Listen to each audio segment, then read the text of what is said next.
Hi, chat. Hello. No, my allergies are going to kill me today. Sorry about that. I was on the phone and also.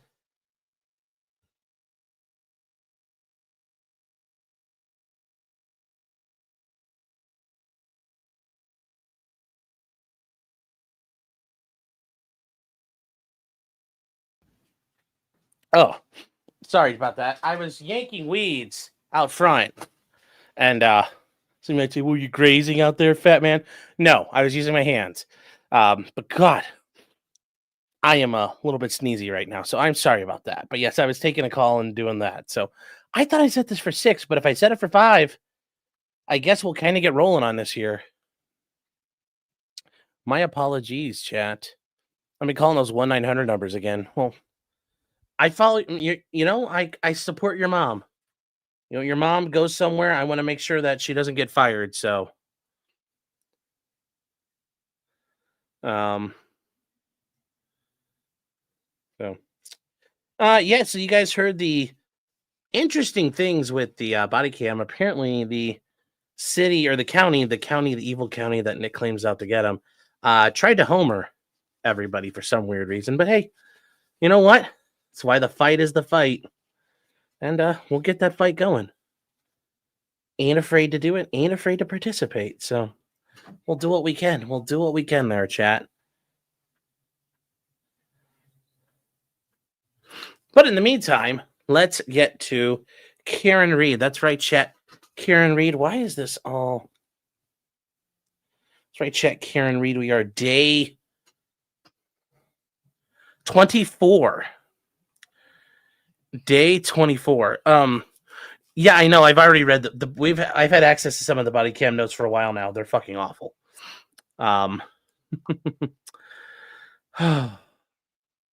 You slept through the whole trial with a warm puppy snuggled. Well, there you go. That's the way to do it. Aaron Hack says, wait, you got plushies? I need one. Okay. I said it on the other streams before. This guy was a test run. We're trying to get plushies through somebody else that'll be a lot better and a lot more effective. I reached out to Kirsha and some other people. We're trying to set something up. So, well, Mark Randazza doing a amicus brief, that would be fucking hilarious. But no, we'll take care of business. We'll take care of business however we can. But the man, he is very desperate to hide. But let's get to the show. Enough talking about that. This is Karen Reed. This isn't about a guy who can't keep his shit together. This is Karen Reed. Let's go. Day 24. The defense is starting its case in chief. They start with DeSorga or whatever the hell his name is. Some whoppy name. You guys, doesn't matter. It's DeSorgas or whatever. Yeah. We're going to do this. We're doing it, chat. We're going to do it live. So here we go. Reach out to Mindset. He lives near where people make them. Yeah. Which sweatshop do you recommend, Andrew? Can you hook me up with one? All right, chat. So here we go. It is time. Well, hold on here. Wow. Paul's wearing a very fit and sporty shirt. It is warm for Paul. Paul liked to wear airy garment. This garment made out of Under Armour. Paul normally wear to golf. So, you got a shower call? No, I would not answer the shower call. So, let's get going here, though.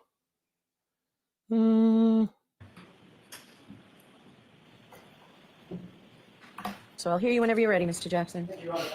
Sure. All right, here we go.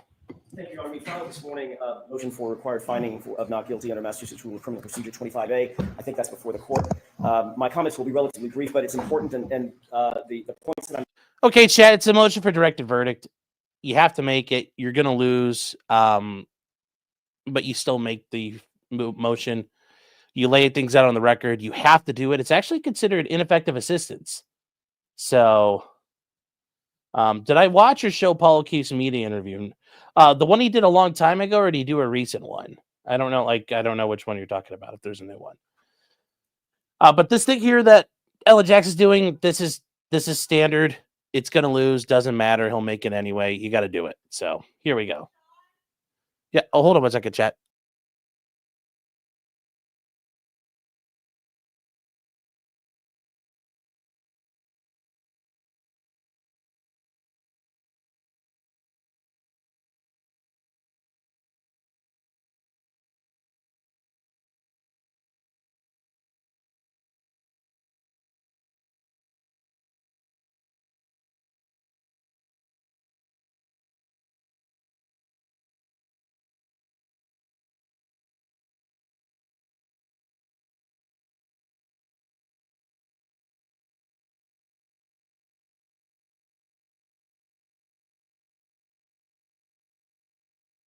Sorry, guys.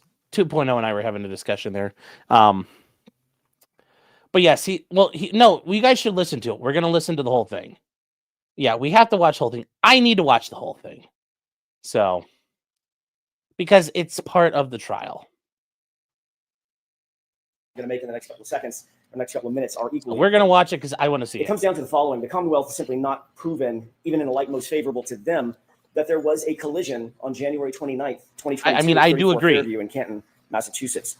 There was no collision proven to have occurred. There was no eyewitness presented. There was no video evidence. Chat, before we get too far, the one thing I do want to state here, yes, Creed M is right. I need tip to root. I need nut to butt. I need the whole thing. So here's the issue.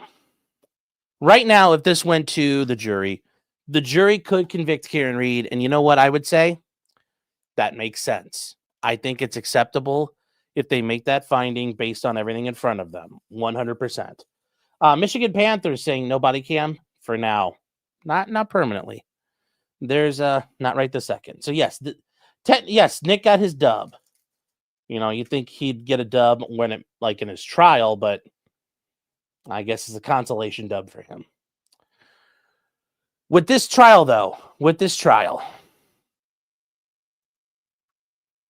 you know, they could convict her right now, and I would say it's like Richard Allen. The jury was only given so much information, and they made a decision, and that's an acceptable decision. I still think Karen's odds of being found guilty are high, and it's going to come down to these people to determine if they can lessen it at all. And if they can't lessen it, it's going to go up and up and up. So we'll see here, chat. We'll see. Evidence, no audio evidence, no evidence in the form of physical. There is enough reasonable inferences a reasonable jury could infer based on the evidence presented circumstantially Karen did. So evidence at the scene by searches that were done by officers on the morning of January 29th, 2022. The Commonwealth, through suspect experts based on circumstantial technical data, only sought to prove a backing event, and that's important. They sought to prove that at 34 Fairview, the SUV went backward. They did not prove, and every single one of their experts sorry. They did not prove that there was actually a collision associated with that backing event. The Commonwealth experts said at best that the car went in reverse, and it was suspect whether it went in reverse at 34 Fairview or some other place, time, or date. The Commonwealth also put on an expert who said that she found no injuries, none, mind you, indicative of a vehicle strike on John O'Keefe's body. And she, Dr. Irini Scortibello, was arguably their most important witness. The Commonwealth cannot and did not say or prove a collision at a particular time, a collision at a particular place, a collision with a particular person, or that a collision even occurred on January 29th, 2022 at or around or at or after 12:30 in the morning. Their own expert, I think it was yesterday, if not the day before yesterday, was asked on examination by Mr. Alessi, can you tell us the particulars of the collision, pardon me, as you suggested in your testimony? And his answer was, there's simply not enough evidence. He was asked specifically, why didn't you try to recreate the circumstances, the force impact? That's what you do, sir. You're a biomechanic expert. Recreate it for us. And he said, there's not enough evidence. There is evidence, however, that Brian Higgins and Brian Albert were sparring at 34 Fairview. There is evidence, however, But that was just minutes, not hours, not days, minutes before John O'Keefe ultimately met his fate at 34 Fairview.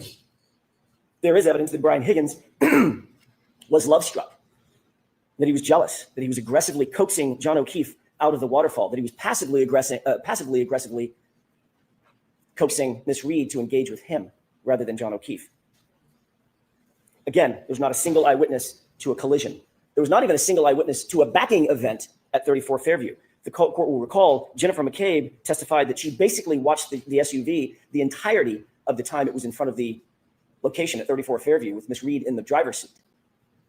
She saw it pull up once. She saw it pull up twice. She saw it pull up a third time. And then she saw it was gone. And at no time did she ever see the car go in reverse. She certainly didn't see the SUV go in reverse at a high speed. And she darn sure didn't see the car go in reverse at a high speed and strike a pedestrian. Her focus was defined enough to see thin tire tracks in a dusting of snow, thin enough, I think the phrase was, to track a cat. That's how detailed she was in her observations, yet she did not see John O'Keefe hit by an SUV. She did not see John O'Keefe's body in the snow, in the yard, laying prostrate, a 216-pound, 6'1" man in the snow, directly in front of the SUV she was tracking the entire time. There are two other witnesses, Ryan Nagel, Heather Maxson. They both noted that John O'Keefe, not that they didn't see him, Your Honor, that John O'Keefe was not in the vehicle when they were behind it. The dome light was on. They could see inside the interior of the vehicle. Miss Reed was sitting there with her hands at 10 and 2, and the passenger seat, notably and markedly, was empty. He was not outside the vehicle. He wasn't standing. He wasn't sitting. He wasn't lying down. There's only one place he could be: inside the curtilage of the home, inside the house, or inside the garage. Not one witness that was inside the house, not one passerby, not one neighbor, not one plow driver ever saw John O'Keefe's body laying prostrate in the snow that morning. Not one. Not until Karen Reed found Mr. O'Keefe at about 6:03. And again, the Commonwealth's chief medical expert, Dr. Scortibello, their medical examiner, who's the only person that the court heard from or will ever hear from who actually investigated John O'Keefe's physical body, the only person to have physical access to John O'Keefe, testified he did not have any injuries consistent with being struck by a vehicle. But she did indicate that the injuries, as did the firefighters, the first responders, indicate that he had injuries consistent with a physical altercation. And certainly, as to counts 1 and 3, no evidence has been presented or proffered whatsoever by the Commonwealth that Karen Reed intended to run over and harm John O'Keefe in any way, shape, form, or fashion. Hearken to the video at C.F. McCarthy's. Hearken to the video at the waterfall. Every witness confirmed what our eyes could see. That night, John O'Keefe, Karen Reed were loving, caring, affectionate. There's absolutely no evidence that Karen Reed had an intent to harm John O'Keefe, or that after the fact, that she intended to leave him for dead, because there was no fact to be after. There was no collision in the first place. The Commonwealth's case, certainly on counts 1 and 3, taken separate from count 2, because of the mens rea associated with counts 1 and 3, fails miserably. The Commonwealth, at the end of the day, has presented their best case. They've done their best. Some would say they've done their worst. And their case has failed. No reasonable jury, harkening back to the standard under Rule 25, no reasonable jury could find Karen Reed guilty of count 1, count 2, or count 3. But taking count 1 and 3 aside, those are separate counts because of the mens rea required and the high burden that's required, even taken in the light most favorable to the Commonwealth. What evidence have they proven that Karen Reed intended to kill or harm John O'Keefe, or that she intended to leave him for dead in the snow? The answer is none, 0. No reasonable jury could find Karen Reed guilty. This case never should have been brought in the first place. There are reasons that I won't go into here. The court knows those reasons or knows our position on those reasons. This was a vindictive prosecution, and I believe that the court is duty-bound pursuant to the precepts of Rule 25A, as well as the principles of justice, to dismiss all 3 counts, and certainly taking count 1 and count 3 aside, the court is duty-bound to dismiss those 2 counts. Thank you. All right, guys. So he's going to lose this, and that's already guaranteed. Keopathic says, another win for the toe. And then Shri says, has anybody ever been granted in any other trial? Yes. Every once in a while, you do win these. When I was a prosecutor, I actually lost one of these because we had an issue trying to present something, and the witness kind of collapsed on us, and we thought it was enough, but court disagreed. And the judge said ultimately, he didn't think that he disagreed that a crime had been committed, so he basically made his own action there, and it happens. You don't normally win these, but every once in a while you will. These are very rare, but it is a procedure you have to do. As I said, if you don't do this, this is ineffective assistance of counsel. It's a glaring ineffective assistance of counsel issue. Now, could it be harmless error ultimately? Yes, but it is a procedural thing you have to do as an attorney. So.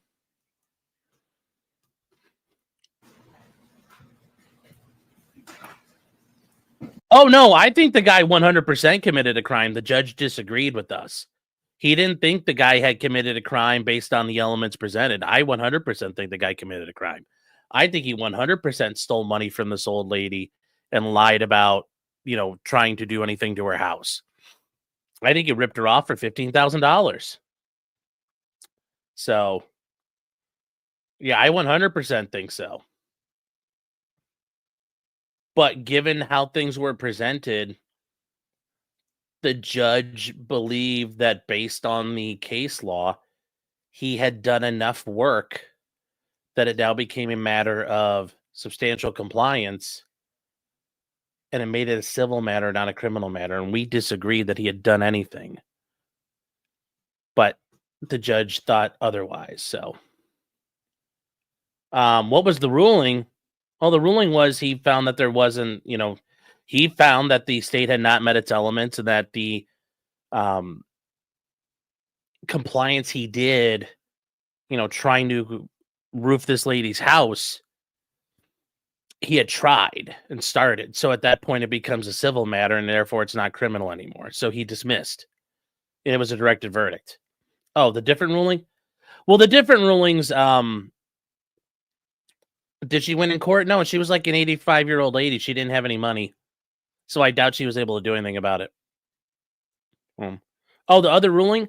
Well, the judge knew about this one because when he was a prosecutor, he got his ass kicked by this court on that ruling.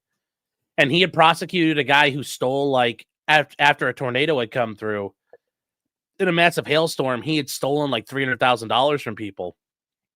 And the court said he had done enough on like 5 of the 6 homes that, or at least it wasn't clear that he hadn't not done anything, that 5 of the 6 counts of felony theft were dismissed, and the 1 count left was sustained. So it turned a guy's like 15-year prison sentence into like 2 years. So you guys were wondering there. So, well, what the hell are you guys talking about? Well, you guys are asking questions here. So yeah, what was the ruling? I don't know what the hell you guys are talking about here. So Turtle Boy was in the courtroom. Okay. Well then, yeah, here we go. Yeah, every once in a while the court will step in.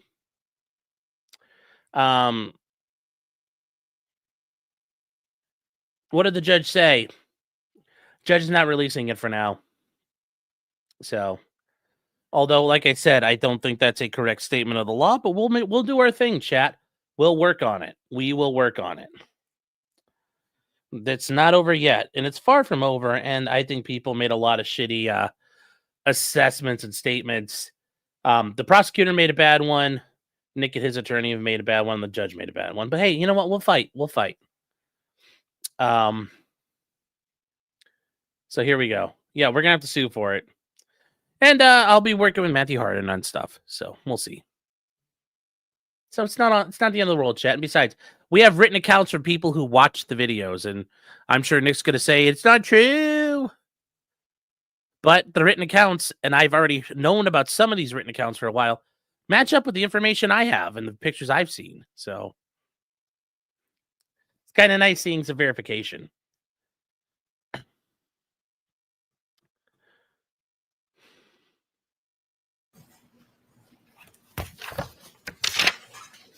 In a light most favorable to the Commonwealth, the first issue the court should look to is intoxication.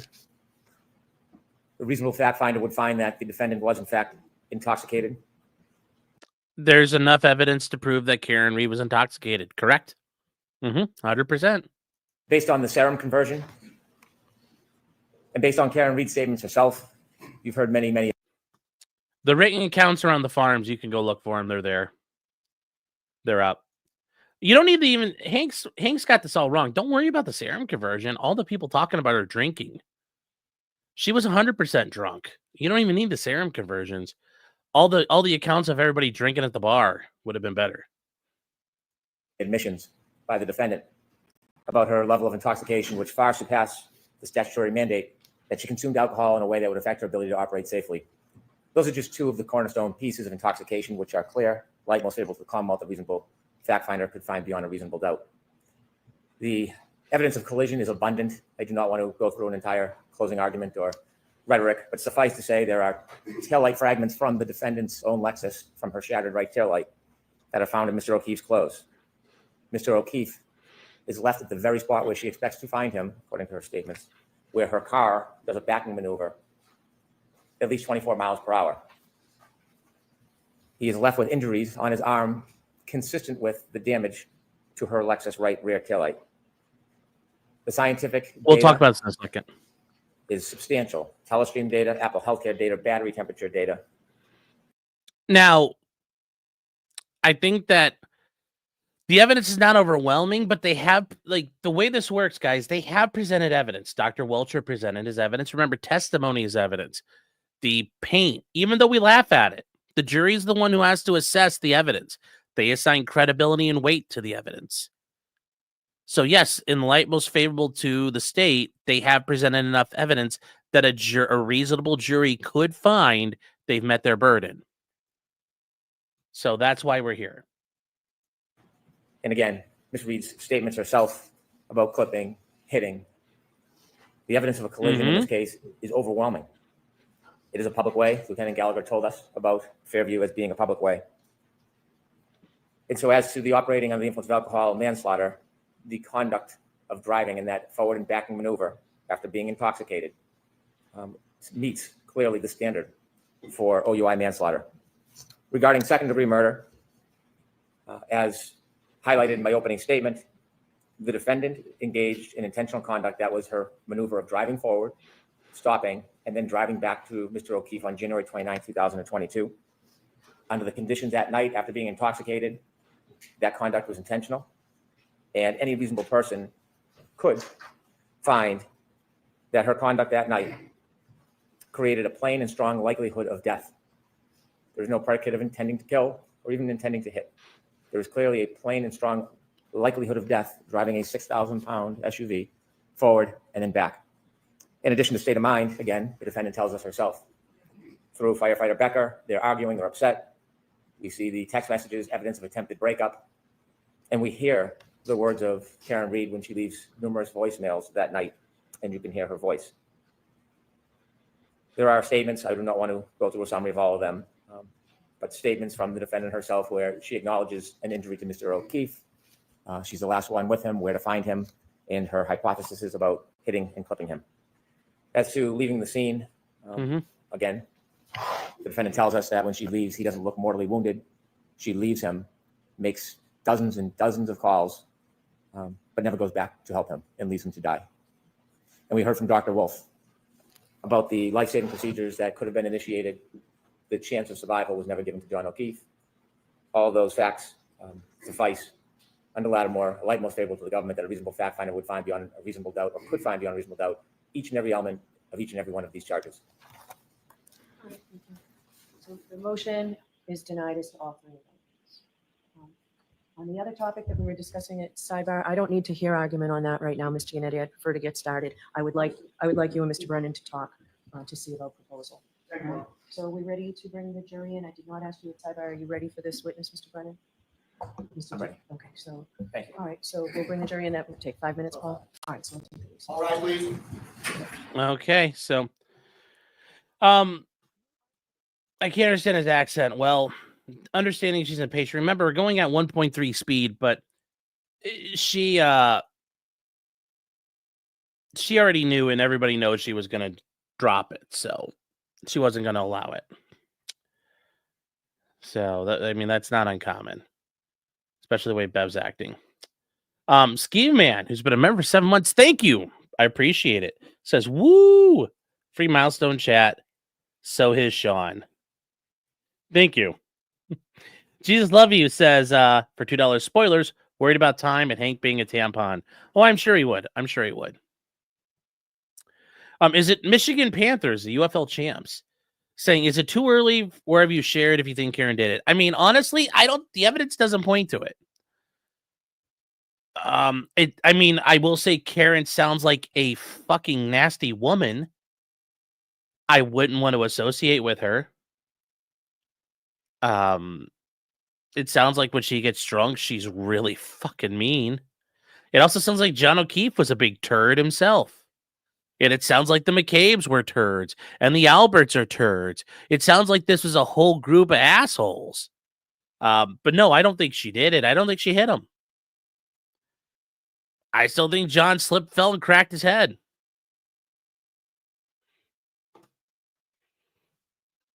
Drunk guy falls down and dies. That's a tale as old as time. Jefferson Post says, just came in because I Nick's post. Good to know actual practicing lawyers will be on the case. He again reveals what will bother him the most. I didn't realize what he posted because I'm blocked. So, but I appreciate that. Thank you for the super chat. So, Chad says, Zarma, I don't know. I don't know what the fuck happened to that. It's not my job to figure that out. Who knows? Who knows what happened? It's not my job to point that out. And he got chewed on by a dog? Maybe. I don't know. I don't know what he ran into or what happened. You know, like, I don't know shit. Like, I don't know. I don't know what happened to his arm.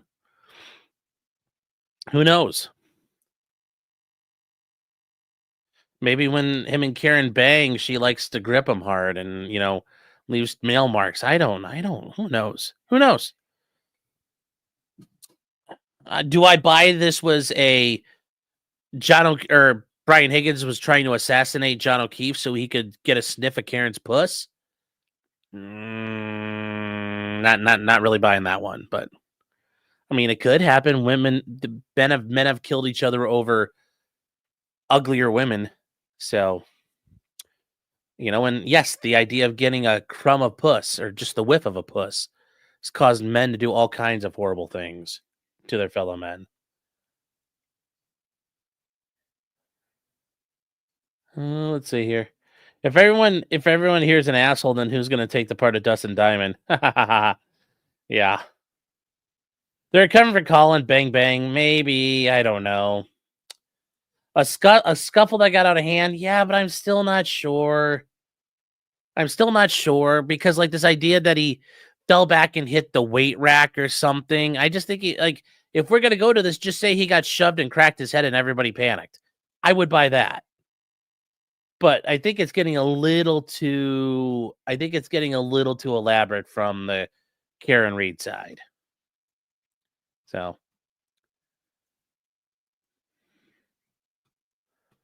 yeah, Paris didn't launch the war. Paris caused the war.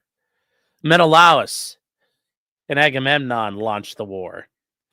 But yes, over Helen, you know, that, like I said, man, getting the puss can be an issue. So here we go. Yeah, it's not Karen Reed's job to present a theory. So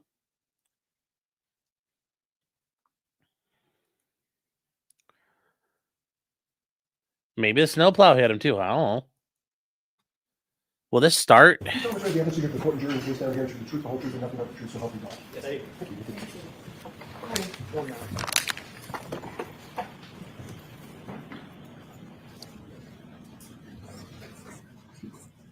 All right, Mr. Jackson, whenever you're ready. Thank you. Mr. DeSogra, could you please state your full name and spell your last name for the jurors, please? Sure. Matthew DeSogra, last name Disogra. What do you do for a living, sir? I am a licensed professional engineer. I practice in the field of accident reconstruction. And within that field, I specialize in analysis, interpretation, and accessing all types of vehicle data. How are you currently employed? I'm employed by Delta V Forensic Engineering, which is an engineering firm that specializes in accident reconstruction, all parts of accident reconstruction. Tell us a little bit more about Delta V. What is it? What kind of company is it? But other than that specialty, what else does it do? So accident reconstruction is a broad field. There are a lot of subspecialties within that. So accident reconstruction is everything from the initial investigation phases of a crash all the way through testimony, like here today. Some of the specialties within that could be things like biomechanics, could be human factors, and my specialty is data, vehicle data, and event data recorders. Staying on that topic, what is your current title or position with Delta V? I am the director of engineering for our EDR services line. What does EDR services mean? So event data recorders. So EDR is a general term we can use to talk about all types of data from all types of vehicles. And how would you describe your role as the director of engineering for EDR services for Delta V? I wear a couple of different hats.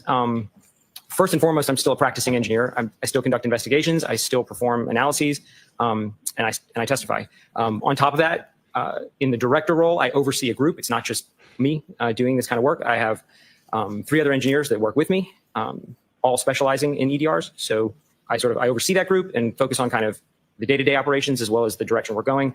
With things like autonomous vehicles coming, the role of data is growing. So we're kind of looking to the future in a lot of those ways. As a consulting engineer, you've indicated what your specialization is. Do you specialize in motor vehicle accident reconstruction as well as vehicle system analyses? I began my career at Delta V doing traditional accident reconstruction in the broadest sense. And as I have progressed, I have sort of narrowed myself down and now specialize in that. But I still consider myself an expert in accident reconstruction because ultimately, No, please finish. Ultimately, anytime we're doing EDR or data analysis, it is in support of an accident reconstruction. You talked about event data recorders. Do you also engage in the specialty of advanced data recovery methods? In other words, methods of pulling the data. It's one thing to have it sitting in a car. It's another thing to pull it out and make it useful, correct? That's right. There are a lot of different ways data can be accessed, all the way from just plugging into a port on a working vehicle, all the way through when a vehicle is catastrophically damaged and even the modules themselves are damaged, accessing the data at the chip level. So no matter what condition a vehicle or the remnants of a vehicle are in, generally we can still get the data from that. Do you have any specific knowledge about Toyota data? I do. Describe that for us. Beyond Toyota being a common vehicle in general, so we run into that data quite frequently. Just this year, we published a paper specifically studying some of the behaviors of the additional data recorder that's in Toyota vehicles. Does Toyota make another sub-brand, for lack of a better phrase? Lexus, I believe you're. So Lexus is a Toyota brand. Correct. Okay.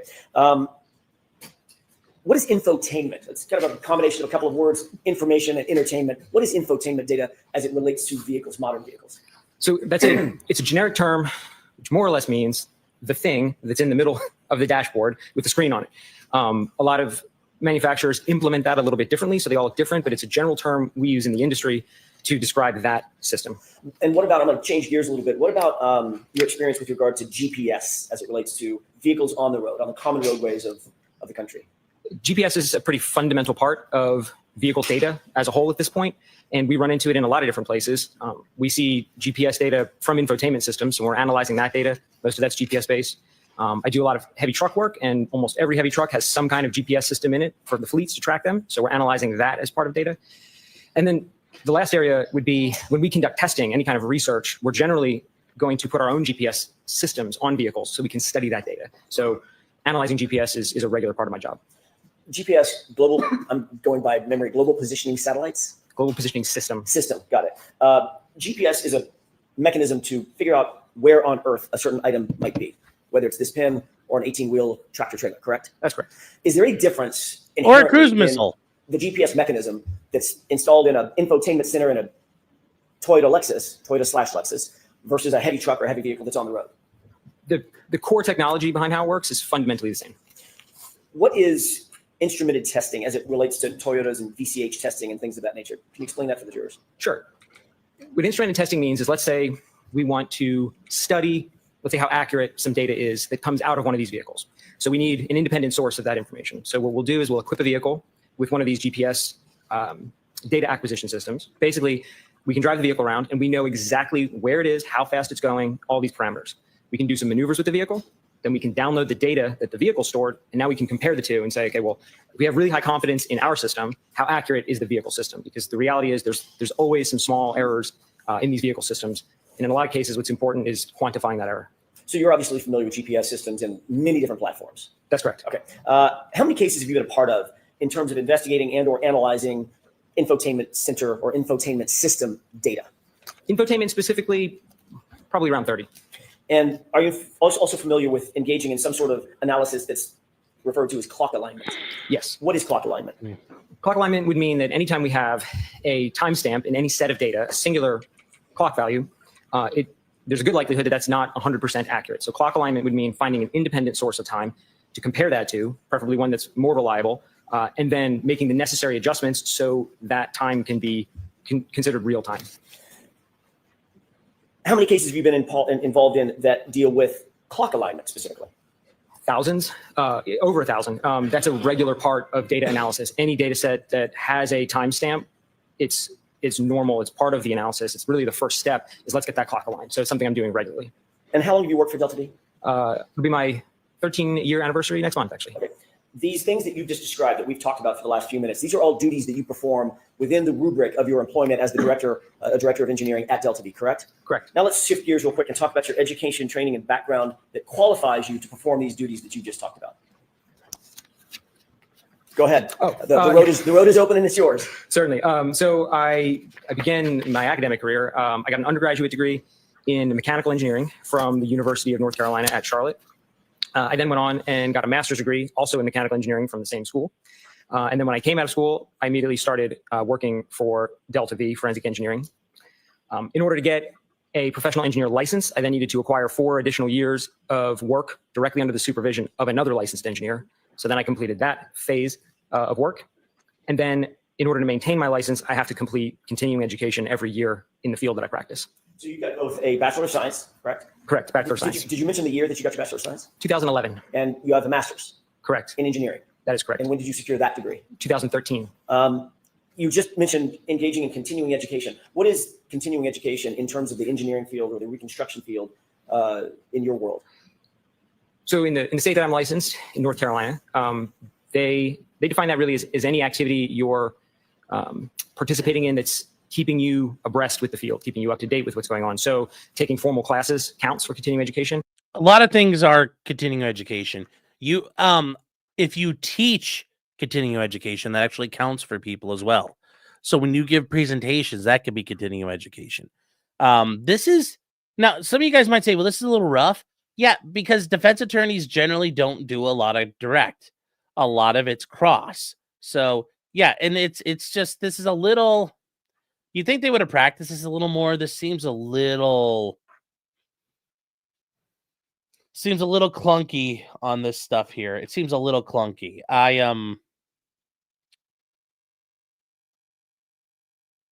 It's not the most, this wasn't as rehearsed.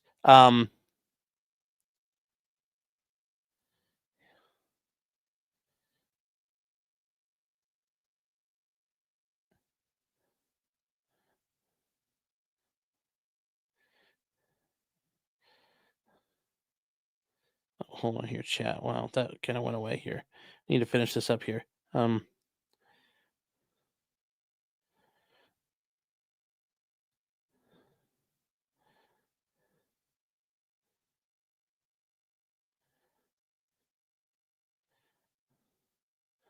So does that mean he's doing bad, or it's just awkward? It's just awkward.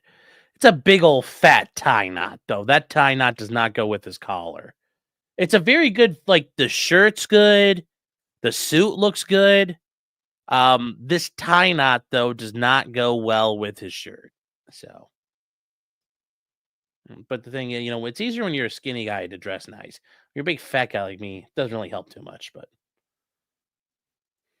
also some of the other work that I do, like publishing research in peer-reviewed journals, also counts as continuing education.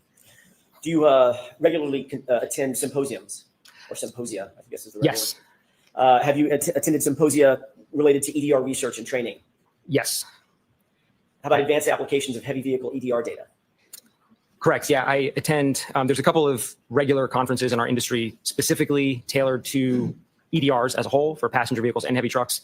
I'm a regular attendee of those. I'm also a regular speaker at most of those. And I'm usually presenting some of the new research that we have for that year. So not only do you attend, you actually teach. Correct.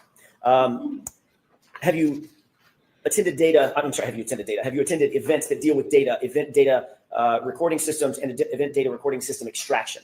Yes. What about vehicle crash reconstruction? Yes. What about electronic control module imaging?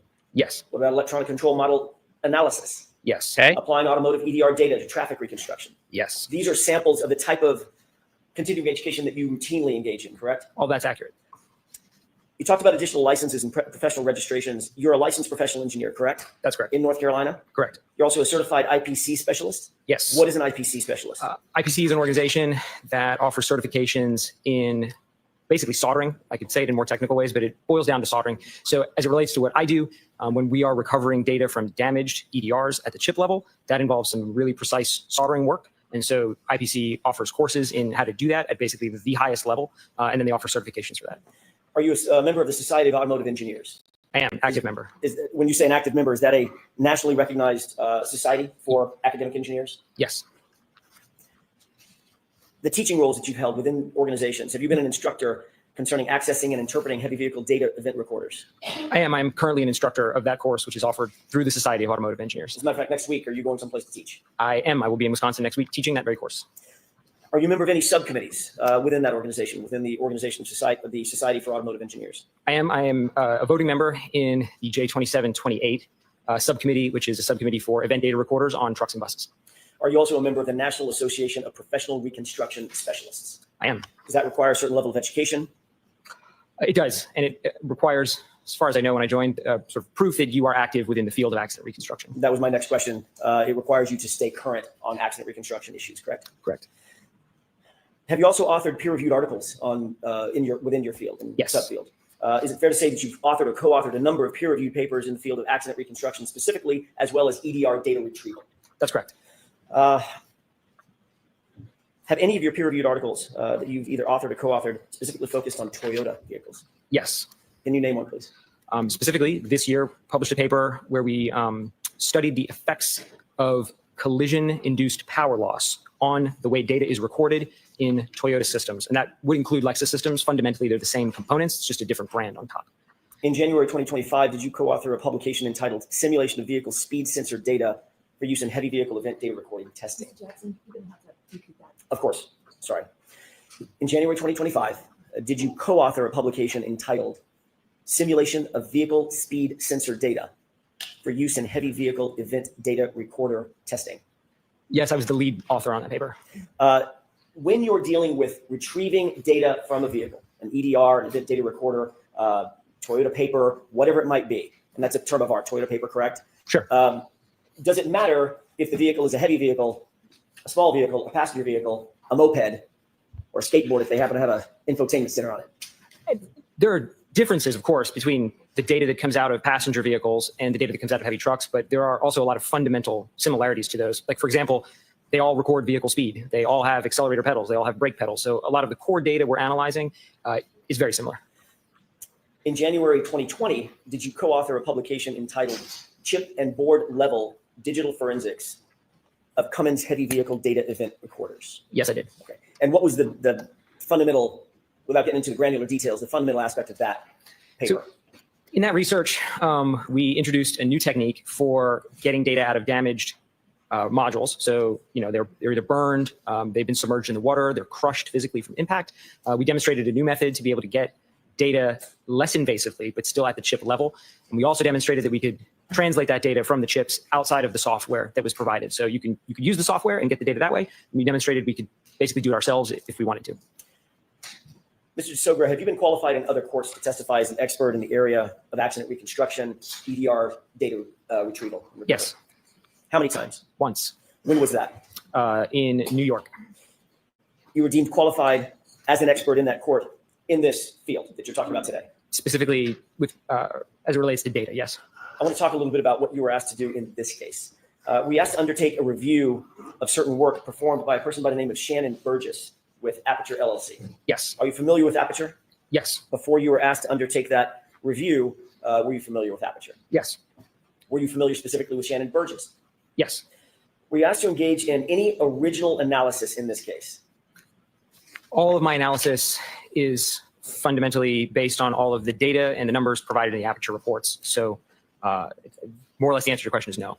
So you were asked specifically to give the court and the jurors clarity on data that Shannon Burgess had analyzed and provided a report about, correct? Correct. And that dealt with data obtained from Ms. Reed's SUV, Karen Reed's SUV, correct? Correct. Did you in fact review Shannon Burgess's report summarizing his findings and conclusions regarding clock drift?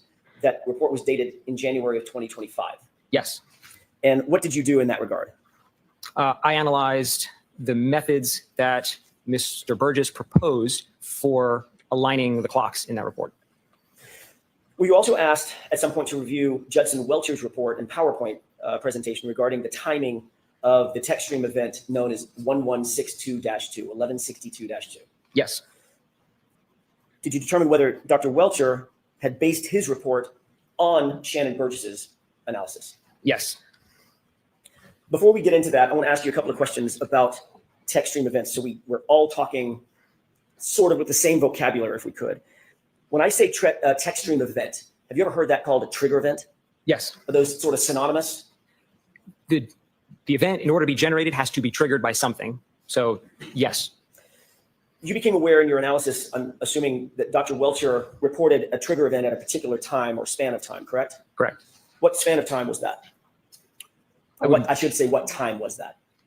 For which event? For the 1162-2 event, sorry. Do you mind if I reference the slide? Because I don't have the number committed. With the court's to my- permission. Go ahead. Do you have a copy of it in front of you? I do, Your Honor.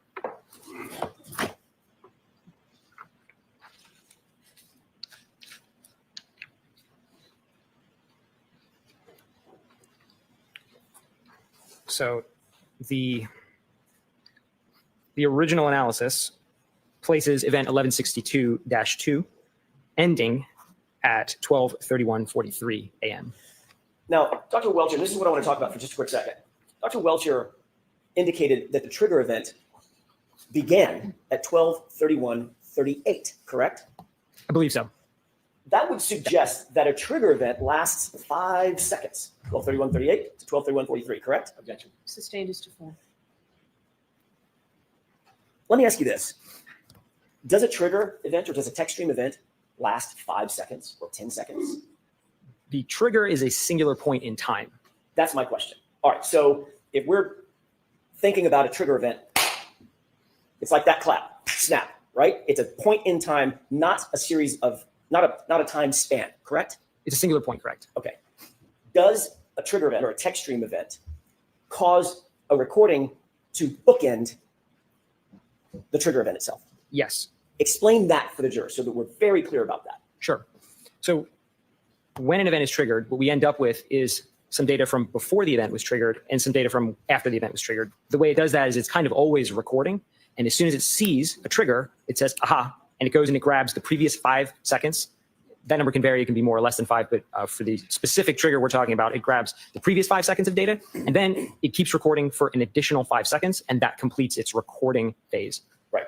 So if Dr. Welcher indicated that the text stream event, the trigger, was at 12:31:38, would it be accurate if he said that trigger ended at 12:31:43? Objection. Sustained as to form. Is there any, if a trigger event is one point in time, one snap in time, would it be accurate to say that the trigger event itself lasted 5 seconds and ended 5 seconds later? It wouldn't be accurate to say the trigger lasted that long. That's my question. The event lasts that long, but the trigger is only one point within the event. The recording lasts that long, Right. correct? Correct. So in other words, it captures, or does it? Let me ask you this. Does it capture 5 seconds before and 5 seconds after? But the trigger event is the singular point right in the middle. That's correct. Okay. Okay, they're explaining that's pretty good. If Notice these trigger events, he's not really explaining anything new. He's demonstrating his knowledge for you, chat. Okay. So this is helpful. we were to calculate the window between the trigger event or the text stream event and a lock event on John O'Keefe's phone, you analyzed both, correct? Or you reviewed both, correct? Correct. Would you calculate from the point of the trigger, would you calculate from 12:31:38, that point in time, I'm using the tip of my pen to represent the point, at 12:31:38, or would you calculate it from 12:31:43? Customarily, when we're doing any analysis, we're referencing everything off of the trigger. That's the normal way. Everything in the aperture reports was referenced off of the end of the event. So Of the recording event. Of the recording event. Not so, the trigger. Correct. And I didn't correct that. I just went with that convention for all of the analysis I did. But you noted it, correct? Correct. And you noted that that would be 5 seconds inaccurate. I'll withdraw it. I'll ask it a different way. What would be the effect of timing if you were to start at the trigger event 12:31:38 versus timing the event if you were to start at 12:31:43? There'd be approximately 5-second difference in every subsequent calculation. And if, in fact, there was a lock event, which you reviewed, at 12:32:09, how long would the actual window be from the trigger event to 12:32:09? It would be Ooh, and this is him just saying their math doesn't add up. Very nicely done, guys. I like this. I like this witness. larger by 5 seconds, approximately. So it would actually be 31 seconds, correct? Did I do my math right? You did. Let's get back, if we can, to the offsets that you identified in Shannon Burgess's, the time offsets that you identified in Shannon Burgess's report. Remember, chat, the data doesn't lie. The data is the data. Hank and Welcher were like, the data is the data. Burgess says, the data is the data. Well, there we go. The data is the data, chat. So.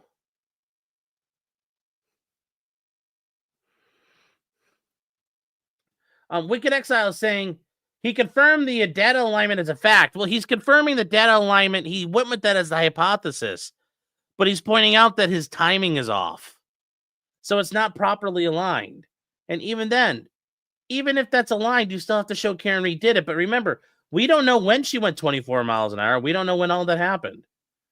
I felt this never could be aligned. Oh, I'm sure some of this could be aligned. It's just they used hacks to do it.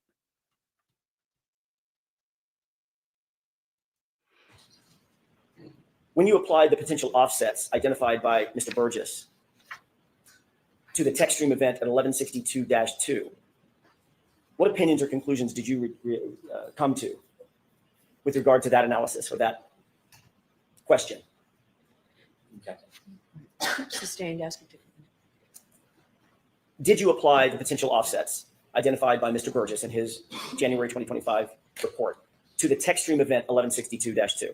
Yes. Did you also apply Dr. Welcher's analysis based on that same Shannon Burgess analysis to reach an opinion or a conclusion? Yes. And what was your opinion or conclusion with regard to that event and the timing following that event? Based on all of the data in those two original reports, regardless of what adjustment is made or which 2 points are used to try to correct the clock, the phone lock event always occurs after the end of the event, using their convention of referencing off the end of the event, not the trigger. No, Sweet Tooth, he's trying to say here, they didn't align the times, like they're still off because the timing point they used is off by 5 seconds, which they do it 5 seconds too late. If you go back to the 5 seconds preceding as it should be, then the lock event happens after John O'Keefe is alleged to have been hit. So, yeah, this is extremely devastating to the state's case. This is very good for Karen. He's pointing out that their math is correct based on their assumptions. He's just pointing out their assumption is not correct. They didn't start at the right point. Instead of starting here, they should have started here and then gone forward. But they started too far into the story, when in reality, they thought the story started here, like, in the alphabet. They think the story started at point H instead of C. So there's a big difference, and they went too far ahead. I hope that makes sense. Yeah, they still messed up the time. So. When I Moon says hello, well, hi.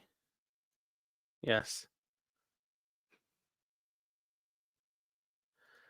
Wicked Analyst is saying, I'm seeing this is the most effective. The alignment is devastating and the fine-tuning of seconds is difficult. The problem is, though, Wicked Exile, it all comes down to seconds. We're not talking about hours or 30 minutes. We're talking about seconds of time. And within these 10, 15-second windows, the seconds of time. So the fine-tuning for seconds is critical to where you start and begin. But I understand if you feel this is helpful to the state, I completely understand that. I understand where you're coming from. So yes, he's showing they're not consistent with their methodology. That's the way I see it too. So, but I'm sure he's going to get to the more of that. It always occurs after. And that was based on Shannon Burgess's January 2025 report, correct? Correct. Sustained. What was that based on? Which report? We're dealing with two different reports, May and January. I want to make sure we differentiate. Which report are you just now talking about? I'm talking about the January report. Now, did Mr. Burgess, were you supplied with a supplemental report by Mr. Burgess? Yes, I was. When was that? Slightly after he issued it, but I don't know the exact date. Say that again? It was issued on, his report was dated May 8th, and I think I was provided a couple days after that. I don't Okay. remember the exact date. So after, do you know when this trial started? No, I don't know the exact date. I know you're not watching the trial, but it was in the middle of this trial, correct? Sustained. I'll ask you a different question. With regard to the original report, the January 2025 report, was there any circumstance in which Mr. Burgess and Mr. Welcher could conclude that the lock event on John O'Keefe's phone, that lock event, occurred before the trigger event? Objection. Sustained. Ask it differently, Mr. Johnson. She's What is probably your opinion sustaining questions. about whether or Chad. not there was any analysis done by Mr. Burgess or Mr. Welcher that put the lock event occurring before the trigger? Objection. Sustained. I don't think that one should have been sustained. May we approach, Your Honor? Yes. That shouldn't have been sustained, that one. I understand why she sustained the other ones, but that one should not have been sustained. But God, Bev has never found a...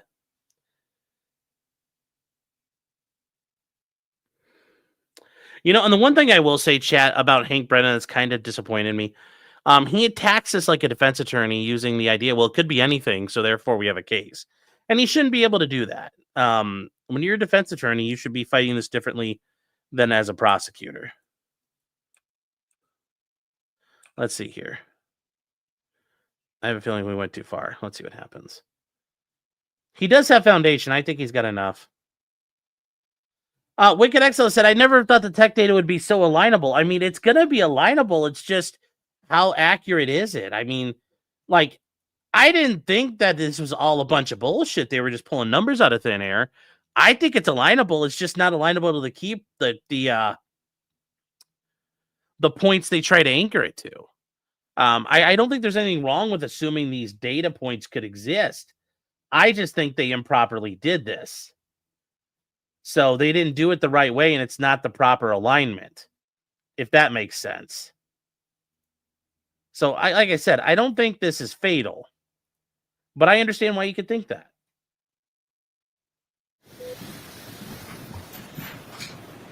So, let's see what happens here. I love this. It's Turtle Boy and John DePetro are hanging out together. You can see them. That's so funny.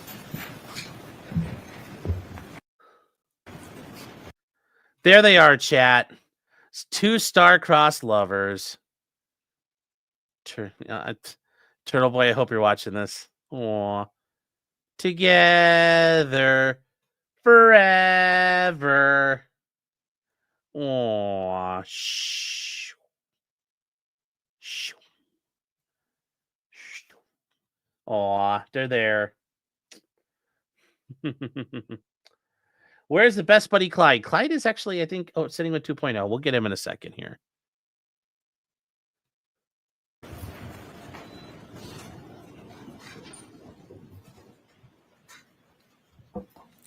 May I, Your Honor? Yes. Thank you. Back to my question. Was there any circumstance, based on your review, that if the text stream event occurred at 12/31/38, that there was any circumstance that the lock event occurred before that trigger event? There was not.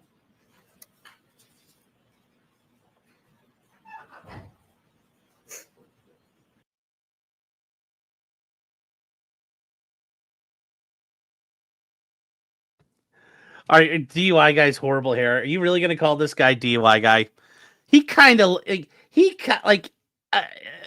kind of looks like Larry a little bit, but he's not that much like Larry. Come on, you guys are just you guys are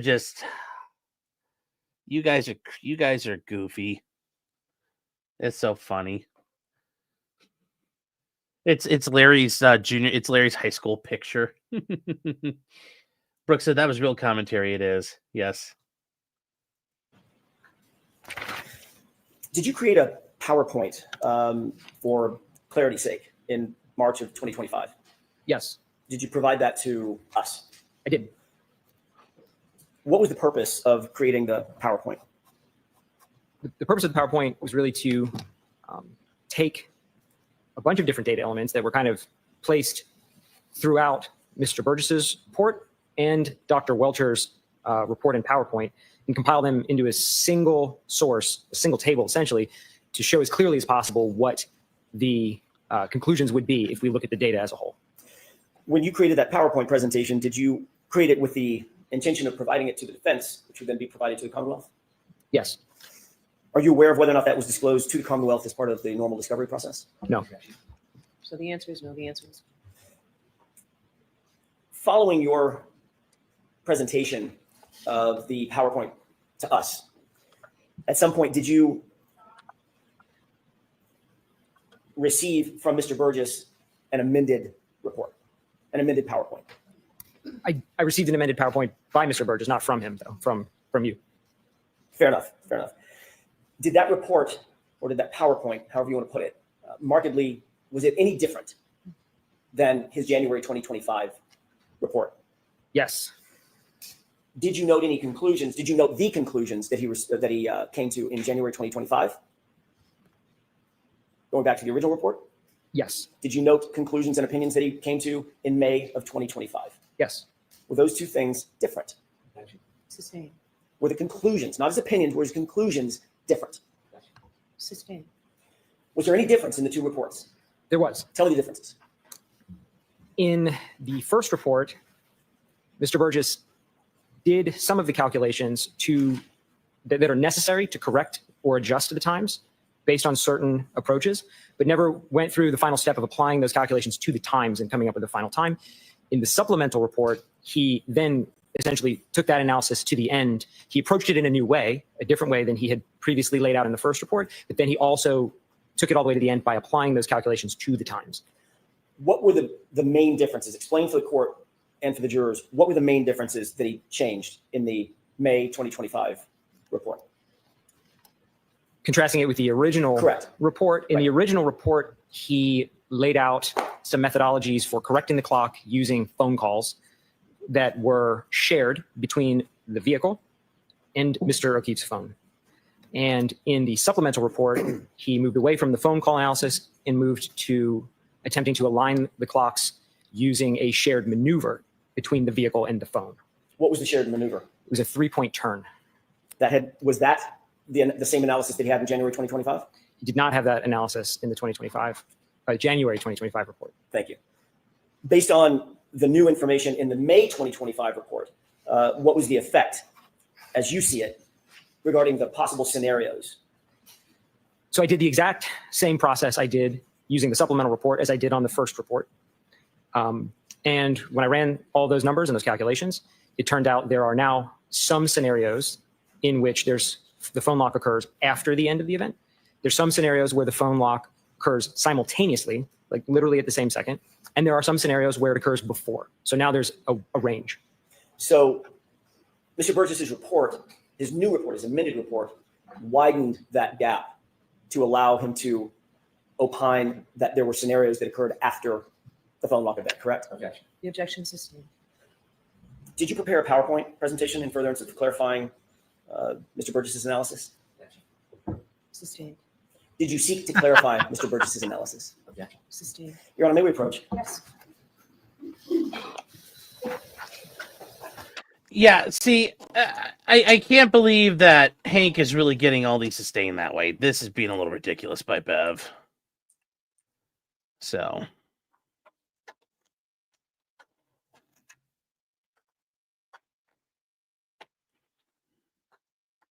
So, and Peg's just sitting there saying, I'm left to my dumbest son. This is sad. Peggy's just sitting there like, I have my dumbest son alive. Why is this shitting out so much? Were other people having problems today with this chat? Were other people having problems today? This is just going black. This is getting ridiculous. This is getting kind of frustrating. I don't know why it's doing this.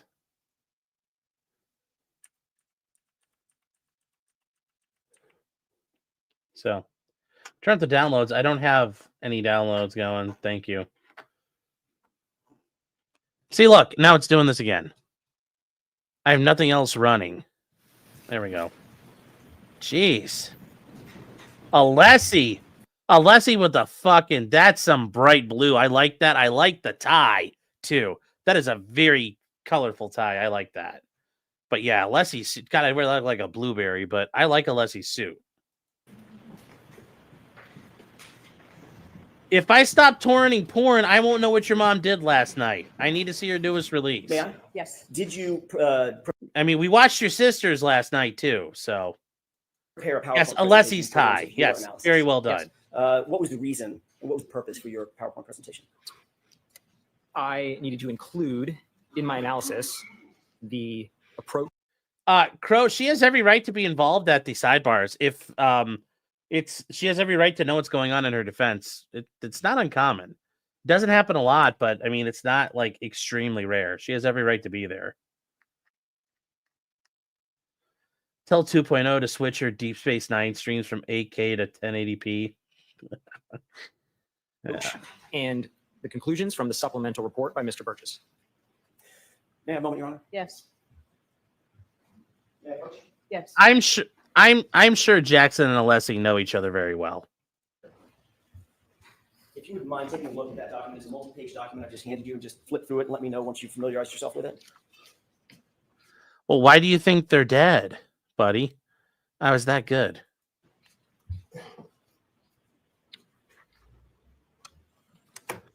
What is that document? This is a printout of the PowerPoint presentation that I prepared. Is it true and accurate?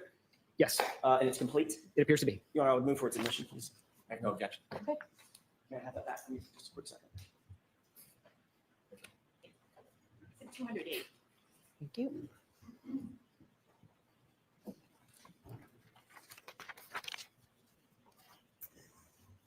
Your Honor, permission to display the PowerPoint presentation? Okay. Mr. Sober, can you still see with the lights off sufficient to see what's on the screen and what's in front of you? Yes. Okay. Do you recognize what's on the screen? Yes. What is that? That is the title page of the PowerPoint that I prepared. And what is the how would you describe the PowerPoint?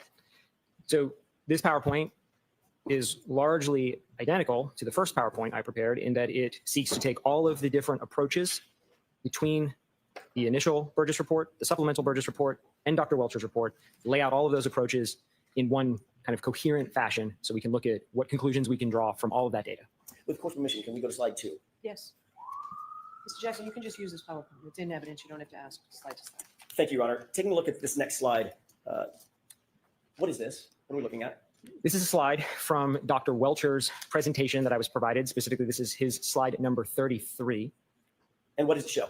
This is where he introduces the first, acknowledgement that there's a difference between the time that Aperture calculated for the end of event 1162-2 and the lock event on Mr. O'Keefe's cell phone. Is there anything in this slide that you disagree with in Mr. Welcher's presentation that you disagree with? It's up on the... I added the 2 green boxes and the text, the word after. That's not Dr. Welcher's.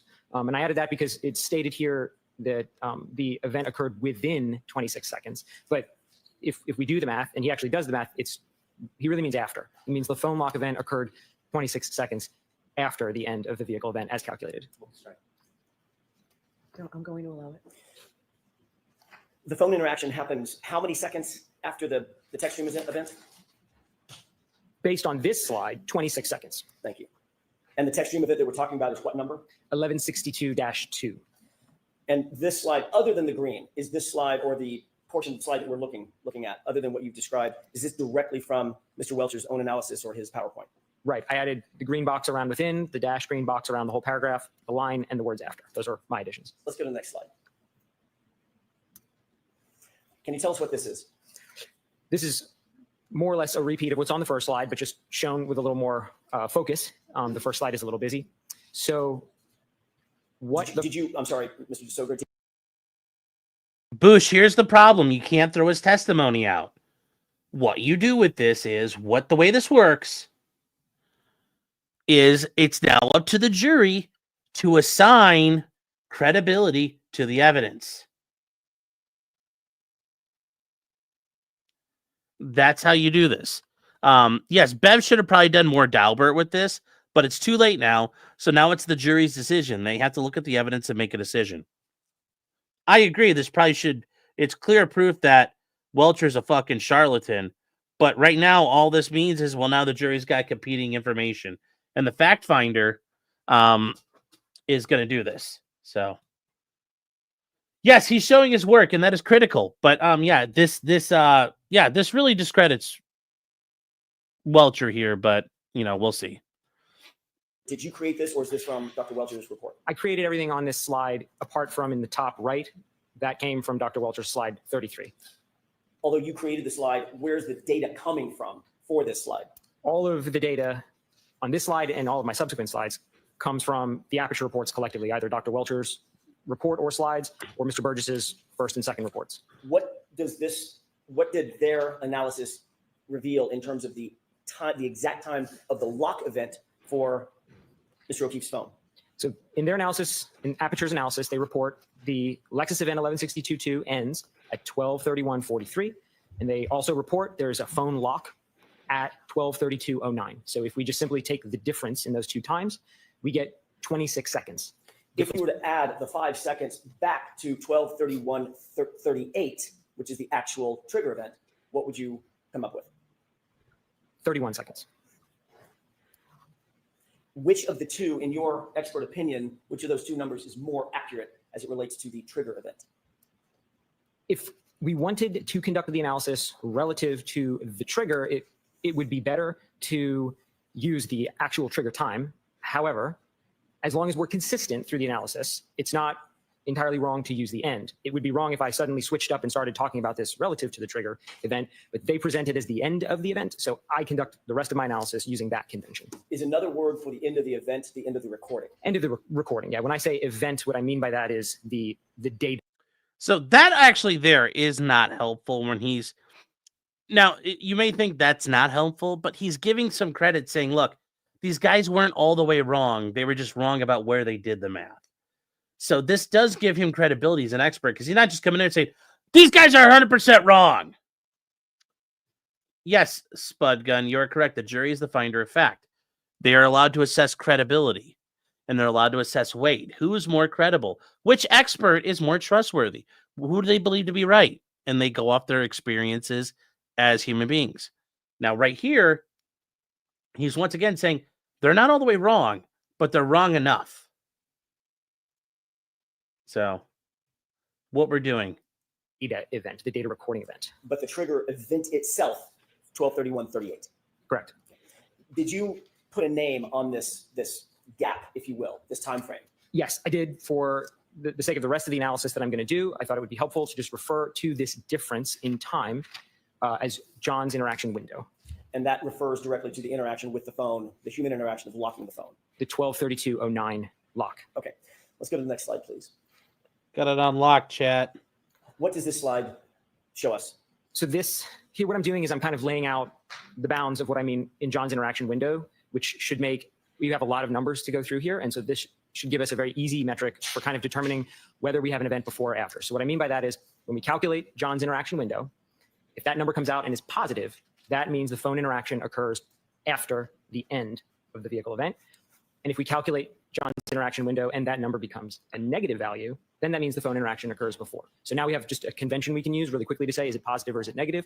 And we can maybe spare ourselves some of the math with 1,000 numbers. So positive means what? One more time. Positive, John's interaction window positive means the phone lock occurs after the end of vehicle event 1162. And guys, when you're thinking of positive and negative, negative means inside the event. Positive means outside the parameters of the event. So that's what he's trying to say. -2. Got it.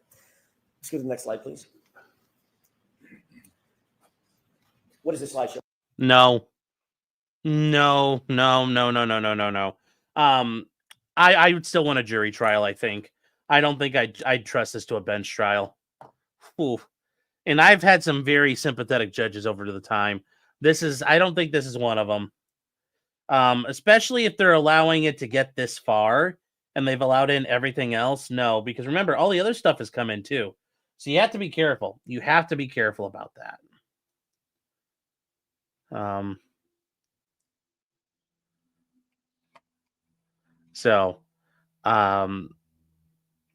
James says, even though he's a cop, who's a cop? Even though who's a cop? I'm not sure who you're getting at. But no, I would not want a jury trial. I would not want a bench trial. That's a little scary.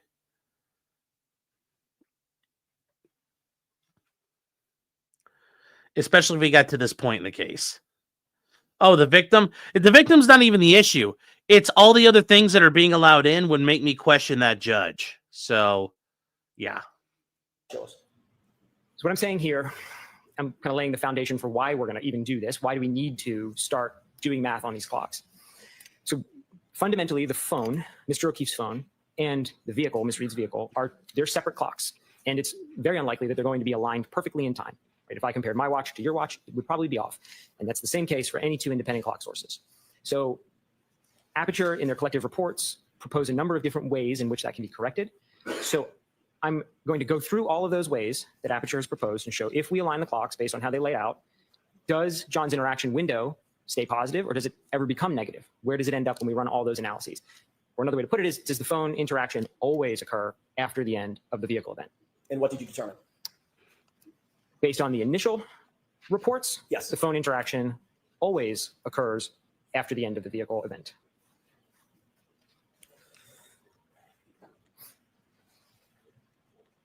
Did all of the information that's on this slide come from the same source or multiple sources, meaning Mr. Burgess and Dr. Welcher? In the PowerPoint as a whole, all the information comes from the Aperture reports collectively. Okay. From Dr. Welcher. Okay, yes, Bev did acquit somebody before, but given how retarded she's been during this trial, I wouldn't trust her to make the right decision. I wouldn't trust her anymore at this point. She's demonstrated she's an idiot, and she's afraid to correct her decisions. So, yeah, at the bench trial, you probably will get manslaughter at the end of the day, I think, too. And Mr. Burgess.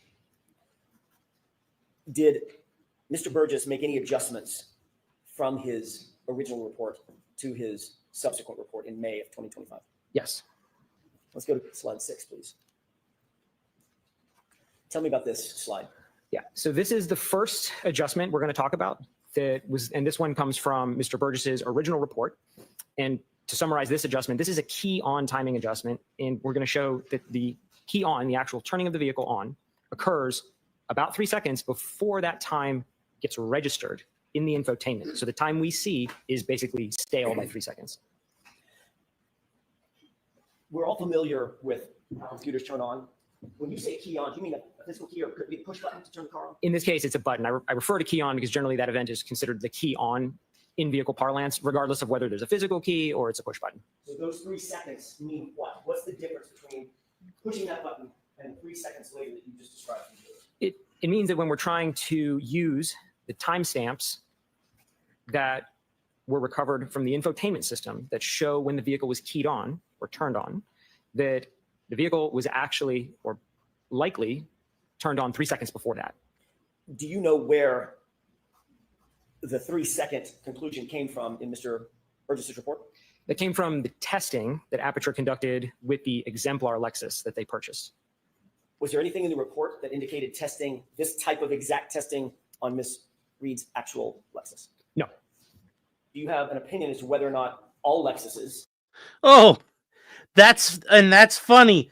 They never confirmed their information. Wow, that's hack science. Hey, This car takes 2 seconds to turn on. Do all cars take 2 seconds to turn on? Well, let's be sciencey and do it. Oof. Oof. These guys are hacks. At least if this make and model and year would have the exact same 3-second delay, or could that be different? It could be different in their testing. In their testing, they only tested one exemplar vehicle. So I think there was a solid foundation that the exemplar that was used exhibited this 3-second delay. It was a very close match in terms of part numbers and software versions to Ms. Reed's Lexus. But without any kind of testing of, let's say, a second vehicle, a second exemplar, we wouldn't know. We wouldn't have any basis to say it must be 3. We could test a second vehicle and it could be 5. So we say, well, there's a delay, but it varies vehicle to vehicle. They could have tested a second vehicle and found it's also 3. And then you start to build some confidence that maybe it is 3 across every vehicle. But with only testing one and not testing the subject vehicle, it is difficult to say with absolute certainty it would be 3 seconds. What is your opinion about best practices with regard to trying to create this gap for purposes of coming to an opinion or an analysis? So because we don't know whether or not this specifically would apply to Ms. Reed's vehicle, the best way to conduct that analysis would be to do the entire thing with the key switch adjustment at 3 seconds. Because if we're going to use a value, 3 is the most reasonable one because that's the one shown in testing. But we should also do the entire analysis without it in case we feel that that's the most appropriate. So in fact, that's what I do and will show is I ran the analysis both ways, with and without, to be as conservative as possible. Did your review of Mr. Burgess's report indicate that he ran the analysis both ways? He did not. Let's go to slide 7. What are we looking at here? This is an excerpt from Mr. Burgess's original report. His page 28 and his page, there's a screenshot also from his page 30 at the bottom. And this is where he states in that report that when they were doing the testing with the exemplar, they observed across 4 different key-on cycles this 3-second difference. So what I mean by that is they had a video camera in the car that had a timer on it.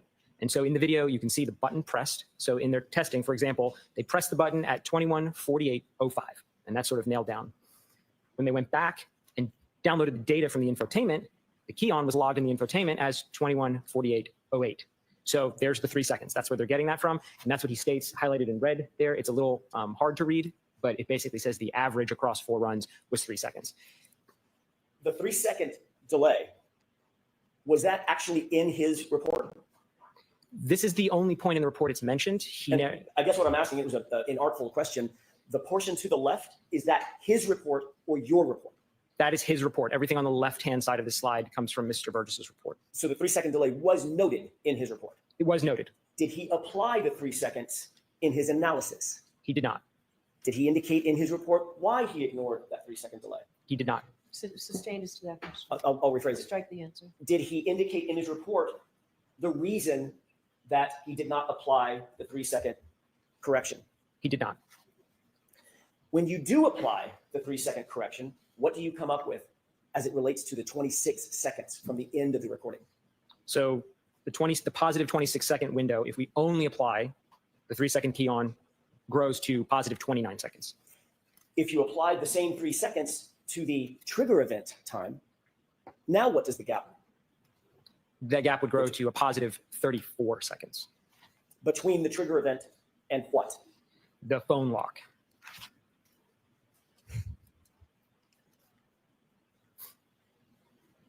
In your opinion, was it best practice to not account for that 3-second delay between the on switch and the data coming on? Sustained, ask it to.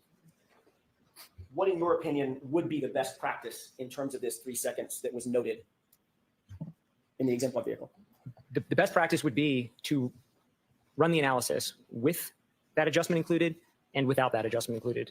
Because like I stated, without testing of an additional vehicle, we really don't know if the 3 seconds is just a specific behavior of that exemplar or if it's representative of all Lexuses of this type. Let's go to slide 8, please. Tell us what we're looking at in this slide. So now we're going to get into the next adjustments. That first adjustment we just talked about was really a vehicle-to-vehicle adjustment. We haven't talked about the phone yet. We're going to get into the phone now and talk about aligning that. We had to get through the internal adjustment that has to get done first. Now we're going to look on the subsequent slides here at all of the different ways the aperture reports compared the vehicle to Mr. O'Keefe's phone. Is there any additional adjustment that you believe should be made?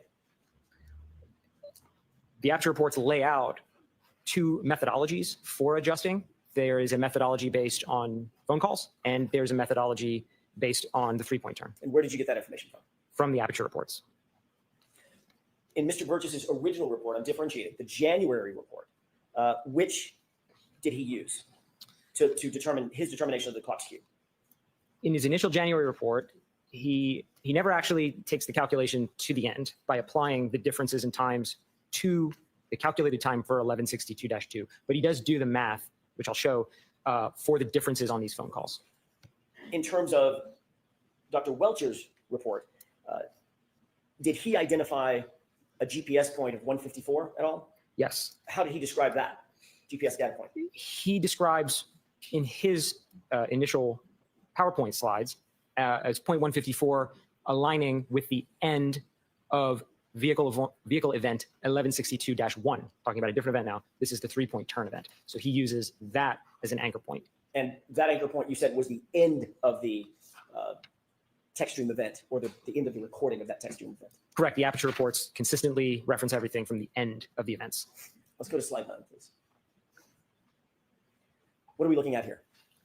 On the left is an excerpt of page 33 from Mr. Burgess's initial report. And what he shows here is he has identified 7 call logs that exist both in the infotainment from Ms. Reed's Lexus and in Mr. O'Keefe's phone. He puts them in a table form. Then he actually goes on and calculates the difference between those 2 times. So that's what I meant by he sort of does the math. He makes my job a little easier, and the numbers are already there. He just never applies these to any of the times. So that's where I step in and say, I take that 3rd column that he lays out. This is seconds. brutal. If I apply those seconds, that adjustment to 12:31:43, where do we end up with John's interaction window in those times? What did you conclude in terms of finishing the work? Sure, I did all of them. And so I highlight on this particular slide, I just highlighted the very first one he has in here. In that case, he identified that Mr. O'Keefe's phone was 2 seconds slow relative to the infotainment system. So if we apply only that adjustment, then John's interaction window becomes positive 28 seconds. Did Mr. Burgess apply all of the potential offsets? He didn't apply any of the offsets. He calculated all of them, but he didn't apply any of them. Did you ultimately apply all of the offsets? Yes, I did. And what did you determine? Regardless of which offset you apply, John's interaction window remains positive. The number changes, but it remains positive. Let's take a look at those one at a time if we can. Let's have the next slide. So in this slide, I just took the other end of the spectrum. There's a large range in values in this table. He doesn't actually, Mr. Burgess doesn't show the sign conventions on here, but actually— What do you mean sign conventions? Sign conventions, he doesn't show when he calculates the difference, whether it's positive or negative. All the numbers in the table don't have a sign, don't have a plus or minus in front of them, but there's an implication. Some of them are plus, some of them are minus. So the first one that we just looked at showed we had 2 seconds slow. There's another value in here. Yes, they just did what they needed till they got the answers they wanted. And yes, this is a disgusting part. They are trying to lock a woman up in a box for the rest of her life with this quality of work. Yes, chat, and that should piss you off to no fucking end. Beautiful Waterfalls, did they cook the books? No, because they didn't manufacture anything. They just creatively counted stuff. So That's on the other end of that. It shows that Mr. O'Keefe's phone is 21 seconds fast now relative to the infotainment. Oh, this is true about all forensics. Most forensic analysis is bullshit at the end of the day.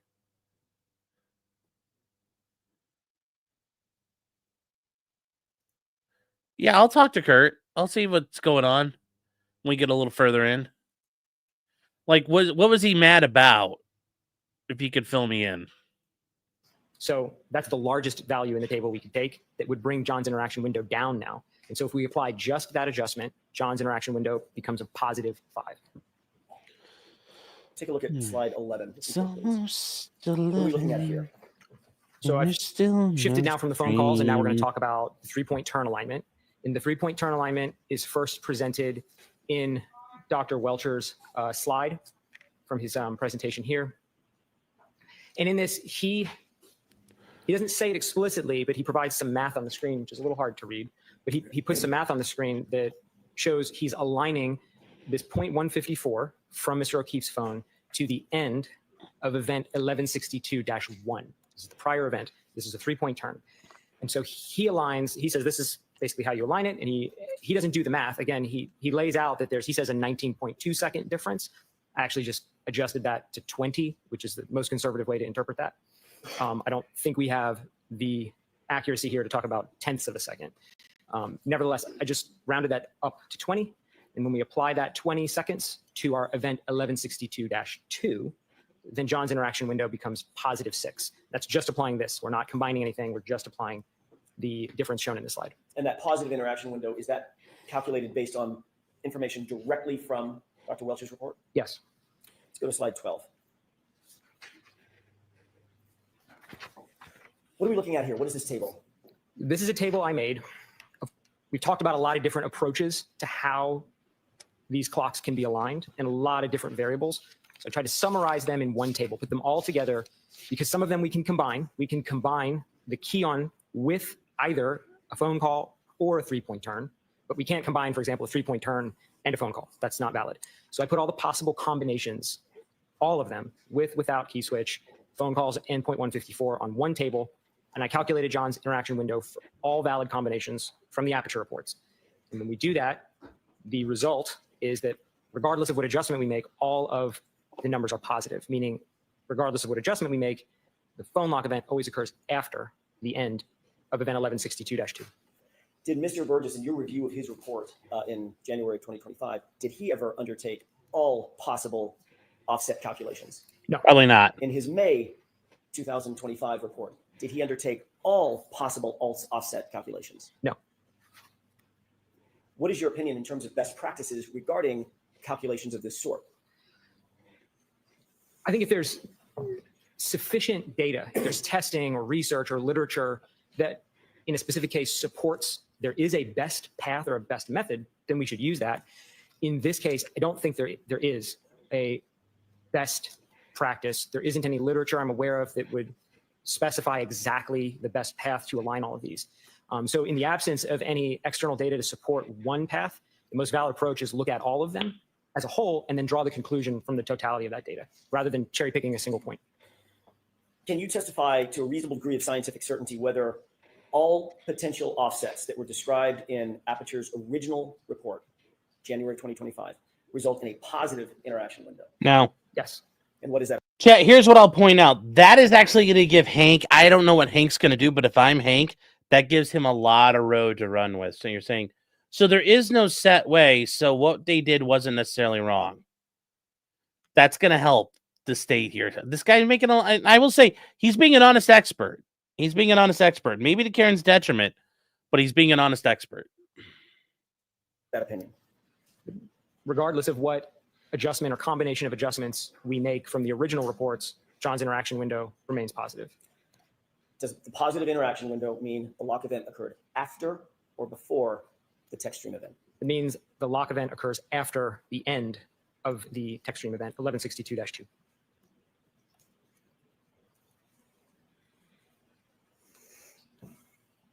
You've already indicated that you received a second report, May of 2025, correct? That's correct.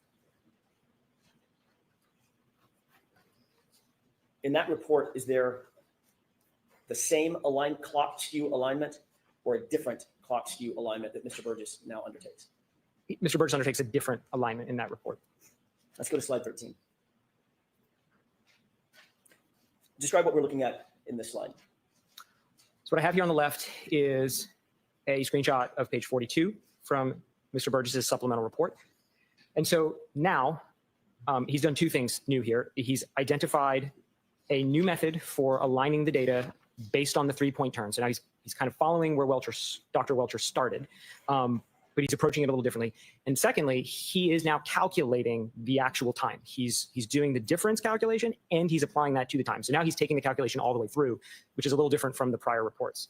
And so when he does that, he makes my job really easy because I didn't have to do really any math now.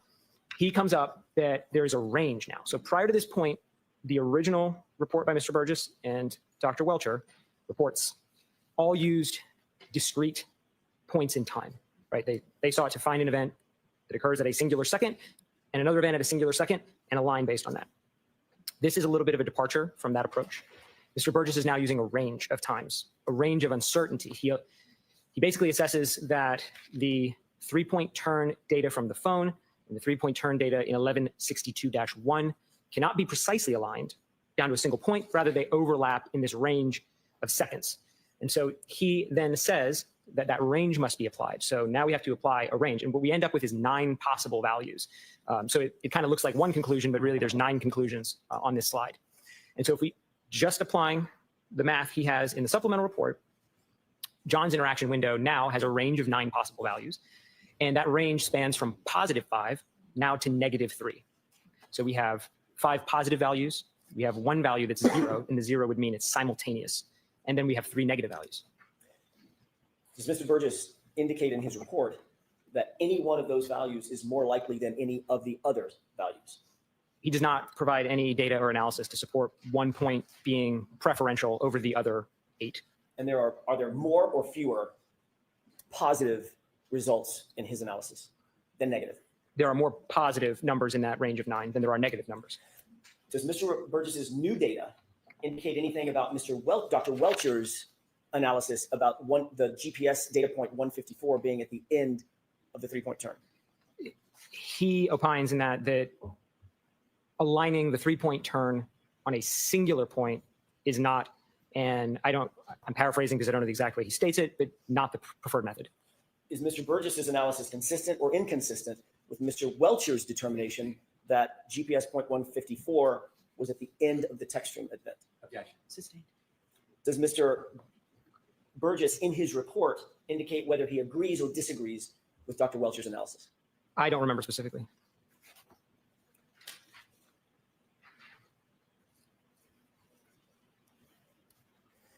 In your opinion, I asked you about Mr. Burgess's report. Now I'm going to ask you about your opinion. In your opinion, is this new offset any more likely or reasonable than any other offsets previously proposed by Mr. Burgess?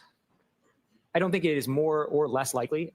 I think it is a valid approach, certainly. And so I think the results from the additional analysis should be included with the analysis of all of the results so far. And none of those results are more or less likely than any of the others, correct? Sustained. Are any of the results, in your opinion, to a reasonable degree of scientific certainty, are any of the results any more or less likely than any of the others? In my opinion, they're all equally weighted.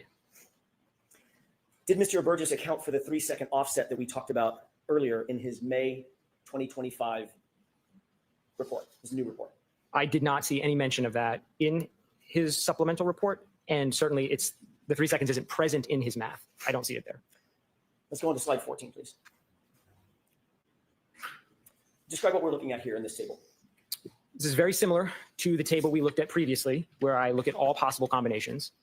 Now, however, I just have a lot more data points to show. So I've had to break the table into 2 tables. So we're going to look at this, and then we'll look at slide 15 next, which is the second table. I just couldn't cram 30 lines onto one slide. Let's move to the next slide then. Is this a So there's continuation of the second half. So think of these as a singular table. I just had to split them up. If we head back to slide 14, we'll start there. So this slide, I'm not accounting for the key on, and that's the main difference between my 2 tables. Table 1, I'm not accounting for the 3-second key on. In table 2, I am. When you say key on, you're talking about that 3-second delay. Correct. Okay, go ahead. But again, I want to make sure we're thinking about this as a singular table because that's where we'll draw our conclusions from. So the first lines of the table, we've already seen those. Those were in my original table. I haven't changed those. That's the same math that's been there. All I did was I added the 9 points now from Mr. Burgess's supplemental report using the range he shows. And so now we can see if we include that, now we get some positive numbers for John's interaction window. We get that 0. And again, the 0 would imply that the end of event 1162-2 is happening exactly at the same second as the phone lock. So it's kind of not on one side or the other. So I think it should be thought of as separate. And then we have 3 negative values, which would imply that phone lock occurs before the end of 1162-2. And did you already mention the one that was simultaneous? When John's interaction window is 0, correct? 0. That would imply simultaneity. All right, is this 14 or 15? This 14, let's move to 15. Now, this is Same. the continuation of that. Mentally, we'll just continue that same table? Correct. Okay. Just a continuation. Imagine in your mind is just rows 16 to 30. Okay. And it's the same thing, same format, except for now we're just adding in that key on adjustment because, again, I think the analysis should be run with and without it. And so now when we run this with the key on adjustment, we get 14 of these 15 are John's interaction window is positive to various degrees. And one of them, it's 0, again, simultaneous. And there are no negative values with this adjustment. Can we go to the next slide, 16, please? What are we looking at here? This is the summary then of that table, kind of a verbal summary of the giant 30-line table now. And if we look at all of the possibilities from all of the aperture reports collectively, we can draw some pretty straightforward conclusions.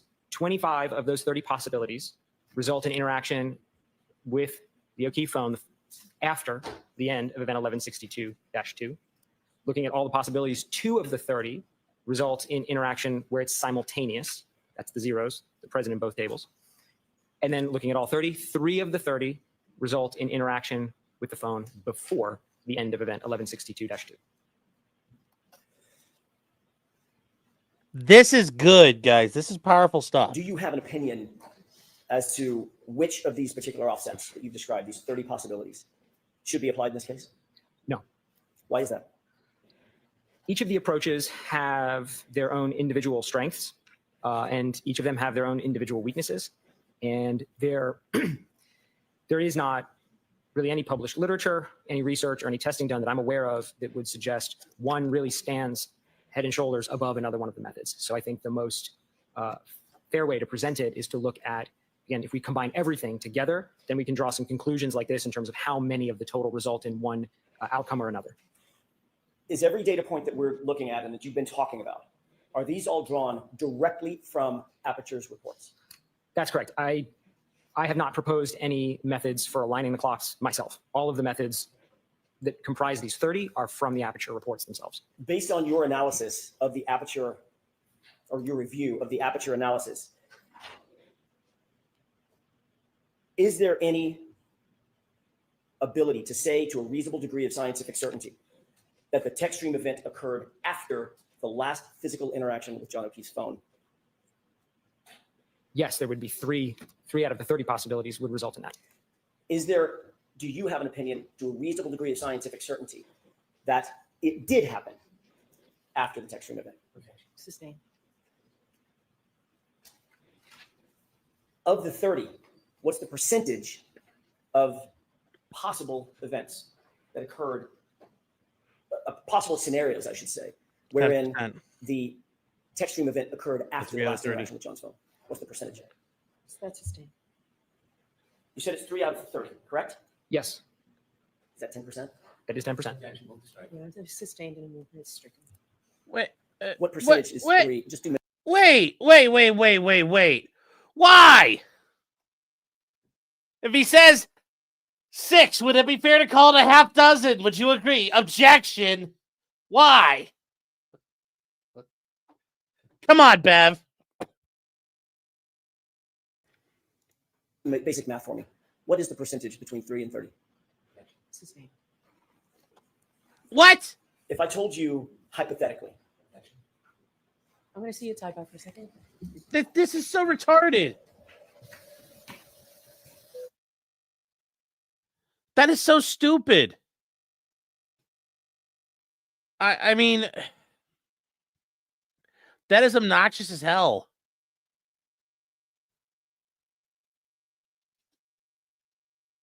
That is completely obnoxious. Completely obnoxious. Okay, so Michael Milano, he says, I can fix her. I'm like, she might run you over for your troubles, man. Be careful. Also, thank you for being here, Michael. Skeeve Man for £5 sterling. The King Sterling. Oh, I forgot. Sorry. In Scotland, not like in the King. My bad. Is everyone here an asshole who's going to take the part of Dustin Diamond? James Phipps says, how are her car logs admissible evidence without any dates? Remember, what they can do is they can open up those key events when the car is turning on, and they can go back to key cycles because that car registers every time it cycles the ignition. So every time Jen starts it, boom, that's a number one. So they're claiming Trooper Paul was 1164, and they counted backwards in time. 1163 would have been Karen driving home to her house, and then 1162 would have been Karen when she hit John. That's how they're doing it. They can try to, if they can present evidence that correlates things, they're allowed to do it. Ski Man for £2 sterling says a lot can happen in 5 seconds. Ask all of my exes. Jefferson Post says, what frequent defense error is getting sustained? I don't know if I think there's some foundational issues, but that 3 and 30 is 10%. I don't know what the hell's going on there. I don't know what's going on there. T-Rex Trucking and More for $9.99 says, others say Hank is a bad lawyer. I disagree. He's the type of lawyer I'd want to hire, one that will work full-heartedly, potentially even stretching the truth to get me free. Yes, the problem is Hank is doing all those things for the prosecution. He's lost the plot, and it's scary. Crystal Pontac. Crystal, how you doing? It's good to see you. It's been a little while. From Zuid Africa. Hope you're doing well. Gifting 10 subs. Let's go, chat. Let's go. It's Friday night. It's 7:00. You know, it's been a good. It's been a day with some setbacks, but overall, it's still Friday. It was a 4-day weekend, chat. Let's get this. Let's get after it. It's a Friday, and it's still kind of scuzzy out here in Ohio, but hopefully it's nicer where you live. But let's get it. Let's get after it. So, okay. And the actual Trooper Paul cycle is 1167. 1164 is on the truck. 65 is from the truck, and 66 is missing. Okay. Yeah. All right. James Phipps says silent objection should be unconstitutional. You mean objections you don't get to hear what they discuss? Well, what they did is Hank objected, and they went up to the bench at Sidebar and had their speaking objections. So they're not silent objections. But there's also times where you can just object if somebody's going to say hearsay, and the court knows it's hearsay, and you can tell it's hearsay. So sometimes, like, if the other party's going to raise something, I'll say objection. You're like, yeah, hearsay. You don't always have to speak your way through them. So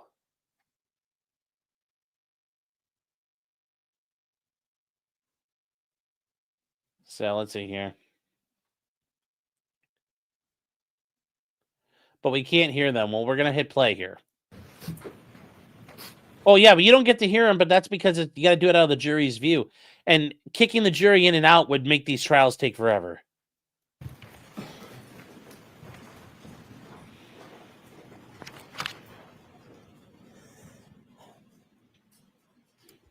Following your analysis of the totality of the possible scenarios, did you come to a conclusion that the vast majority, let me rephrase that, did you come to any conclusion about the numbers as they relate to the positive interactions versus the negative? And when I say positive versus negative, I'm talking about the phraseology that you used. John's phone interaction being in the positive side versus John's phone interaction being in the negative side. Yes. And what were those?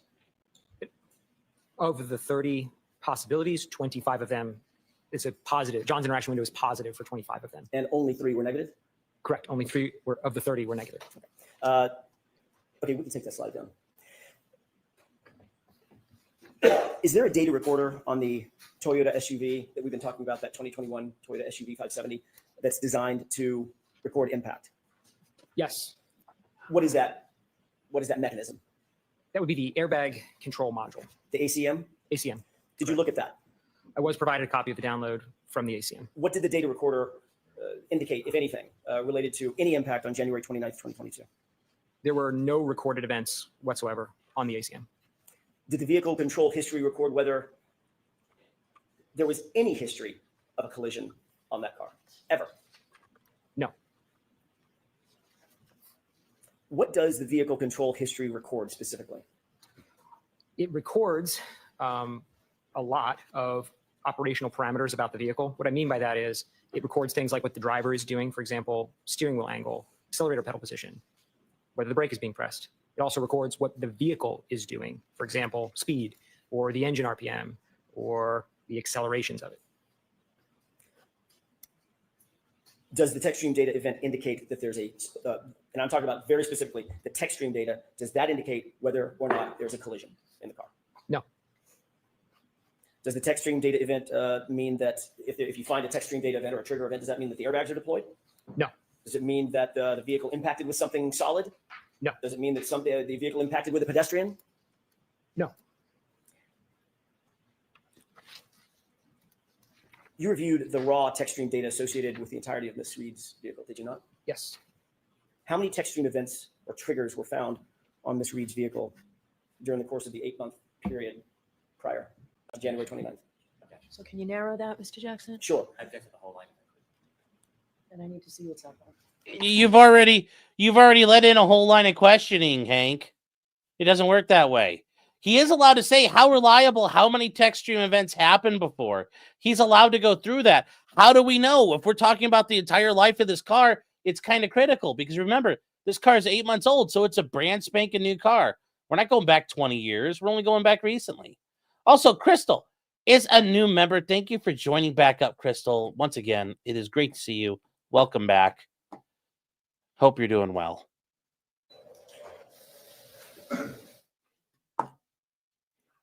I'm usually on when you get ready for work. Oh, okay. Well, I'm glad you've been around. So, Hank looks so bad here. No, he doesn't. I understand what Hank's trying to get at. He's not looking bad. He's doing his job. That's not an unreasonable objection, in my opinion. I don't fault him on that one. There are times where I will fault him. That is not one of them. So, like I told you, Chad, I'll be honest. I'll call the ball on a strike.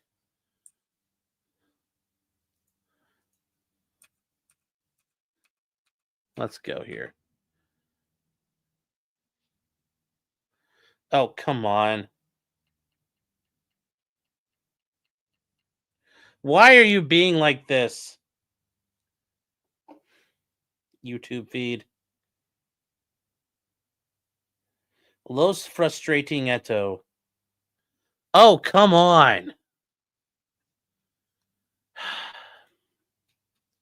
We got to keep doing this, chat. It's getting frustrating.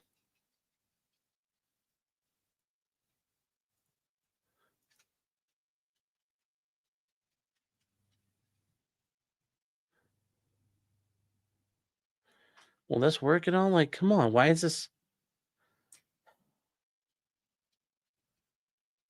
Do I need to refresh my browser? No, I don't need to re-update Chrome.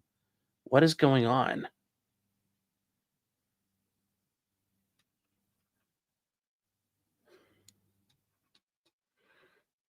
This is, oh, good.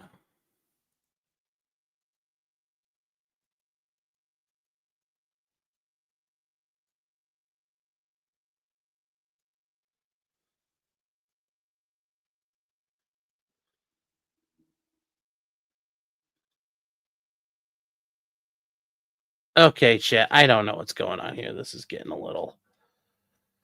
Come on. Okay, there we go.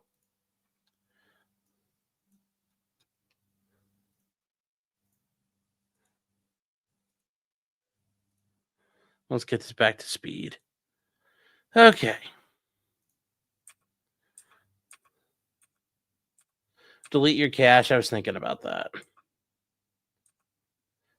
James, YouTube Downloader is my friend. I do use it for a lot of things. The problem is StreamYard gets really retarded when you try to play videos depending on how they're set up. Sometimes it'll let you hear sound. A lot of times it won't if I'm playing it on my own video player. And I have problems with that. So I'm trying to avoid that. Real quick. Ooh, yellow cake. I'm not sure which kind of cake. I mean, is that yellow cake, that WMD yellow cake? Is setting in for 10 Swiss francs or francs, however you'd like to prefer them. At this point, the court in sidebar, have the court in sidebar and just come out for the verdict. You know what? I mean, I get that, but here's the problem. Like, you can't trust Bev. That's dangerous. So, but that is a very funny way at this rate it's going to happen. So, thank you for being here. Thank you for being here, new face. Also, thank you for the super chat. I appreciate it very, very much. Hope you stick around. And by the way, if you are new, guys, my name is Sean. I'm an attorney, so a potential criminal. I go by my government name is Sean. I'm a attorney over here in the Cleveland, Ohio area, and we're plowing through Karen Reed like everyone else, just a little bit later in the day. So let's see what we got. There we go. But thank you, Yellow Cake. Okay. Mr. Jackson, how much longer? I'm just trying to figure out. I'm wrapping it up, Judge. Okay. It's not going to be long. A few more questions. I'm not curbing you in any way. We just Understand. Respectfully, it won't be very much longer. You reviewed the text stream data, otherwise known as the triggers, for the entirety of Ms. Reed's vehicle, correct? Yes. How many trigger events did you find in the life of the car? Not counting 1162-2. Let's stop there. Right. Prior to 1162-2, there were 19 prior events. And 19 total events, correct? Correct. And how many collisions were clocked by any recorder on that car? None of the events were triggered by collision.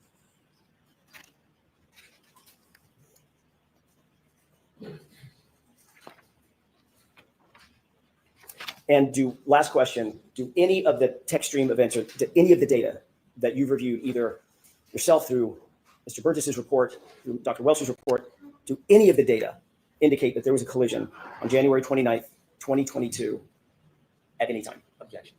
ask it differently. What did you find in terms of, I want to narrow this question to January 29th, 2022. What did you find in terms of any data regarding a collision? Neither of the events that occurred on that date were triggered by collision. Thank you.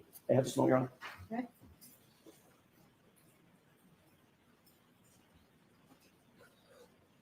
That's a good question to end on. If this is his direct, that's very short. But this is his role. He's not Aperture. Remember, guys, he's not ARCA, so he's going to be different. He's just saying their math is fucked. That's all I have. Thank you. Okay. Jurors, we're going to take the morning recess. There's some things that we need to do with the lawyers briefly that we'll have you back to help. The jury's going to rise. Can I Jury's see gonna- counsel at sidebar to save us some time, please?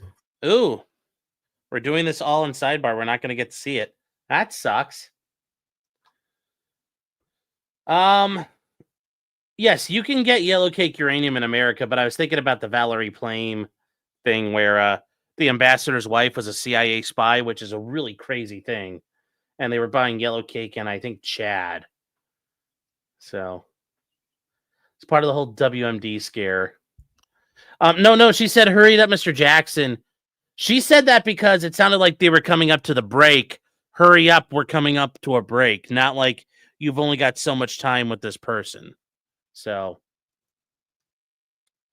I'm not trying to sweep for Bev, but you guys are making me sweep for Bev. I don't like this. You're making it tough on me, chat. All right, so let's skip ahead here. So that's a very short direct. We're going to try and keep the air conditioning on and the fans. It's a little stuffy in here, so if you just speak directly into the microphone, that would be great. Not a problem, Your Honor. Thank you. May I proceed? Please. Good morning, sir. Sir, are you trying to offer an opinion suggesting that Ms. Reed's Lexus never hit John O'Keefe on January 29, 2022? I'll allow it. Is that what you're doing? Is that your opinion? No, sir. Are you offering an opinion that Ms. Reed's Lexus never got in a collision before? The way I stated it was none of the prior events were triggered by a collision. What I'm asking you, are you offering an opinion that Mr. Reed's Lexus never got into a collision before January 29, 2022, or on that day? No. So when you were talking about collisions to the jury, you weren't making any suggestion that that Lexus was not in a collision, are you? I think you threw. Woo! That is good cross-examination right there. That is, Hank is coming on very strong. He probably doesn't need to be as loud. But the way Hank has threaded the needle very well there.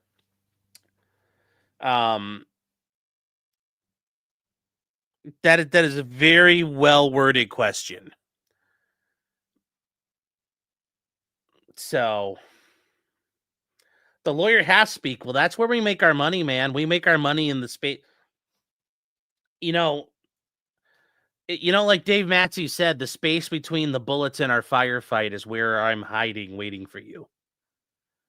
That's where we live. We live inside the space between the bullets and a gunfight. All those elusive little areas, the nooks and the crannies, and you're like, Sean, you're not fitting into too many nooks and crannies. In terms of hyperbole. That was actually very well done. Because we all know he's not, but the way he's asking this question, it's like, so you're agreeing there wasn't, like, in that he's going to leave that open like that, I bet. Actually, very well done. Very well done there. But remember, Hank's specialty as a defense attorney is cross-examination. So, yeah, this is a good job. You guys may not like it, but I'll tell you when it's good. Double negative in there. Can you just clarify what you meant? Yeah. You are not suggesting to this jury that Ms. Reed Lexus did not ever get in a collision before? No. Okay. You're just saying that there's no data on the text string to suggest a collision. Specifically, none of the events were triggered by a collision. That's Text stream data can be triggered by a number of different things other than a collision. Isn't that true? correct. And in fact, when you talk about text stream data, you know that text stream data does not record a collision. You know that. A collision is not one of the triggers. That's correct. Right. So when you were saying it wasn't triggered by a collision, it's never going to be triggered by a collision ever on text stream data. Not the collision in and of itself. Correct. Right. Mhm. Right. So there's other things that will trigger text stream data, Correct. like sudden acceleration. The only acceleration trigger that I'm aware of on text stream is if there's a large acceleration during what Lexus calls a PCS or a pre-collision safety event. But a large acceleration on its own, I do not believe is one of the triggers. Are you sure you know a lot about text stream data? Yes. Sustained. Do you know a lot about text stream data? Yes. And you're saying that if a car accelerates over 30% in and of itself wouldn't initiate a trigger? I'm not sure I understand. You just said pre-collision is the only time sudden acceleration, from your perspective, would. Okay, now, if this is true, that's bad. But Hank is now like that first question he did, Hank now sounds like an asshole. So is the jury going to see it that way? I don't know. Let's see. Cause a triggering event. Now, I'm asking you, I'm allowing this. if someone accelerated Ms. Reed's Lexus at over 30% acceleration, would that cause a triggering event? I am not sure what you mean by 30% acceleration. Accelerator? 30%. Accelerator pedal. Yes. Oh, yeah, there's a lot of triggers. There's a number of ways that these VCH events can be triggered based on the accelerator pedal angle. I think, yeah. And what is the percentage from your experience that would create a triggering event? There's various. Toyota, Lexus calls it high, medium to high is what they put it. Do you have a number? Do you know the actual data on what percent of pressing the accelerator on the same Lexus as Ms. Reed's would create a triggering event? Do you know? Off the top of my head, I don't know the exact percentage down to this percentage point. No. There is something different than the texturing data. That's the EDR data, correct? Yes. You would not expect, it would be abnormal for the EDR to register data based on a side swipe between a 6,000-pound Lexus and a 216-pound person, wouldn't it? Objection. I'll allow it. That would be abnormal to register that data into the EDR, wouldn't it? I don't know if I would use the word abnormal, but I would say that there's a minimum threshold to record in the EDR, and a pedestrian impact generally wouldn't meet that. I'm sorry. A pedestrian impact generally wouldn't meet that, but I don't want to make a blanket statement as if it's always the You're case. saying it would meet that? Would not. Would not. Okay. And a side swipe or a clip has less force and impact than a head-on collision, depending on the speed, correct? Generally, yes.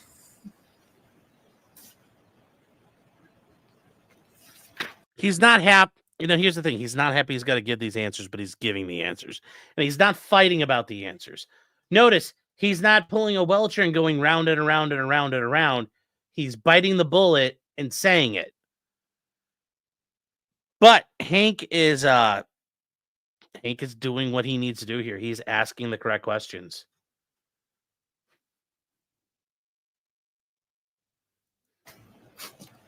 When you are discussing the triggering event, that is the moment that something registers to the car to capture data in the text string, correct? Correct. So if I was to suggest 30% of depressing the accelerator pedal would cause a triggering event, would the triggering event be when it reaches 30%? Yes. The event data captures potentially part of an event, doesn't it? I think we're into semantics a little bit. I think it depends on what you mean by event. Because Exactly. previously, we'd been talking about an event as the data, but event can mean a lot of other things. If an event's only 3 seconds long and 10 seconds of data is captured, then the data will capture more than the event, correct? Correct. If the event is longer, 15 seconds, 20, 25 seconds, and the data is only captured for 10, the text stream data only captures part of the event. Correct. Fair to say? Very fair. So when you're looking at the data, it doesn't tell you about the entire event, correct? The data only tells us about the window of time the data captures. There's no way to know beyond that from the data. All of your equations and pluses and minuses and graphs you're talking about deal with the 10-second text stream data that was captured, correct? They deal with event 1162.2, right, and the 10 seconds it's comprised of. Okay. Actually, they really just deal with the end of the event. That's what everything in the Aperture reports reference. Fair enough. But it doesn't deal with anything that could potentially happen after those 10 seconds, does it? No. Or anything before. No, it does not. The triggering event is spot in the middle, captures 5 seconds before, 5 seconds after. Approximately 5 seconds. It's not exact. And you would have to look elsewhere for evidence to know what might have happened before. Yes? Correct. And you'd have to look elsewhere for evidence to see or determine what happened after. Yes. Do you know at the end of this triggering event, that 10-second window of data, do you know what happened with the defendant's Lexus after that 10-second of data? No. You have no idea, right? I don't. Okay. I want to just ask you some questions about your background and then leading into this case, if I could.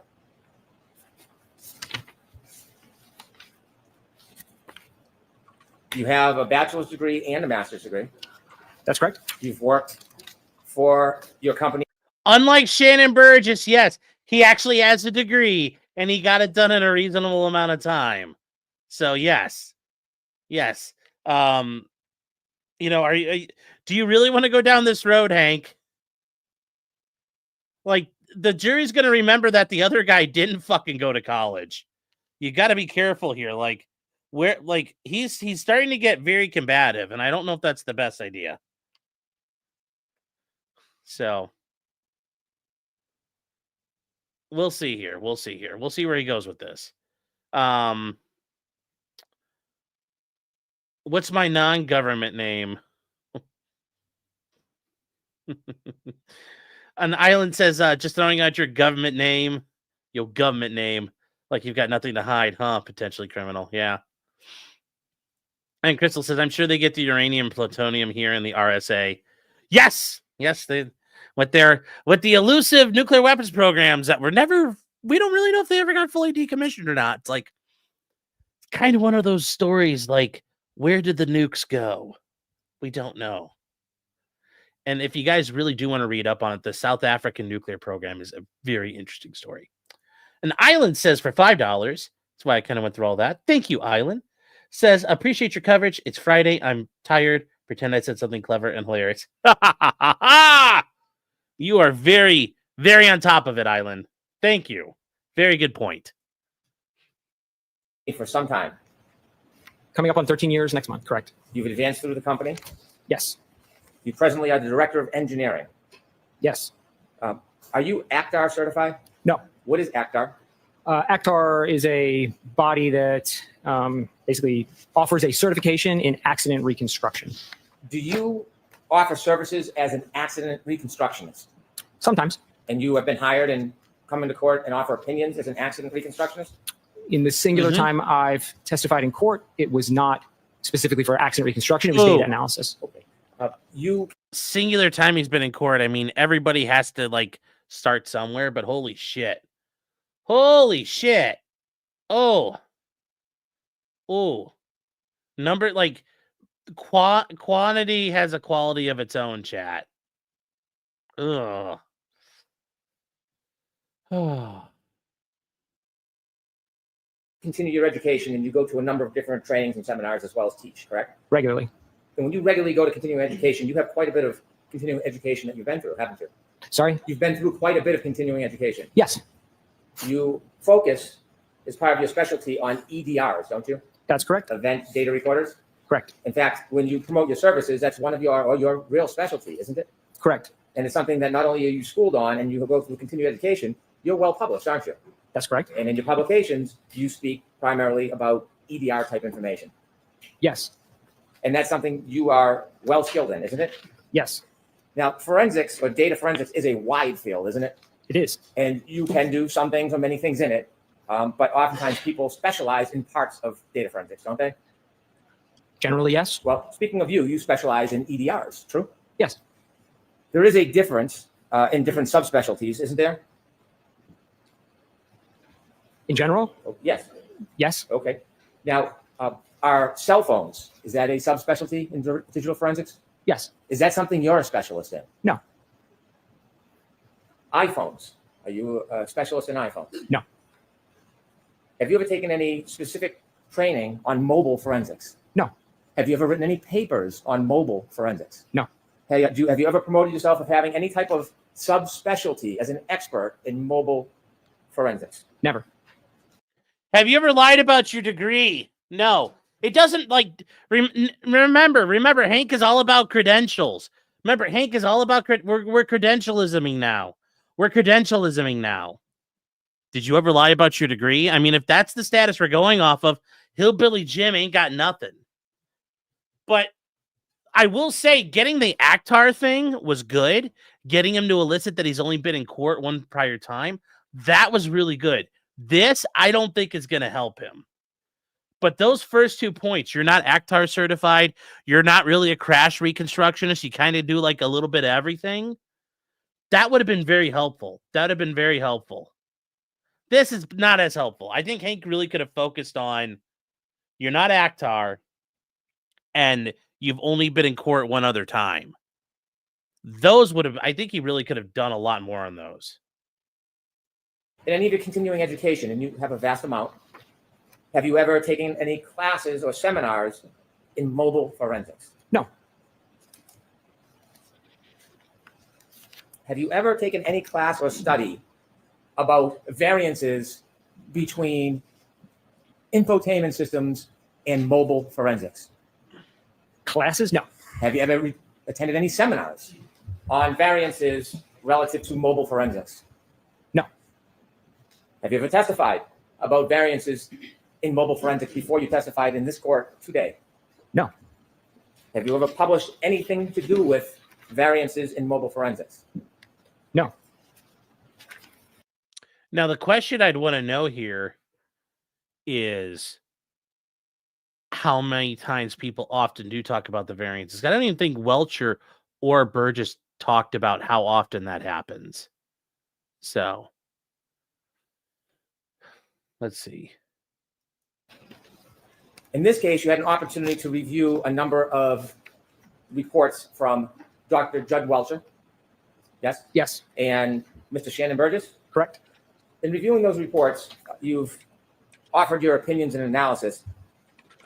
Did you ever engage in actually any efforts or study in this case to obtain data?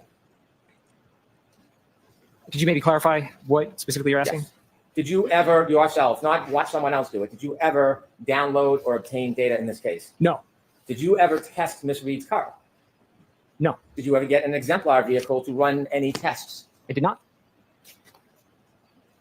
Did you ever do any actual testing in this case? No. And so your role is to look at other people's work and offer opinions and criticisms, basically. And provide some clarity to the work, but generally, yes. Clarity for who? Who asked you to provide clarity? My clients in this case, You what? Mr. Jackson, my client. Did you ever speak to me? No.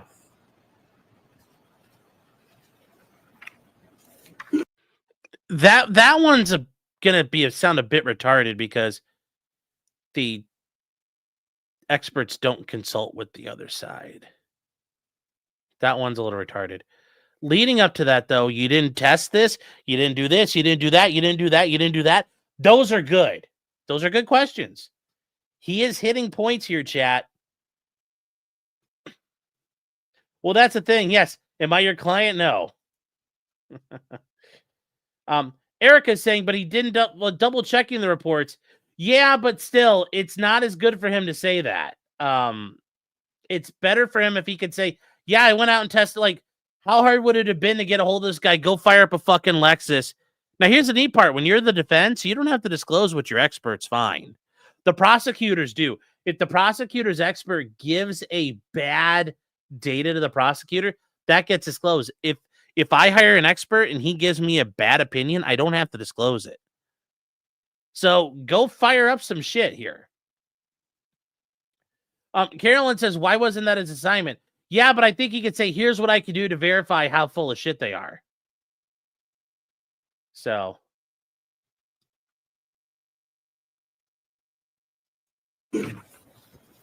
As an expert, when you analyze data, whether you actively got it yourself or not, do you ever give an opinion in paper called a report? You ever write a report? Yes. And you've seen reports in this case that you've looked at, correct? Correct. A number of reports by Mr. Burgess, Correct. report by Dr. Welcher, Also correct. reports that you're critiquing, right? Correct. Did you see Ian Whiffin's reports? I did not. How about Jessica Hyde? Did you see her reports? You were asked to consider information from Mr. Whiffin's report. No. Well, you were asked to assume that the last user interaction on John O'Keefe's cell phone was 12/32/09. That was stated in Dr. Welcher's report, so I started my analysis at that level. So none of the information did you actually personally go and vet or analyze or make any determinations about. You're just critiquing written reports. Are you saying that information should have been critiqued? Are you saying that Whiffin and Hyde should have been critiqued? Hank, you have to be careful with that one. That's a dangerous point. That's a dangerous point. I don't know if I'd say it like that. But I think he could have said it more artfully. Correct. Well, as an expert coming into court and testifying and having opinions, you put together a PowerPoint, didn't you? Yes. Why didn't you ever put together a report to share the basis of your opinions and the process you went through to arrive at your opinions before you came into court? Primarily, I wasn't asked to, so I didn't do it. I wouldn't commission work without being asked to do it. And number two, the extent of my work beyond building the PowerPoint was just basic addition, just adding numbers together that already existed in the Aperture reports. So there wasn't a tremendous amount of complexity to what I engaged in. What about your work product and your calculations? Did you do all this in your head, or did you type it out and go through a computer program? How did you do it? I used a calculator for most of it, and the tables in my PowerPoint were generated in Excel, which has some calculation capabilities. Were you ever asked not to write a report? No. You had provided an initial PowerPoint, Yes. and then you received information from Mr. Burgess, Yes. and then you added new slides to your PowerPoint. That's correct. Mr. Burgess's report was May 8th. Yes. You provided your PowerPoint on May 25th. Correct. Did it take you that long for the calculations between when you got the report and May 25th to put together the new presentation? No, it didn't. Why did you wait until May 25th to provide the new information? That's when I was asked to do it. What do you mean by that? I just want to see what the date is today. Today's the 30th. When you finish your PowerPoint, What the fuck?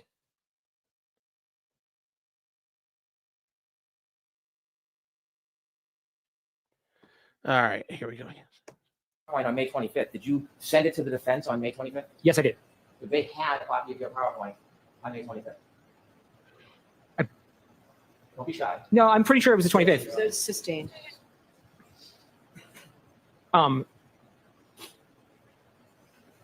Yeah, if it wasn't the 25th, it would have been maybe the day after, but it's dated the 25th. I'm almost positive I provided it on the 25th. There's no reason for you to hold on to it for a couple of days. No, I think it was the 25th. You know what else provided to the Commonwealth that report? No, I don't. In the 25th, the report that you provided to the defense on the 25th, it had new information, didn't it? It had the information from Mr. Burgess's supplemental report. That was the additions. Why did you wait until the 25th to put it together? That's when I was asked to do it. Who asked you? My clients, Mr. Jackson, He said, please have it on the 25th. we had a phone call on the 25th and discussed Mr. Burgess's supplemental report. During that phone call, he asked me to update the presentation, and I did so, and then provided it.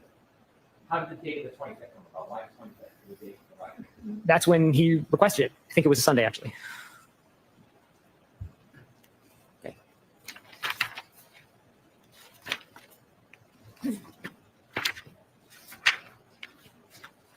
When you first got involved in this case, it was last fall, Correct.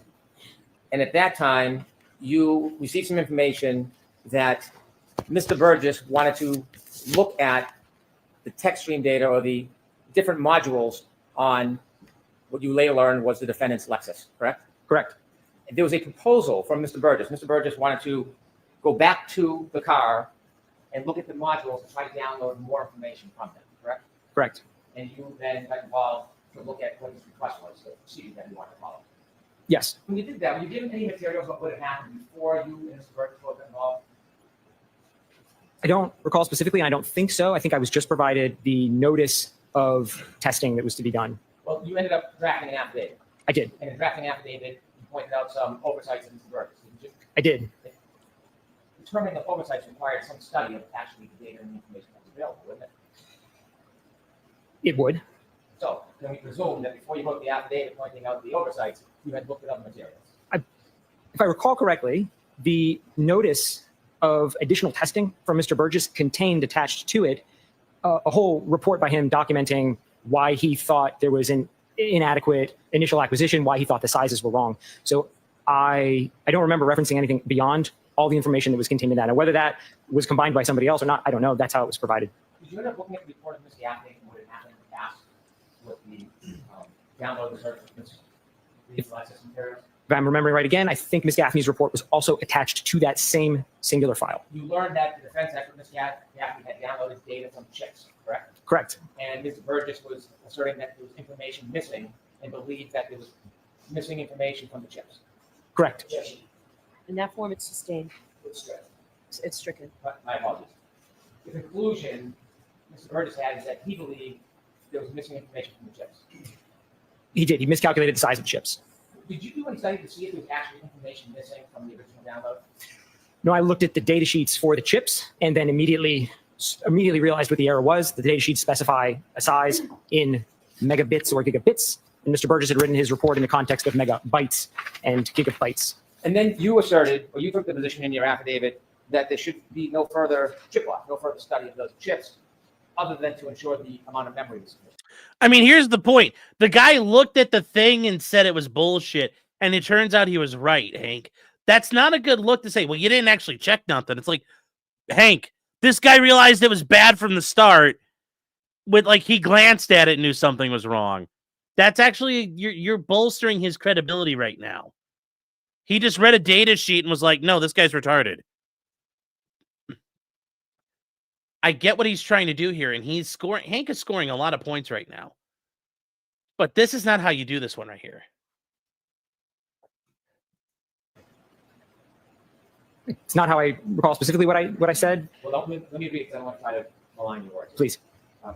Mr. Burgess proposed protocol labeled, "We attempt chip-off acquisition is unnecessary because the file size of the acquisition performed by Ms. Gaffney already matches the expected memory storage capacity of the components."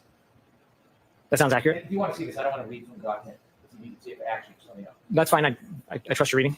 However, an acquisition may be conducted for the sole purposes of ensuring the contents of the memory chips have not been altered since the last testing by recording the checksum. Yes. Did it cross your mind at that point that there was important data in those modules that was not seen or recovered or obtained by Ms. Gaffney? No. Did you want to know what Mr. Burgess was looking for more data, more information, what he thought was missing?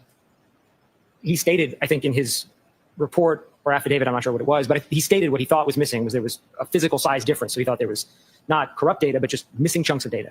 Log on information, you've heard of that. Ignition on and ignition off information Yes. in a infotainment system.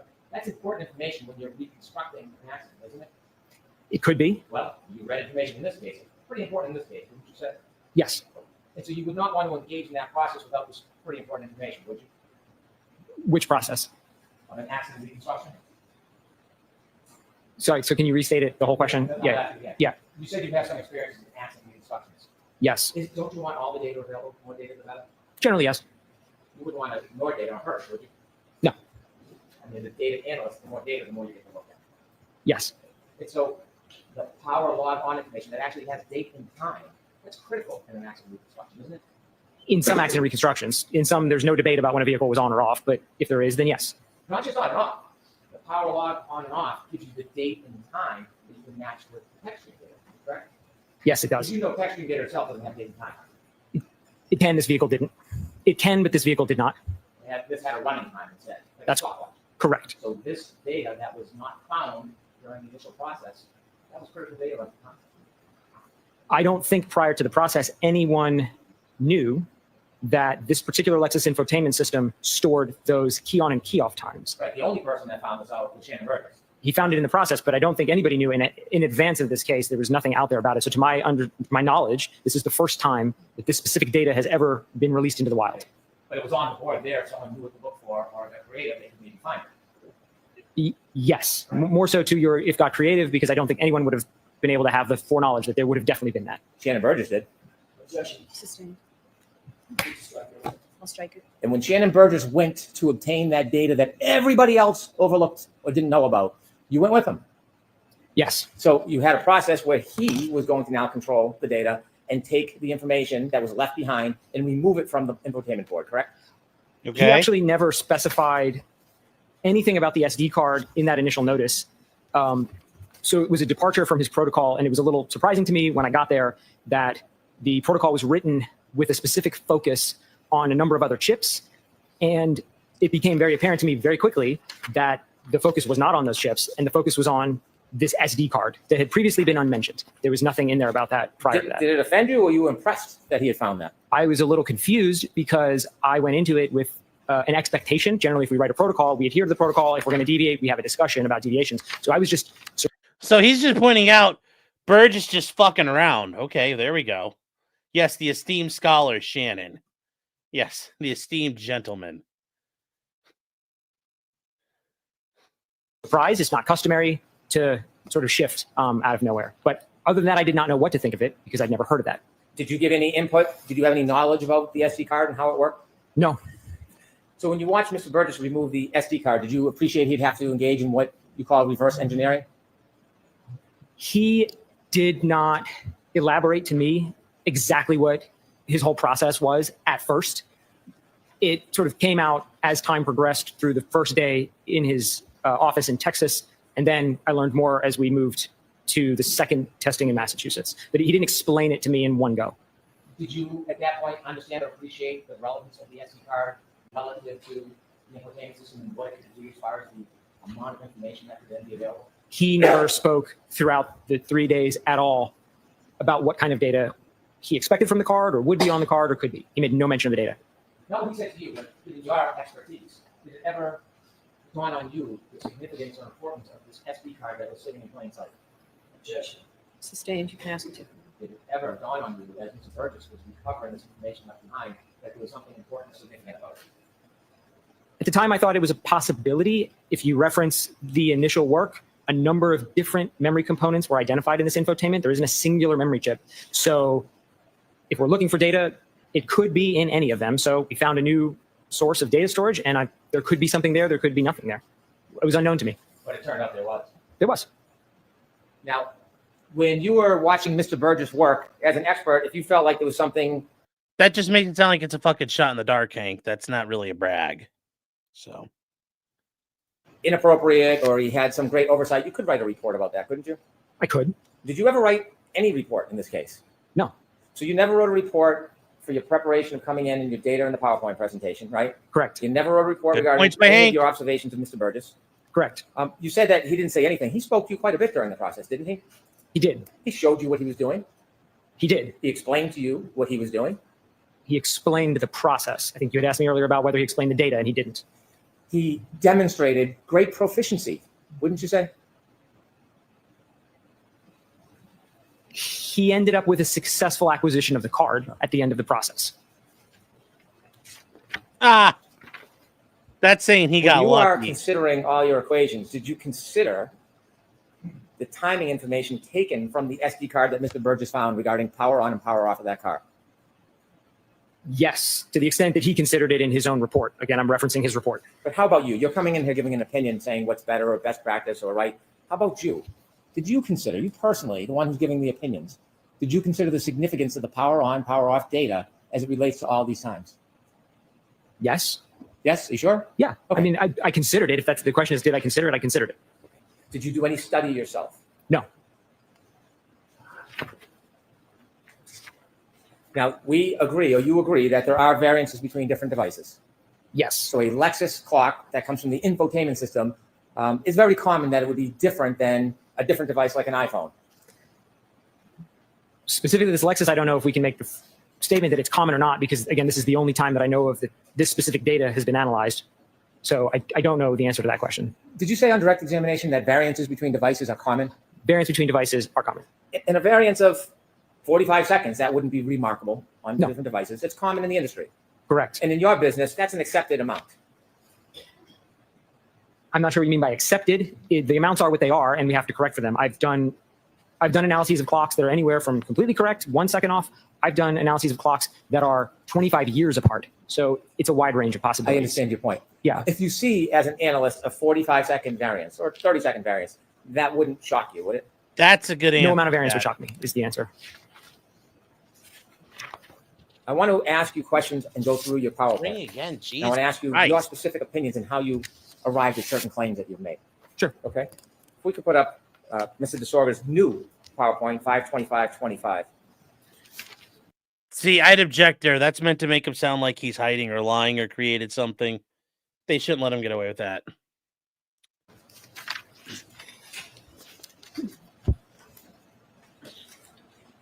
You've made a modification to your PowerPoint. Yes. You made an amendment to your PowerPoint. Yes. So there was something that happened. You received new information or new data, and you updated or changed your PowerPoint. I did. And that's an appropriate thing to do when you receive new information, isn't it? Yes. If you have new data, you don't want to leave it behind. You want to make the best presentation with the best data you can. I'd want my presentation of the data to be as accurate as possible. So I included all the data. And you would expect that from any expert, wouldn't you? If they received new information or analyzed new data and it was important, it would be an appropriate best practice to update the PowerPoint or information they're providing, wouldn't it? Objection. I'm going to allow that. I don't know if I would tell understand. other experts what their best practices are. I would say, generally, as experts, we do work that our clients ask us to do. So if we're asked to do it, we do it. If our clients say, hey, don't do that, we don't do it. Well, you like the phrase best practice on direct, so I'm just wondering if I can borrow that phrase. Sustain. Wow. That is an asshole thing from Hank. Okay, guys, he's doing a lot of effective cross here. This is very effective cross, but he's now getting into how big of an asshole is he looking in front of the jury? That was unnecessary. Hank, you could have used that later on him and said, well, you did this. Would you agree that's a best practice? You talked about best practice a lot, and best practices are important to follow. Did you follow a best practice? Yeah, being passive-aggressive like that is not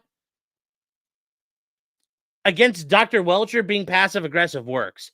This guy has not been passive-aggressive. This guy has answered your questions. He doesn't dance. He answers. He's been very truthful so far. He's been very honest. So, yeah, this is I just don't think it's a good idea the way he's doing it. And the Chugi Show is saying, I'm late, all good. Nick said that everybody on his stream today, you guys should follow Chugi Show live. You should follow the Chugi Show on his live stream, Lamau. Yes. Guys, follow Chugi Show. Jefferson Post says, ooh, Hank triggers his witness getting dissed. Yes. And then Snivels or Snivel. Snivelus Snivelese. I'm not sure which way we're going with this, but either way, we're going with it. The kitty cat eating popcorn. That's a cute looking kitty cat. For 20 subs. Let's go, chat. It's Friday night. End of the month, chat. I got to make my VIG for 2.0, or otherwise she kicks my ass. Rubs a cigarette out on me. I got to make my VIG, chat. Don't. Oh, I do need to do that. Actually, good point. See, 2.0's even yelling at me, making sure I keep on top of it, chat. I got to donate my subs that I have here. So, hold on here, we crook. We got to do this, chat. Where are my kitty cats? Don't need them. They're not photogenic. 2.0's back, so they don't care about me anymore.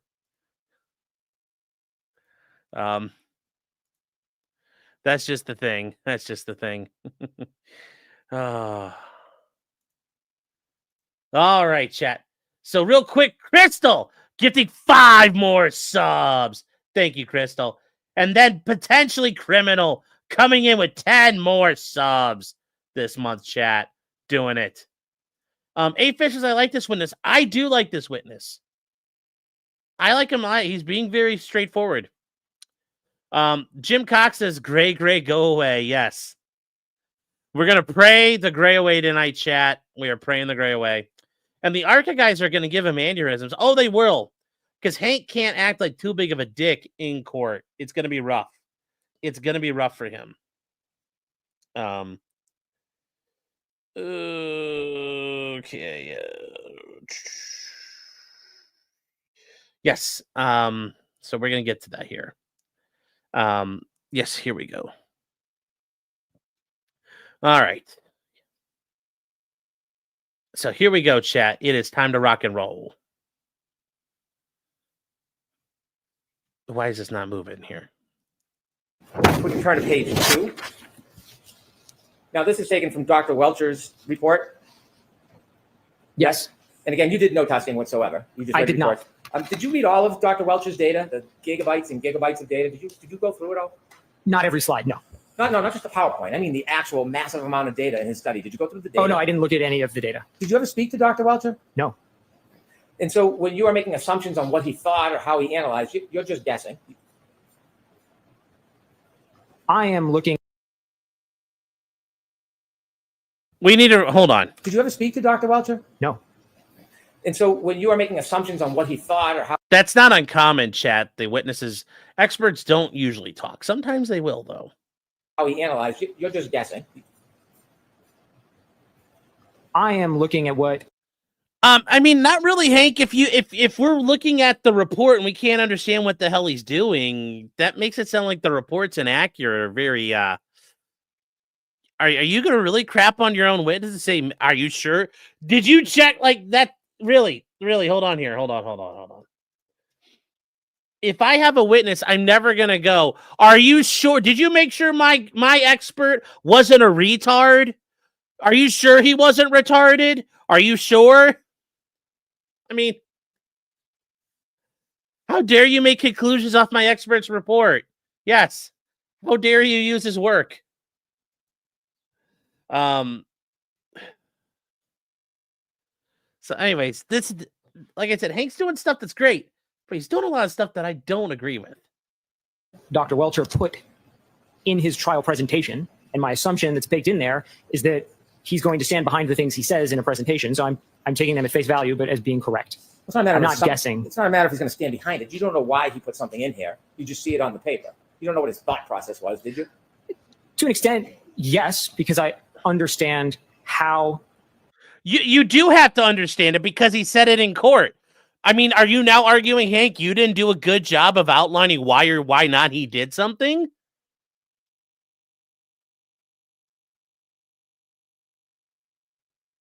Why would you do this? You are opening, like, I don't know how smart Alan Jackson is right here, but you're kind of opening yourself up. The idea of, like, did you guys not, is it true that you don't know for sure we told the jury what was fucking necessary? Like, are you really wanting to do that? I don't think I would ever come across this way at my fucking like other side. Well, guys, it's hot as hell in Boston today, and I think that courtroom's getting hot. It gets hot. You're in a suit. It's not easy, trust me. Yeah, he's shitting on them to raise them up, and it doesn't work. So The exemplar testing by Aperture laid the foundation to align the key-on events in the infotainment to the Lexus VCH events.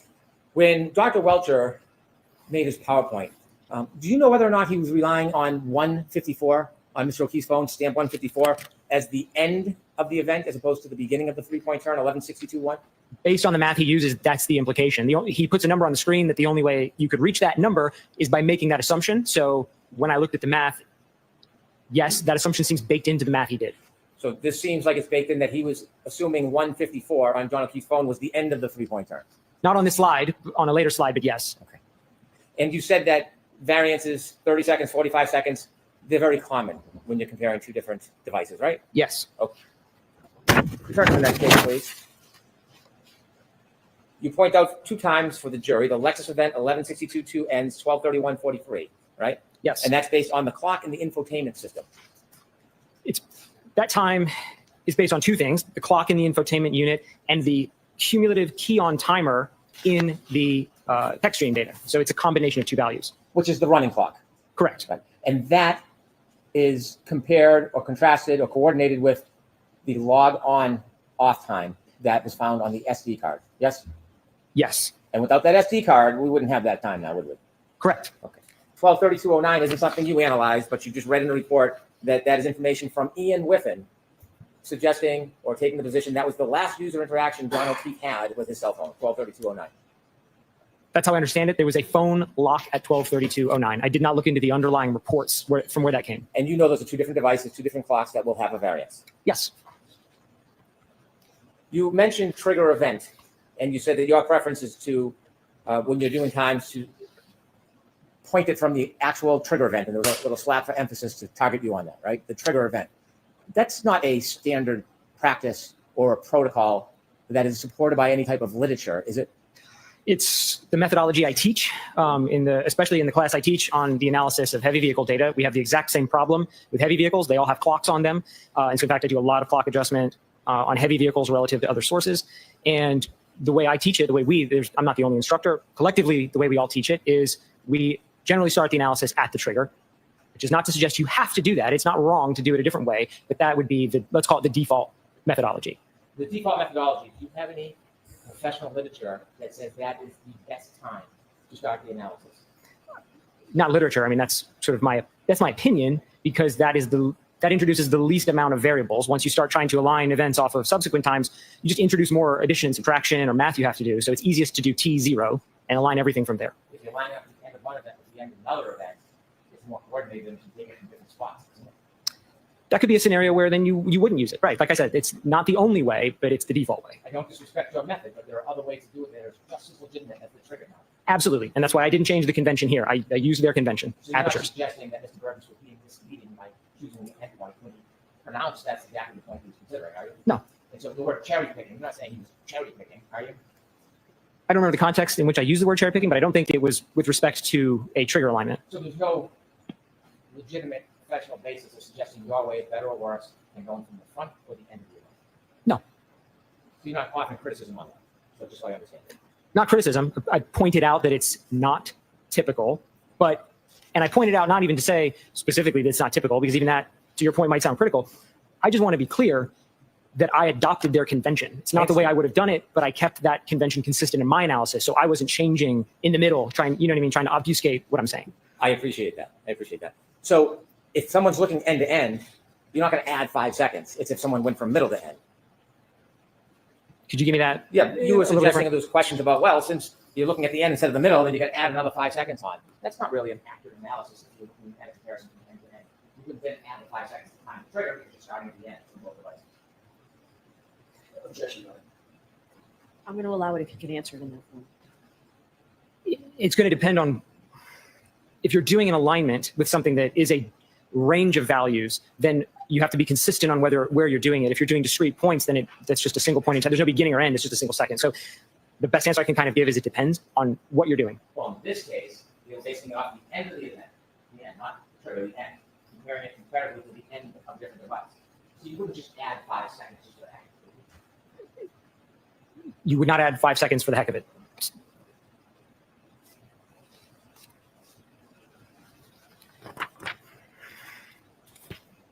You see 12:32:09 minus 12:31:43, the middle line, equals 26 seconds. Isn't that in Dr. Welcher's slides before, let me phrase it more cleanly, before Shannon Burgess analyzed the data more closely on May 8th, in his May 8th report? Isn't this the exact difference in time that Dr. Welcher cites in his PowerPoint, 26 seconds? I'll sustain it in the. Did you see, when you reviewed reports, that Dr. Welcher uses this exact number plus 26 seconds in his report?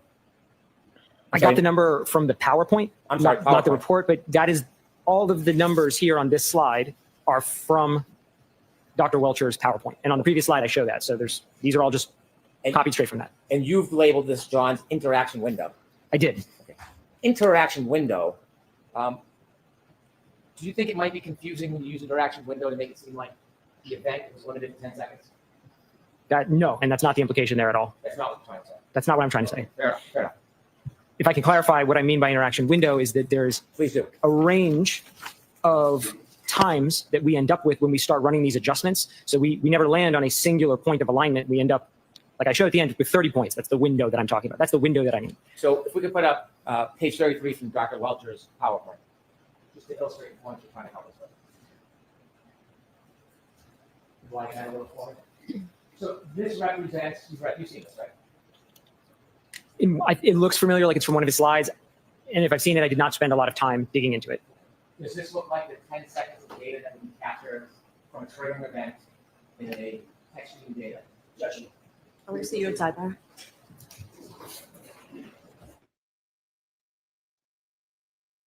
Okay.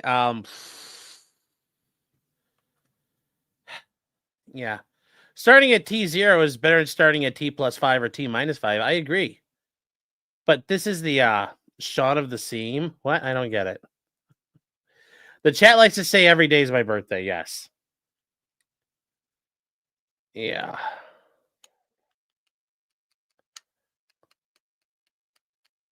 So, okay. Yeah, see how Matt explains the data, the issues in data, unlike Welcher? Yes, I agree. I agree. It is 100% a difference in style. No, chat, it's not my birthday.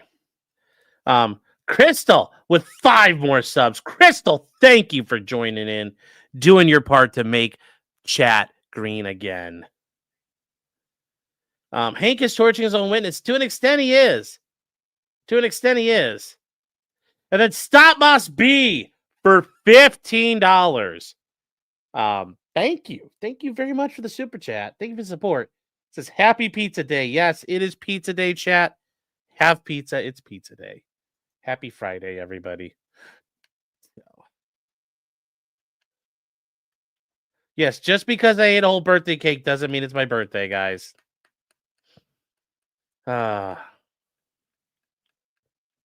Yes, he makes everything so much more understandable. He makes everything so much more understandable. So, let's see what we can do here.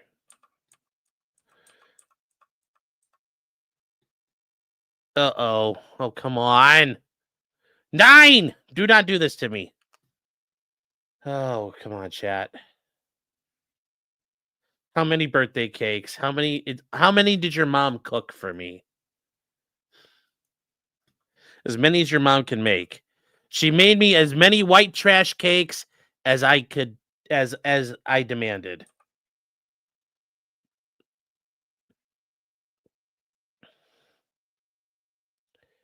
Mike said, you said before the lack of trials for this guy would be a negative. I see as a positive. It comes off not as a paid shill. Yeah, but I think it's where has he been found credible? Has he had the opportunity to really be tested on his stuff? That's something where it's not a make or break, but they can, you can wave around numbers. You can wave around numbers. It's just it can be an issue. It can be an issue. So we need a 5090 to fast forward YouTube. Oh my god. Well, we're gonna have to raise some more money, chat. Favorite type of birthday cake? Well, I said a white trash cake. That's where you do the like white cake and then white icing. But really, like a regular, like a yellow cake with some chocolate icing on it, just like a cake. Those are generally hard to beat, you know. And like, does it have to be layered with icing in between? No. And you know, buttermilk frosting is always better than sugar-based frosting, just because it's so nasty. So that's just something to think about. Strawberry cake's not bad. You know, red velvet cake's okay. I'm not a big Coca-Cola cake guy, so. Let's see here. And then Timu DUI guy is holding his own, yes. Oh, and then John Coleman for $2 says, I'll donate you $100 for you to put on your birthday suit. I mean, technically, like, I've already got it on. I just has it on under multiple clothes. I'm wearing multiple layers. Got him. Got him. Got him. So let's get back to this. Are you a Dr. Pepper guy? No, Dr. Pepper is fucking poison. It's awful. Ugh. Ugh. A mayonnaise cake. What? Yeah. Or so buttercream, not buttermilk, whatever. Buttercream frosting is better than a sugar frosting where you can feel like the sugar grating through it. Carrot cakes are good, depending on how they're done. I don't like carrot cakes with raisins because raisins are nasty. So, are you wearing a Baldo? I mean, who's not? I thought we all were.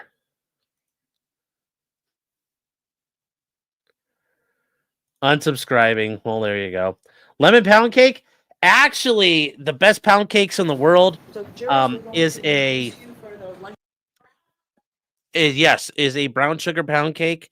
It is a recipe that's been passed down through my grandma, my dad's mom's side of the family for a long ass time, and it's this nice brown sugar pound cake.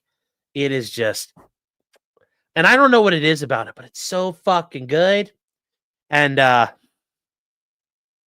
it's funny. I'll tell the story now. 2.0 had the same fate as my mom did for a while.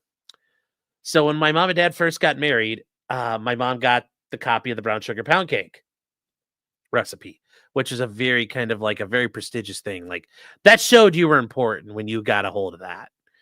And then she lost it.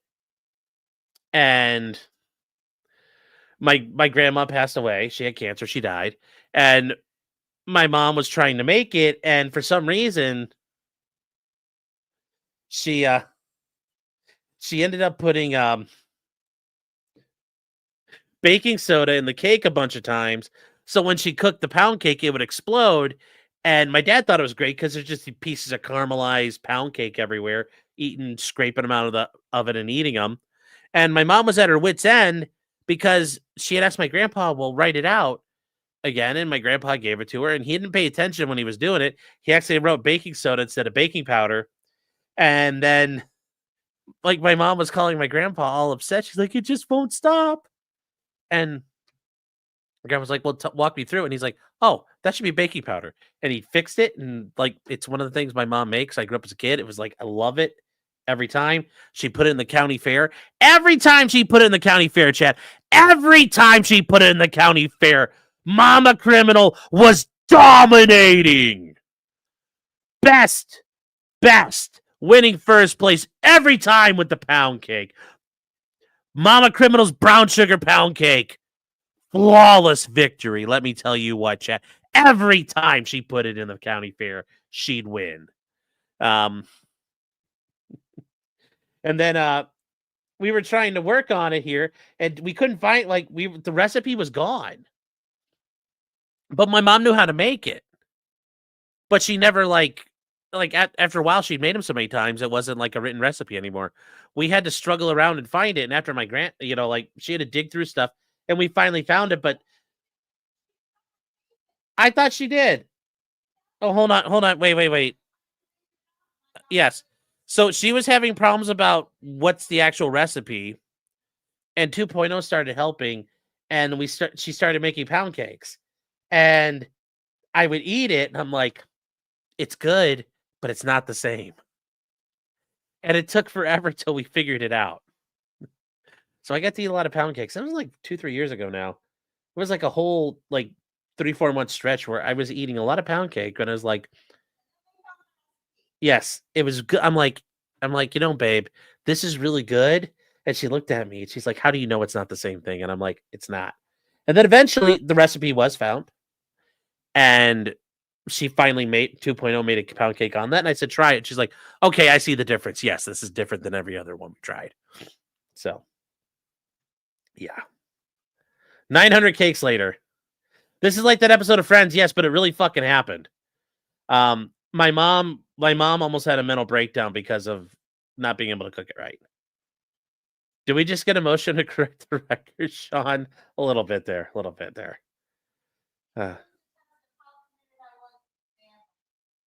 You what? Yes, it was probably a test. We wanted to see how good our undercover fed bona fides were going to be.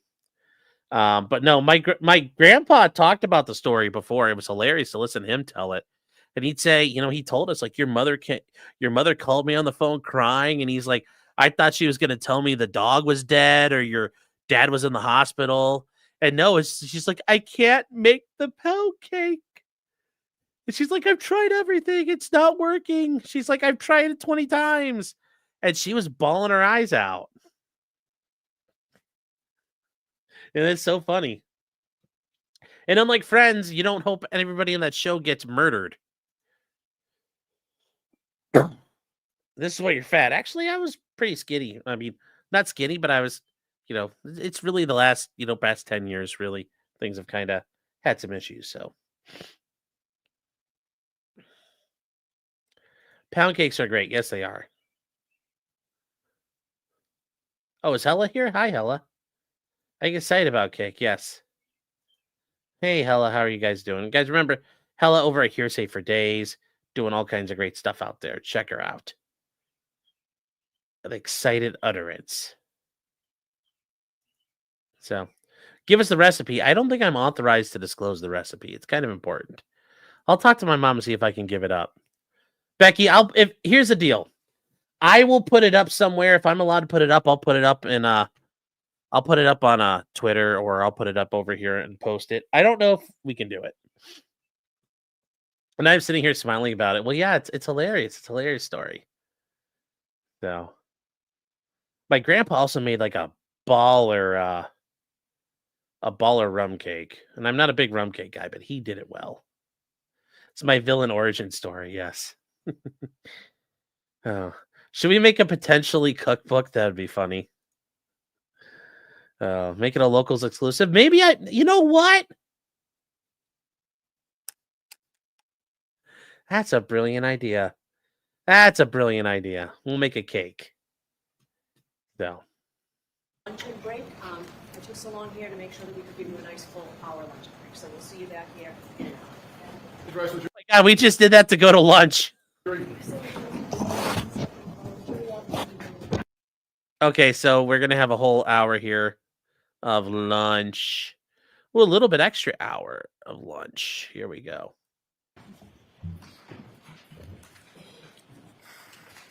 So, no, guys, we'll do a members only stream for that.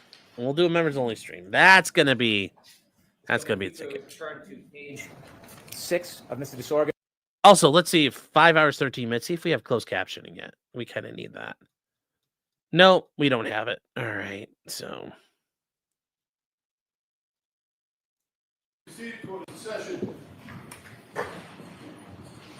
Whenever you're ready, Mr. Brennan. Oh, hold on, Chad. I'm going to share the screen. Give me a second. Your screen's getting shared.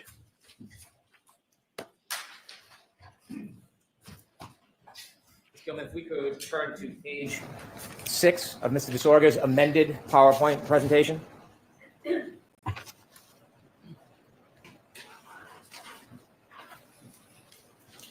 Sir, I want to ask you about your opinions, and inevitably, some of the slides that you presented to this jury regarding adjusting the clock in a time period of 3 seconds.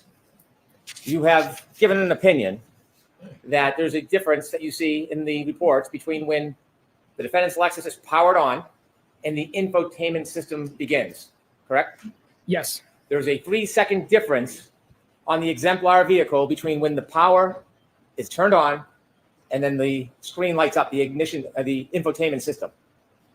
The 3 seconds I'm referring to is the timestamp in the data from the SD card. So I'm referring to the timestamp in the SD card. It seems that that's coupled to the screen, but I just want to make it clear I'm referencing the data from the SD card. The data from the SD card correlates directly to the infotainment system itself, The date does, yes. because the SD card is what the other chips part of the board that makes up the infotainment system. Yes, That infotainment system powers the screen that goes on after a user presses the button to start the vehicle. yes, So the time that the infotainment system is registering is when the infotainment system goes on, not the power on event. correct. So that 3 seconds that was tested with the exemplar vehicle between pressing the button to turn the car on and the time the infotainment system turns on, the infotainment system clock does not accommodate that 3 seconds. Correct. So when we're talking about time on infotainment system, we're talking about after the 3 seconds when the screen comes on. Yes, Okay. Now you've made some slides and you've made some assumptions suggesting that that 3 seconds should be added to your analysis. And I want to ask you about your analysis regarding the 3 seconds. If we could turn to page 7, please. If you could zoom in on the left side. Sir, you told us that you didn't do any testing or data vetting yourself. You simply relied on reading and reviewing Mr. Burgess's report and Mr. Welcher's report. correct. And really, the information you're reviewing is Mr. Burgess's report. There's only a few references in Mr. Welcher's report where he cites Mr. Burgess's findings, correct? Most of it is from Mr. Burgess's reports. There's really nothing in any of Dr. Welcher's reports that you are considering that is not in Mr. Burgess's report. The .154 alignment methodology, I think exclusively is in Dr. Welcher's and is not present in Mr. Burgess's. Did you read both of Mr. Burgess's reports? Yes. You're not aware that Mr. Burgess talks about that timestamp in his reports? He mentions it in the second report to say that he doesn't think, basically, he doesn't think Dr. Welcher should have aligned it on that. That is exactly not what he said. Where in the report, State. where in his report does he say that Dr. Yeah, no. This is where Alan Jack's like, are you sure? Like, that's, you don't get to fight like that with a witness. And I understand Hank's being loud to over the AC right now, but this is at 1.3 speed. So Hank is getting combative. He's in the zone here, which is Hank is getting fired up. Hank's in kill mode because he's a defense attorney there. So, but no, he's doing all right. Doing that part wasn't good. The rest of the questions before that were actually, like I said, guys, this is very good cross. If you guys want to see how cross is done, this is very good. Deviate. Hello, how you doing? Dr. Welcher should not have relied on 154. Where does it say that in his report? I have it here. If you can give me the page, we will take a look at it. I don't know the page, and I'm paraphrasing. By no means am I conveying that as I'm directly quoting it, but I remember that as something I read in there. Well, I was careful in your affidavit not to paraphrase you, right? Sustained. So when you just made that assumption or that suggestion characterizing Dr. Welcher's state of mind or thought process, is there anywhere in the report you can cite or show me where Dr. Welcher said that? No. Okay. Jesus, Hank. When you read Mr. Burgess's report and you learned that he and others obtained an exemplar vehicle and did this testing, you have no other independent information to suggest that the power on, power off event in 3 second delay is inaccurate, do you? I just want to make sure I heard you. Did you say accurate or inaccurate? Inaccurate. I'm sorry, the fan's on. I'm trying to I show. know that's the only reason I couldn't hear that. So can you state it one more time? I'll rephrase it. When you reviewed Mr. Burgess's report and reviewed the information about his exemplar testing regarding the 3 second difference between turning on the car and the infotainment system going on, you have no other information that you looked at or studied that changes that analysis, do you? No. Now, when you are suggesting, could we shrink that and zoom on the right side, please? When you are suggesting that 3 seconds should be added to the time because of that 3 second gap, do you think maybe you made a mistake in considering it that way? No. The time that you're adding 3 seconds to is the infotainment time, the infotainment clock, correct? Yes. The infotainment clock begins when the infotainment system goes on. We just spoke about that, correct? Right. Which is 3 seconds after the power on event. Correct. So you're essentially double dipping. You're adding 3 seconds that has already been separated because it isn't reflected on the infotainment system. Isn't that true? That's incorrect. You believe that that 3 seconds between the power on and the infotainment system going on should be accommodated extra on top of it. It's not that it's extra. It's because when we're talking about times here, we're pulling a time from the infotainment and we're marrying that with a key on timer from the vehicle control history. Those are separate systems. So if the vehicle control history had its own time, then what you're saying would be correct. We wouldn't account for any delays because then it's already baked into those numbers. This is a very unique analysis. This is not something I've ever even seen, this type of analysis here where we're comparing a timestamp from an infotainment SD card to a VCH total time. And so the only way to reconcile those two is we have to align them. And the 3 seconds is the alignment between those because the VCH key on timer is going to start as soon as the vehicle is turned on. And that's the 3 seconds. You've never seen this before. I've never seen the... See, he gave a good answer there. He's in Hank is doing a good cross, but this witness is also providing good answers. Notice with the other witnesses, he's not acting like Yuri Buchanan. Every question is a fight. Every question has to be a fight. And notice, like, it's just this guy carries himself differently. So, yes, this makes him a lot more. This will make him look nice in front of a jury. Also, though, a jury could just say this guy's getting blown out of the water, too. We don't know because we don't know how each one of those people think. Remember, guys, there could be people at jury who think buying timeshares is a good idea. We just don't know fully what's going on. Approach taken here in this analysis by Aperture. That's what I meant by this. I'll clarify. I have not seen a timestamp from a key on event in a Lexus infotainment used in addition to the key on timer from that same Lexus. You know, Mr. Burks actually looked at the data, not just the timestamp. You looked at the data. You understand that, don't you? Sure. You did not, did you? Which data? The data for the timestamp on the text stream data. Yeah. There is no timestamp on the text stream data, is my point. It's a derived value from the key on time, and then added to that is the elapsed time from the text stream. So they're separate. Did you look at the data to make that determination that you're claiming right now? Did you actually look at the data? Yes. Yeah. You look at the raw data? I looked at, yes, the raw text stream data. The raw text stream data from infotainment. Did you look at it? I just don't want to mince it. The text stream data is an independent system from the infotainment, and you said from, so they're not. Did you look at the infotainment raw data? I did. Okay. And did you find a timestamp on the infotainment raw data? Yes. Now, when you added 3 seconds, you were trying to, in addition to the infotainment data, you were adding on the 3 second delay that now you're saying might not even be accurate. Is that fair to say? I don't think I've ever said it's not accurate. I said that in the exemplar testing, they documented this behavior of a 3 second delay. And that needs to be accounted for if you're going to correct the timestamps. However, the caveat I put on that was only with one exemplar vehicle. So it could be that this behavior, the 3 seconds, is unique to the exemplar and would not apply to other similar vehicles. And so that's why I did either nothing or the 3, because there's nothing to support something in between. So you disagree that the clock stamp on the infotainment module begins the run. You believe that there's potentially 3 seconds before when the ignition goes on that should be added to that time. I know from testing other Toyota systems that the key on timer happens almost at the identical time that the vehicle is turned on. That timer starts running basically immediately. But on this, Wow, that's actually some. I have experience in other Toyota vehicles, and this is a Toyota. Remember, at the beginning, we learned Lexus is Toyota.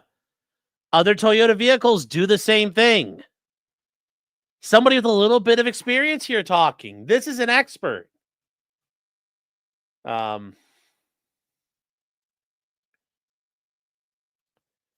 this case, you don't know anything firsthand because you didn't do the testing yourself. I don't know if it would specifically apply to this Lexus. I know that from other Toyota testing, but And not you're this specific Lexus. I'm sorry. Finish. No, just I'm clarifying. I do know that from other Toyota and VCH systems that key on timer is basically simultaneous with the key on. I have not tested it on this, and I don't believe that it was tested by Aperture when they had it either. They didn't document the accuracy of the run timer in their exemplar, so we don't know. Well, you don't know that they didn't document that. To be fair, if they did, it was not in their reports. Right. So in this, So Hank says Hank tried to gotch that. See, now Hank has to be careful. Hank tried to get him on that, but here's the problem. If it's not in the report, he's not going to know about it. So you have to be careful, Hank, because if they don't put shit in the report, you can't gotcha the guy on things he doesn't know. But otherwise, no, Hank is still going after this guy. He's going after him, and he's doing well. in this case, you said cars are different, and that's why you're hesitant to accept the fact that there's a 3-second delay. It's a yes or no question. I'm saying we don't know. If we had Aperture done testing with a separate vehicle, then we could establish, is the 3 seconds the same or is it unique? We don't know. The answer is we don't know. And so when you are determining that 3-second variance, you don't have any assurance in your own mind whether or not this car, Ms. Reed's Lexus. I mean, to be fair, Strayance, he doesn't have to. He's pointing out they didn't do the testing. Why didn't they verify that? You know, remember the science guys at Aperture. Why didn't the Aperture guys do it? This is where you should be more of like, why didn't Aperture do a better job? You really should be concerned about that. Why aren't you asking that question? Why didn't Aperture do a better job? You can laugh at this guy, but remember, it's not his job to put Karen Reed in a prison cell. It's Aperture's job. So why didn't Aperture do the thing they're supposed to do? Something to think about. Has a 3-second variance. That's what you're trying to say.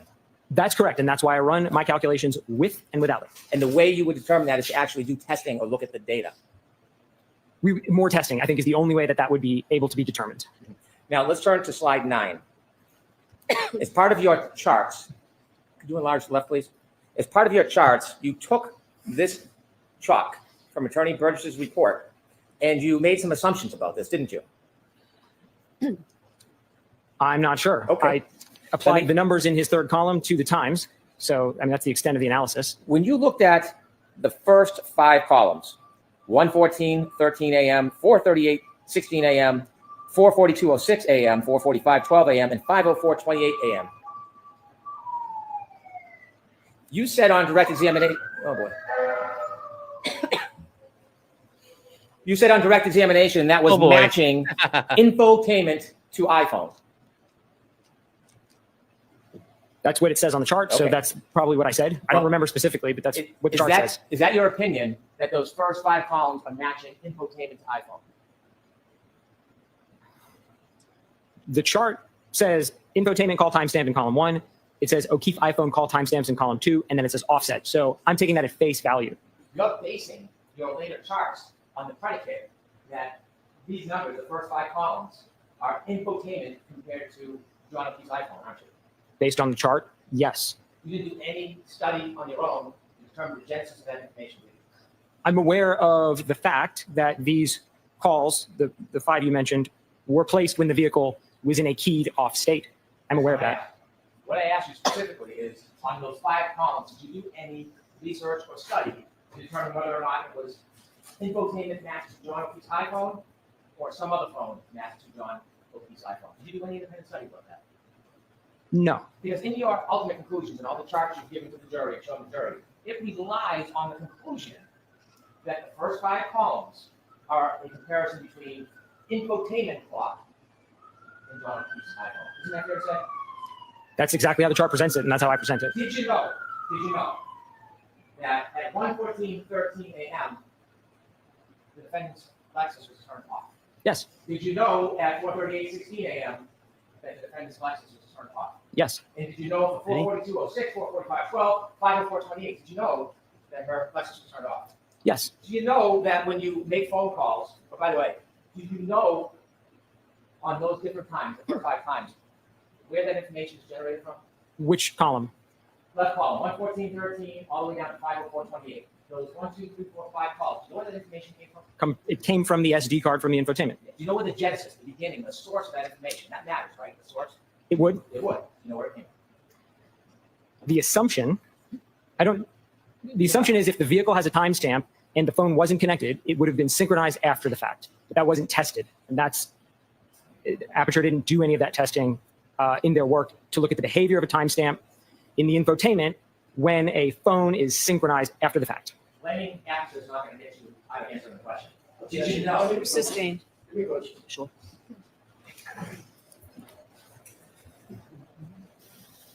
Even Bev is going to tell Hank, you're acting like an asshole. Calm down. So he's allowed to point out they're not doing their job. He's 100% allowed to do that. And that's easy. They're not doing their job. And Hank's like, meh, meh, meh. It's like, that's not going to work that way, Hank. So.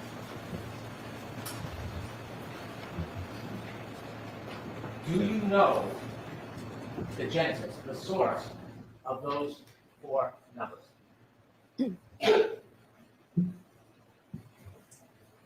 Definitively no. Your entire premise of your slides and values and ranges depends on knowing the genesis of those numbers, doesn't it? I relied on Mr. Burgess's explanation that those times were synchronized after the fact. Did you know that those are all phone calls from the defendant's phone to Mr. Ortiz's phone? Yes. You did know that. I know that they're phone calls From who? between. Sorry, can you maybe just state it more clearly? Because I'm not sure. I don't want to fumble through an answer if I don't understand the question. So, Do you know where those calls came from? The source? a phone, Whose? Ms. Reed's phone. Now, I mean, he's trying to say, I know they came for Karen's phone. I don't know how they got put in the chart or how they were obtained, I think is probably what he's trying to get here. And Hank's trying to catch him. I know you're not an expert on mobile devices, but did you know when it's not a contemporaneous synchronization, you plug your phone in, it's going to register on the infotainment system, but come from the phone? Objection. Sustained. Do you know when someone plugs their phone in after they turn the car back on, how it synchronizes on the infotainment system? I don't know if adjustments are made to those times during a synchronization or not. I think that's something that could be tested, and to my knowledge, was not tested. If you don't know, then your conclusions and all your opinions to this jury is based on an assumption that you don't even know the predicate for. Isn't that fair to say? My conclusions are based on all of the data that Mr. Burgess laid out. So he laid these out and went so far as to calculate the offsets himself. So there's something implied in his table by virtue of. Yeah, this is a great and Hank, this is bad. This is an open-ended answer, Hank. Because you're like, well, you're making assumptions, aren't you? Yes, my assumptions are based off your guys' assumptions. Which this Hank's been doing really good. This is not very good. Him calculating these, that maybe he would decide to align them. And so, again, to provide the clarity on all the possible alignments, I included them. But that's not what I asked.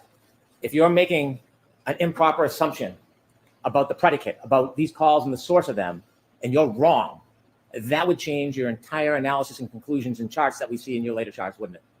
If there was testing that showed that that is an invalid method on this specific Lexus and SD card, then of the 30 possibilities, some of them would end up being eliminated. Did you know that when an iPhone is plugged into a car, it downloads the information from the iPhone on the infotainment system? Did you know that? I don't know how the clocks are synchronized when you plug an iPhone into a car. Well, if you don't know, how can you make conclusions based on a predicate you don't even know what it is? The conclusions are based on the data in Mr. Burgess's report. I know you're not an expert on mobile devices. So I'm going to strike that. Go ahead and ask your I question. apologize. If you have 2 different devices, a Lexus clock, an entertainment system, and an iPhone, you would agree that it's not unexpected to be variances, correct? Correct. When you're comparing 2 iPhones, do you have an opinion, you agree that you'd expect the variance to be very small, iPhone? I don't know. Have you ever studied that before? 2 iPhones? Yes. No. So if you sit there today, you don't have any expertise, any education, any knowledge about how closely 2 iPhones would sync with each other? No. Do you see in the first 5 columns the number that's small, 22121? Yes. would you agree iPhone to iPhone using the same source of time is generally going to be within 1 or 2 seconds of each other? Objection. Sustained. Do you have any opinion about whether iPhones to iPhones will generally be within 1 to 2 seconds of each other? Objection. Can I ask if there's an opinion? Do you have an opinion on that? No. Next question. If the first 5 calls are iPhone to iPhone rather than infotainment to iPhone, you agree all of your assumptions and conclusions are inaccurate. They're not iPhone to iPhone in the sense that column 1 came from the infotainment. The values were read from the SD card. So there's an assumption baked into what you're saying, that when a phone is synchronized, the infotainment assumes the times of the phone, but we don't know whether the infotainment would adjust those times to its own clock or not. You're speculating, aren't you? We don't know. It wasn't tested. I don't know is the You answer. don't know. I don't know. You don't know. I do not. Okay. Don't say we don't know. You don't know. Objection, Your Honor. Sustained. So this is iPhone to iPhone. Then your assumption. Wow. Then this is bad. Now Hank is looking bad. We don't know because your experts don't know. Your experts never talk about it.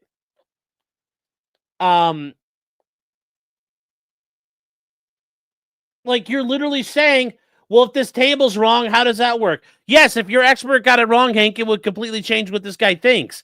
That's not the own you think it is. I don't know what. Hank is in defense attorney mode right now, and he's got to catch himself. But overall, I mean, Hank scored a lot of points here. First time. 1, 2, 2, 1, 2, 1. If you're iPhone to iPhone and you're wrong about the fact it's infotainment to iPhone, your assumptions and conclusions are inaccurate, aren't they? Objection. I'll allow this. If the title of the first column had iPhone in it as well, then I would not have used it in my analysis. But that's not the question. I appreciate that. My question is, if those first 5 calls were iPhone time to iPhone time, and you mistakenly analyze them as infotainment time to iPhone time, then the rest of your assumptions and charts would be inaccurate, wouldn't they? Objection. Sustained.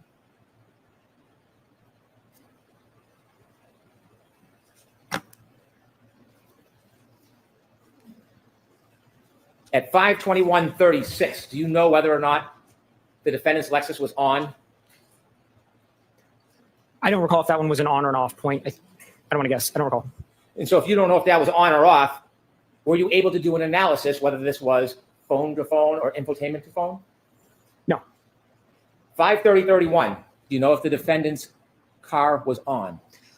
That one I know the vehicle was on. That's one timestamp on the infotainment system, 5:30:31, correct? Correct. And then in the O'Keefe iPhone call timestamps, there are 2 different numbers, 5:30:15, 5:30:52. Yes? Yes. Right. And do you appreciate that that is 2 separate calls, or do you think it's something different? I'm going to paraphrase, again, Mr. Birch's report as I recall it, in that he stated during the testing they did with the exemplar, calls placed in close succession would not necessarily both be logged in the infotainment. So as I understand this chart, what he's trying to say here is there were 2 calls placed, there were 2 call logs in Mr. O'Keefe's phone, but only one timestamp in the infotainment, and he couldn't determine which it corresponded to because of that observed behavior from testing. I'm asking if you know. I don't. Did you ever look at phone records for the defendant or for Mr. O'Keefe to make a determination whether these are 2 separate calls or not? Did you ever do that? No. If these are 2 separate calls, can you explain to us why there is one timestamp? Again, as I stated, that was behavior that was observed. The exact behavior was observed during the exemplar testing by Aperture. I don't know why that happens. Why does the infotainment not log every call? I don't. But I know that it was documented that that is a feature of the system. This information was not taken from the exemplar vehicle, was it? This table, no. This information was taken from the infotainment system of the defendant's car. Isn't that true? Mhm. Yes. And the phone calls were taken from Mr. O'Keefe's iPhone. Isn't that true? Yes. And so, do you know why there would be 2 phone calls and only one timestamp? Beyond the testing, the exemplar testing that showed an exemplar vehicle did that, no, I don't know why it happens. Do you know that the infotainment system doesn't always capture all of the phone calls and the phone data in the download? Do you know that? Yes. Well, if you know that, can you conclude that even though there's 2 calls and only one timestamp, that's because how the infotainment system works? I think that's the most logical assumption, that that's how it works. So when Yeah. you look at 5:30:15, I mean, 5:30:52, it is impossible to tell which one relates to the 5:30:31 infotainment on the left. compare. It's impossible, right? Yes. So there's two possibilities. Yes. One is that you have a difference, a disparity of 16 seconds. Yes. And the other one, going the opposite way, is a disparity of 21 seconds. Correct. And so when you add those disparities, you have 27 seconds disparity. Correct? I love it. Is there a 27-second disparity when you compare the two? I'm not sure I understand the math.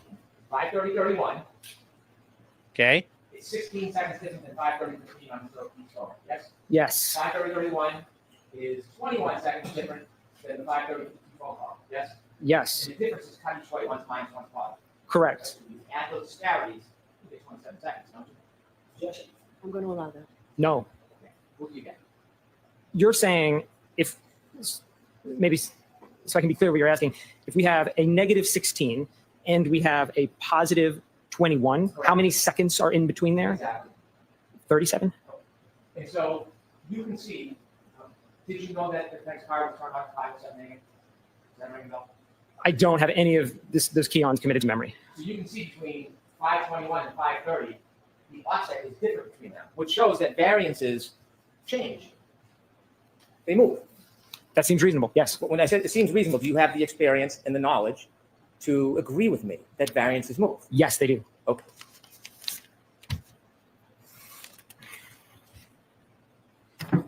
If those first 5 calls were iPhone to iPhone rather than infotainment to iPhone, would you agree they should not have been considered in your analysis?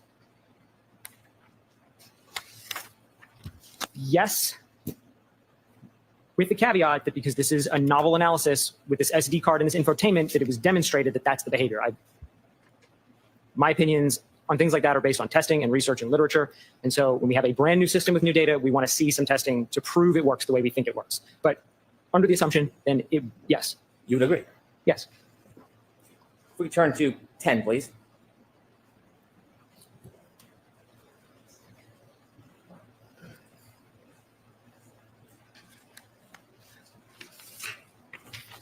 Given, could you zoom in a little, please, on the left? Given that these data points come at 5 in the morning, or 1, 4, 4, 4, 5, 5, and 5:30, did you consider whether they would be less reliable than comparing to the triggering event, the 3-point turn at 12:23 the night before? Did you consider that? Yes. When you said you reviewed in your critiquing reports, did you read Mr. Burgess's report on May 8, 2025? Yes. Did you read in his report where he explains that this is a less reliable method to, it's a less reliable method because of the time distance between the actual event we're interested in, 1162 at 12:31, 43 to 48, than the 3-point turn? Yes. When he explains that the method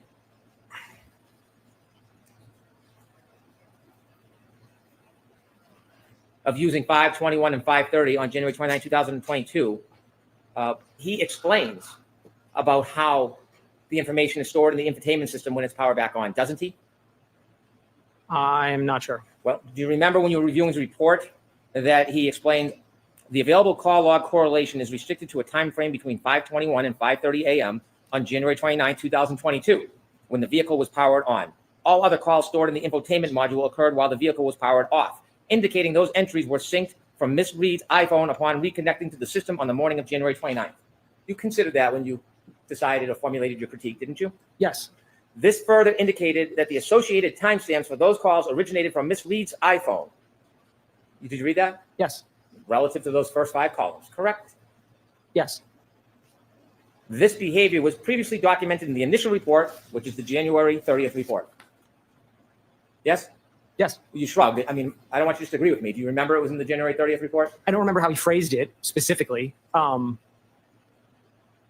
I think there was somewhere around there where he noted that some calls were placed while the vehicle was off. I think that's basically what it said in the first one. I don't remember specifically. Okay. Do you agree generally, or can I give you the report? You can look and remind yourself. I want to get your best memory on this. Sure. What would you like me to do? If you'd like me to look at it, I'll look at it. Sure. Do Do you have a you copy? have Would the- you like me to bring it Do you to have the reports with you, sir? Hold Okay. Do you have an extra copy for him, Mr. Brennan? Mine is marked. Let me see if I can get a clean copy for the witness.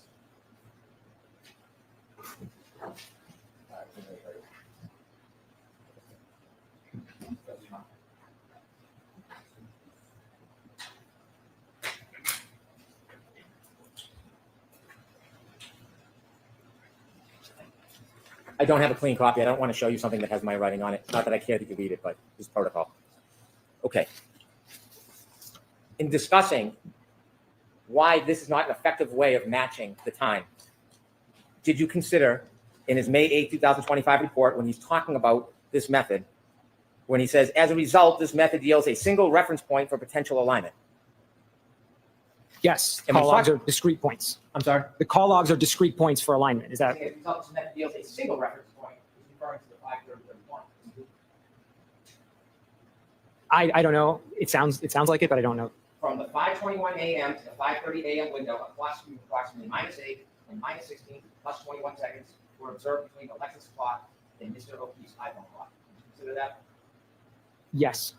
This offset is measured approximately 5 hours after the time of the collision and cannot be assumed to apply to other time frames stated in the initial report. Objection.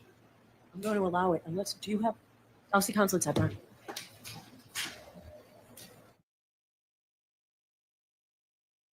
I'm a little disappointed they don't have reports and equipment for him. Disorga should have also had a report and information ready to go.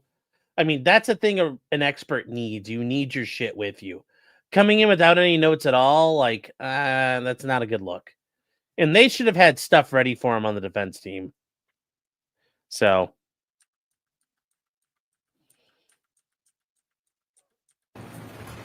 Sir, going back to my question. So. No, Sir, she's going not back to my annoyed. question. So you read Mr. Burgess' report, the same report that you're critiquing, and you were aware of this information, weren't you? Yes. And so you were aware that Mr. Burgess in his May 8th report was identifying that the section in green was the only contemporaneous information for analysis. Did you know that? Is that how he states it specifically? I can read it again. I just read it to you. If you don't mind. Okay. So let's give him a copy.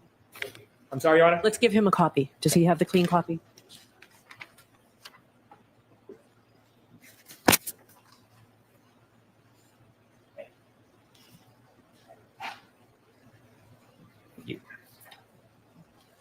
You can turn to page 3. What I read to you is where it says clock sync method 1.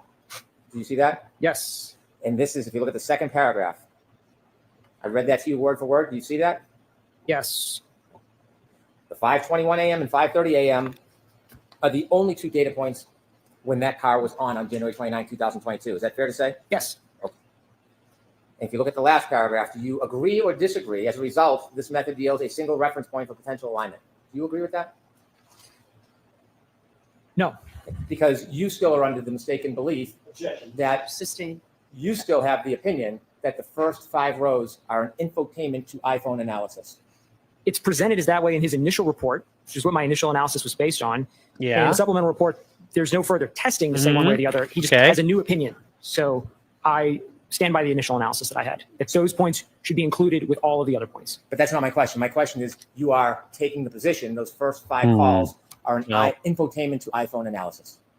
They could be, and so I include them. I'm not saying they definitively are or not, which is why I never say there is one way to do it. That's why I say there's a whole host of ways to do it. So you're now saying that you're not assuming that's an infotainment to iPhone analysis. Are you now saying that?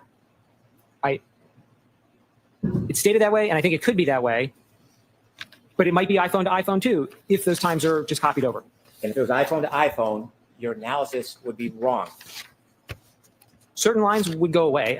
So if you want to call the whole analysis wrong because of that, it might be your characterization. It would change the total number of possibilities. So if we put up chart 12, page 12, please.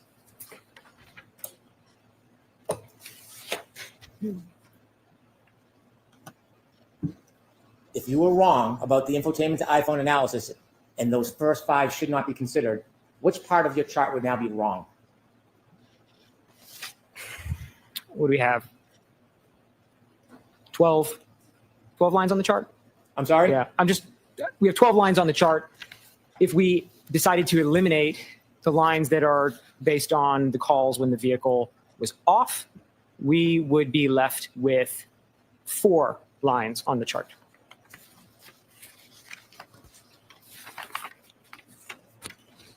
And if we turn to And unlike Boston, this is where I don't know where redirect goes, but this is kind of what I like. It's like, you know, if they had made the data clearer, could you have interpreted more things? And I think Hank, this is where Hank has to be careful because he's like, you know, if my guys hadn't been all retarded, could have done your job?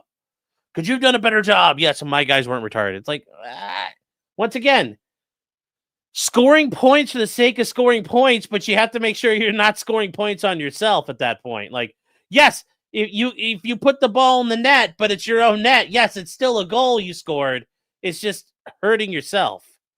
So, 15, please. And if you could enlarge, well, I don't think you can enlarge it.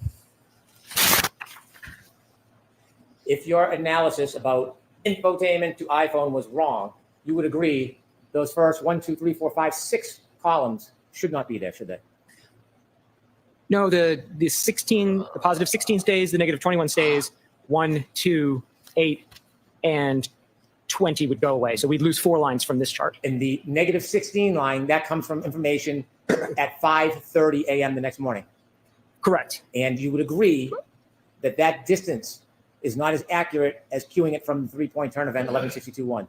The 3-point turn is closer in time than the call at 5:32. And thus more reliable, wouldn't you say? Generally. And the negative 21, that was from 5:30 and some seconds the next morning. Same idea. Not as reliable as the 3-point turn information. There's greater uncertainty the farther in time we get. So when we turn to the 3-point turn information, you mentioned in Dr. Welcher's report that it was noted that the timestamp 154 was the end of the 3-point turn event, correct? That's how he states it. And then more information was provided when Mr. Burgess then broke down that 154 timestamp, correct? Correct. And when he broke down the 154 timestamp, he actually wrote a report about it, didn't he? Yes. He didn't just have it in his head. He put it on paper for all to see, yes? Yes. And in that report, not only does he break down the data, he also shows a visual of the actual data on a map, doesn't he? He does. okay.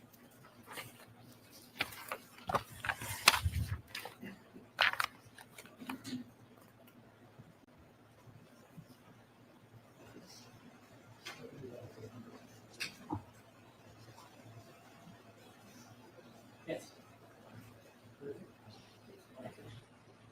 Exhibit 192A. Okay, let's start with 192B, please. If you could open that up so we can see it a little better. When you look at the data he actually broke down, do you agree that instead of at the end of the 3-point turn event as timestamp 154, that actually is at the beginning of the 3-point turn? Do you agree with that? I don't know if the points are numbered on here, so I can't tell which point he's referencing as 154. Do you see the green circle? Yes. Do you see the black line? Yes. Does that orient you to the direction the car was traveling? That appears to be what he's trying to convey with his chart. And then the yellow is facing a different direction towards Fairview, correct? It is. And do you see the green square rectangle? Yes. You think that correlates to the green circle? That seems to be what this graph implies. And it notes that. So ask it differently, Mr. Bowman. Does that heading note the start of the 3-point turn of O'Keefe's phone is 12:23:59? Yeah. Can you allow it? That's what Mr. Burgess states in the report. Okay. And do you have any information? Hella, what do you want to poll about? What do you want to poll about? What do you want to poll about?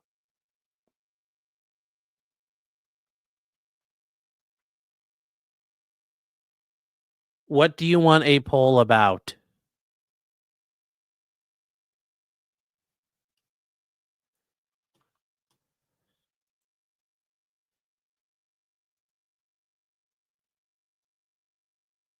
Okay, I can do that right now, but I feel like that's not. He's getting smoked in the middle of cross. Like I think we should wait till after this, but okay. We'll do it right now.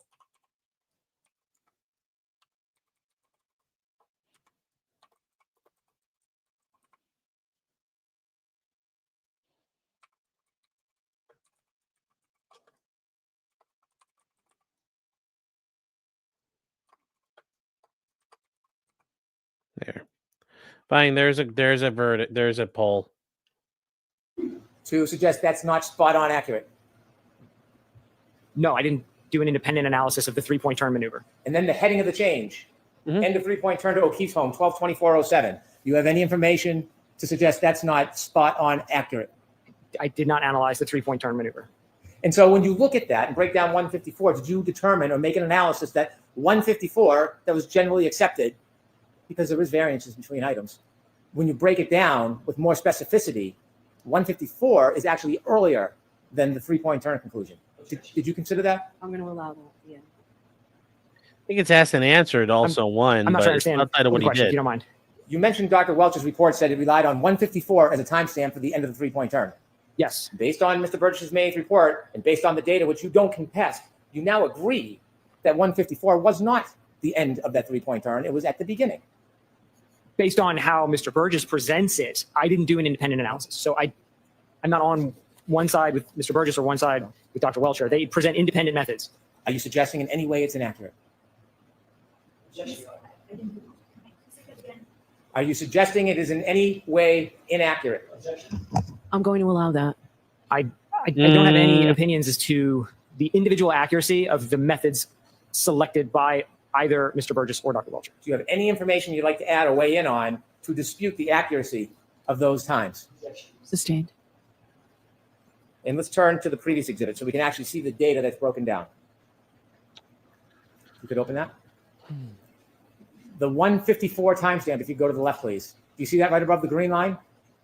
Yes, 12/23/58. You see that? yes. Yeah. And then the green goes to the orange. All right, And that's Skank. an 8-second difference, isn't it? Yes, And when you looked at this, you considered that this was a more detailed study of that timestamp by Mr. Burgess, right? more detailed is, yes, that's And, correct. and do you know why he did a more detailed analysis of this? Why it wasn't in the original PowerPoint? No, I don't. You said that variances are generally accepted in the community, right? Yes, But then you wrote a report suggesting numbers and additions, and you submitted that report as part of the basis of your testimony, right? I only submitted a PowerPoint. I have no report. PowerPoint. And after you submitted the PowerPoint, isn't it fair to say Mr. Burgess then analyzed this data to be more specific after you introduced your PowerPoint? Yes, So can you guess why he went through a more detailed analysis? no. Sustained. Strike it. In the final exhibit? This is where she should have pointed out she needs to do her instruction. If it's stricken, you are not to consider it. Let's go back to the data. You said that Mr. Burgess had an 8-second range, 21 to 29 seconds, remember? Yes, And you were suggesting that somehow there was some uncertainty. Do you remember that? yes. Okay. Were you guessing about his state of mind, whether he was certain or not? Do you know why he gave an 8-second range? Objection. So ask it differently. Mr. Okay. You suggested the reason why there's an 8-second range is that Mr. Burgess was uncertain. Remember saying that to this jury? Not in those exact words, but that's what uncertainty is. Uncertainty is a range. If we don't know a specific value, we put a range around it. That's uncertainty. That's a This data from the green, would you agree it indicates the beginning of the 3-point turn, and then the orange is at the end of the car is already in motion at 11.2 miles per hour? Objection. I'm going to allow it. Do you agree with that? I see speed values there.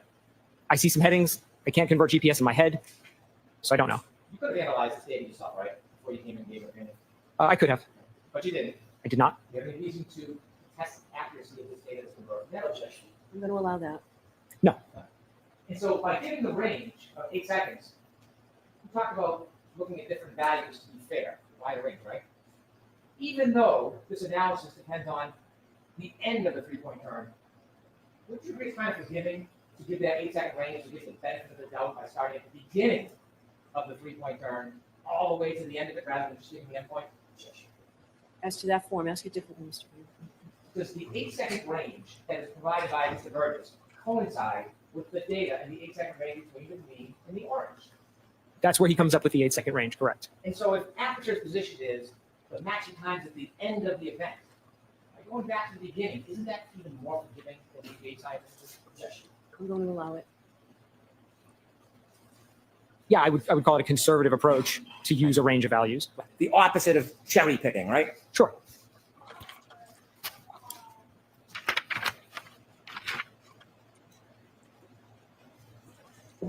you have an opinion to a reasonable degree of forensic data certainty about whether the text stream data provides data reflecting whether a collision actually occurred? No. In your opinion, to a reasonable degree of forensic certainty, is the text stream data would not reflect the collision, correct? That's not what I said. I don't have an opinion. And you know that there can be collisions or touching between vehicle, and it's not going to appear on the text stream data. You know that, right? It's possible. It's possible. Did you know that the defendant's vehicle at 5:07 a.m. on January 29, 2022 bumped into a different car? Yes. Do you see that reflected on the text stream data?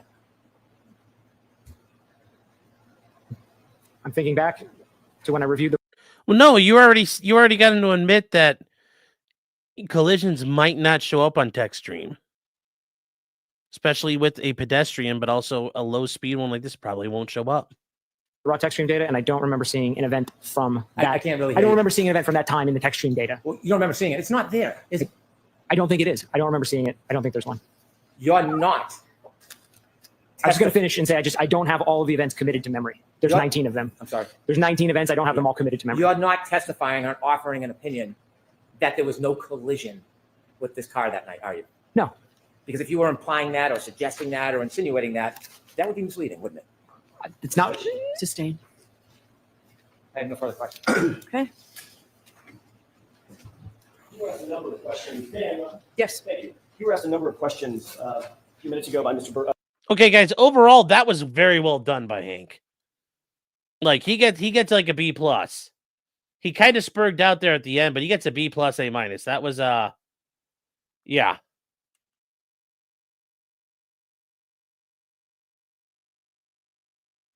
Yeah. 10% strong for Brendan. Oh no. I'd say it's like 80-20, 80-20. 80% strong, 20% bullshit. But that bullshit's bad. DV8 says, for fuck's sake, dude is literally accessing data in real time. The defense has a real puppet. Why the prosecution should never have an ass-be witness. I think you mean he's not a puppet. He is recalling stuff as he goes there. Yeah. I can understand that. Jesus Loves You talks about, what about pineapple upside down cake? Disgusting. Will not eat it. Pineapple's nasty.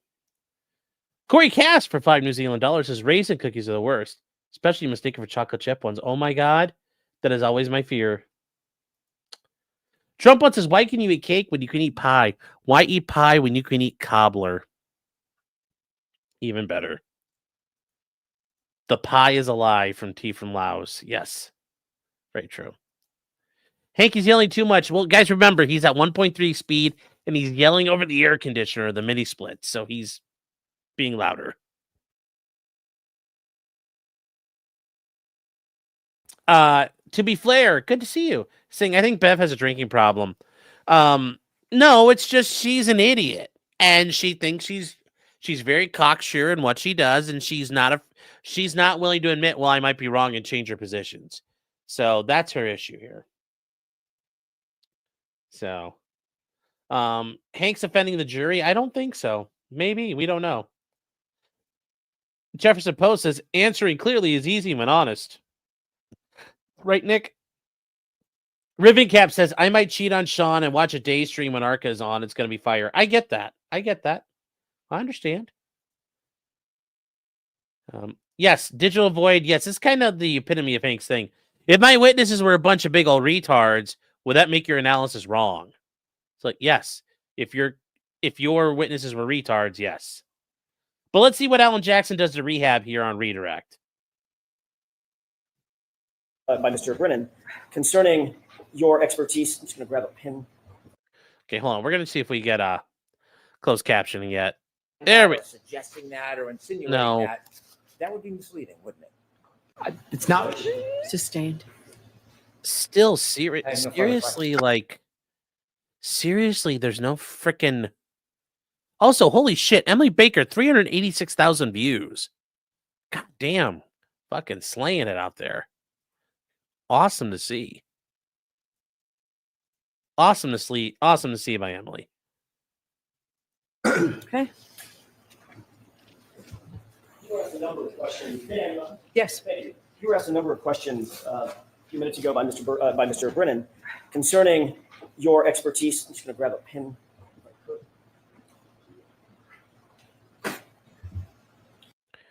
Snoop, I'm reacting as I see it. So far, Hank sounded good. If he can be rehabilitated, then fine. But right now, you kind of have to look at it as, wow, Jackson did really good. Wow, Hank kind of wiped out a lot of what Jackson did there. Now can Jackson wipe out what Hank did? You're kind of like painting over each other. So yeah, right now, Hank painted all over Jackson's work. Can Jackson paint back over it? So yeah, that's how this goes. I'm waiting to see.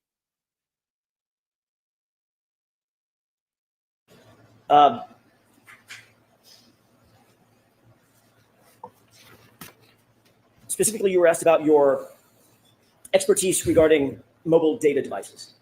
Mobile devices and their data, correct? Yes. And were you being truthful when you indicated that you were not an expert in Yes. that field? Were you being truthful when you indicated that you have a certain expertise in EDR data? Yes. Were you being truthful when you indicated that you did review Mr. Burgess's data and Mr. Welcher's data as reflected in their reports and PowerPoints? Yes.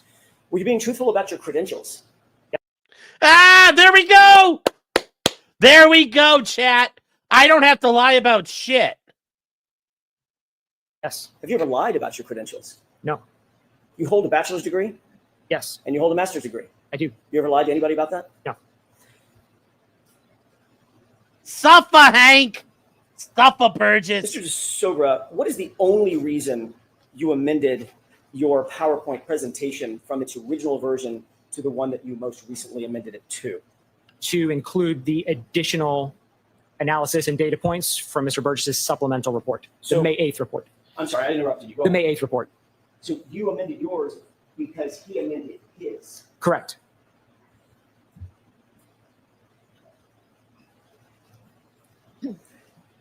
You were asked just a second ago about all the text stream events that you noted on Ms. Reed's SUV, correct? Yes. Mr. Brennan asked you about a specific text stream event at or around 5:07 in the morning, and whether you had something like that committed to memory, correct? Yes. You said, I don't have them all committed to memory, right? I don't. What did you say after that? Because there's how many? It was 19 events prior to 1162-2, 19 other events. How about after 1162? There were a number after 1162-2. I don't have the exact count in my head. How about after 1162, just on January 29th, going into January 30th? There were other events. How many? I don't recall the exact number. Does 11 sound right? It sounds plausible. I recall seeing in the chart, I recall seeing a number of events after. Would it refresh your recollection with the chart? It would. Hmm. Thank you. Okay.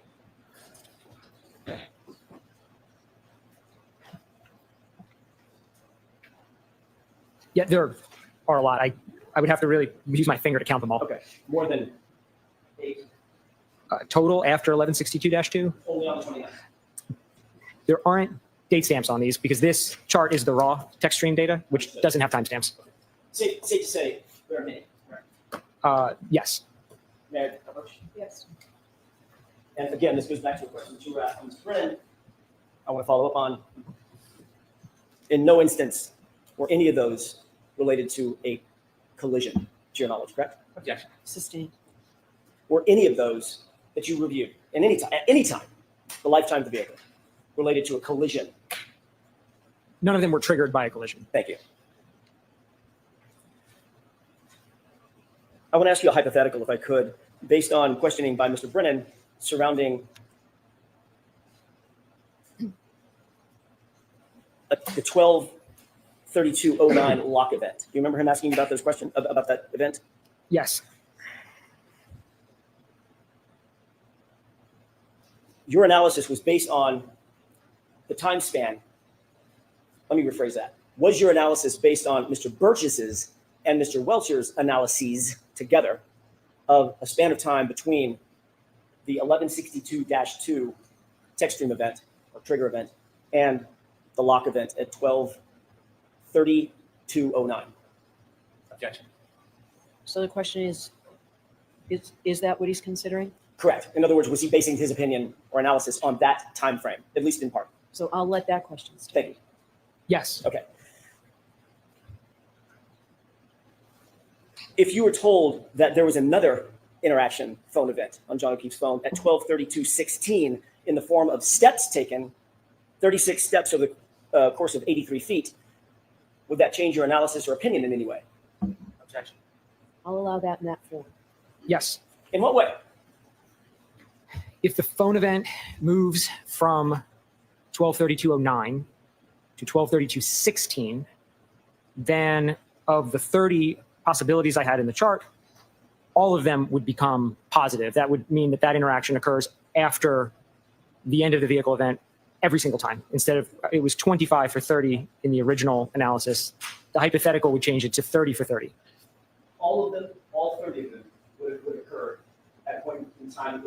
Let me rephrase that. All of them would reflect a scenario in which the phone interaction took place after the trigger event. That's correct. Thank you.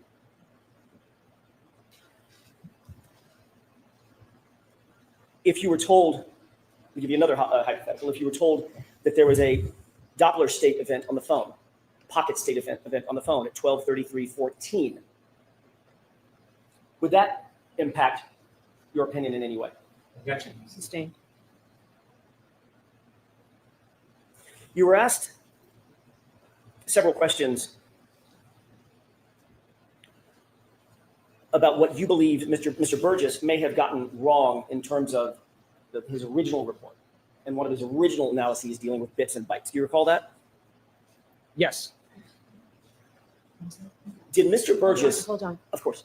You need to, we have to turn the fans off. And I'm not speaking loud enough.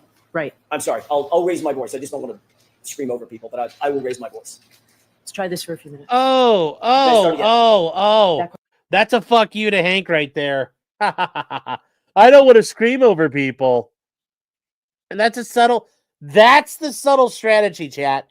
That's where you get the passive aggressive slips in there. You slip them in. That's how you do that. Like I said, people who tell you there's no strategy involved, you just sit there with law and facts. That's not how this goes. Anybody who tells you it's just law and facts is full of shit. Question, yes. Thank you. You were asked about whether or not you believed that Mr. Burgess was incorrect in terms of certain analyses he undertook or reflected in his original report back in January 2025, correct? Correct. As it relates to the bits and bytes, did you find that Mr. Burgess was incorrect or correct about his analysis concerning the size of the data set collected based on bits versus bytes? He was incorrect. Explain that to the jurors very briefly. These are just different units. A bit is a different size than a byte. And so if a size for something is listed in bits, for example, and you look at the data and assume it's in bytes, you will assume it's the wrong size. Which Mr. Burgess did based on your review of his report, correct? Correct. I want to change gears and ask a different question or series of questions about the text stream data versus the infotainment system data, specifically the timestamps associated therewith. Is there a timestamp associated with text stream data? In this case, no. Okay.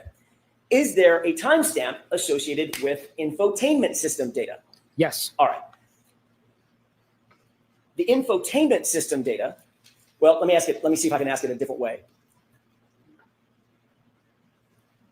Where did the 3-second delay come from?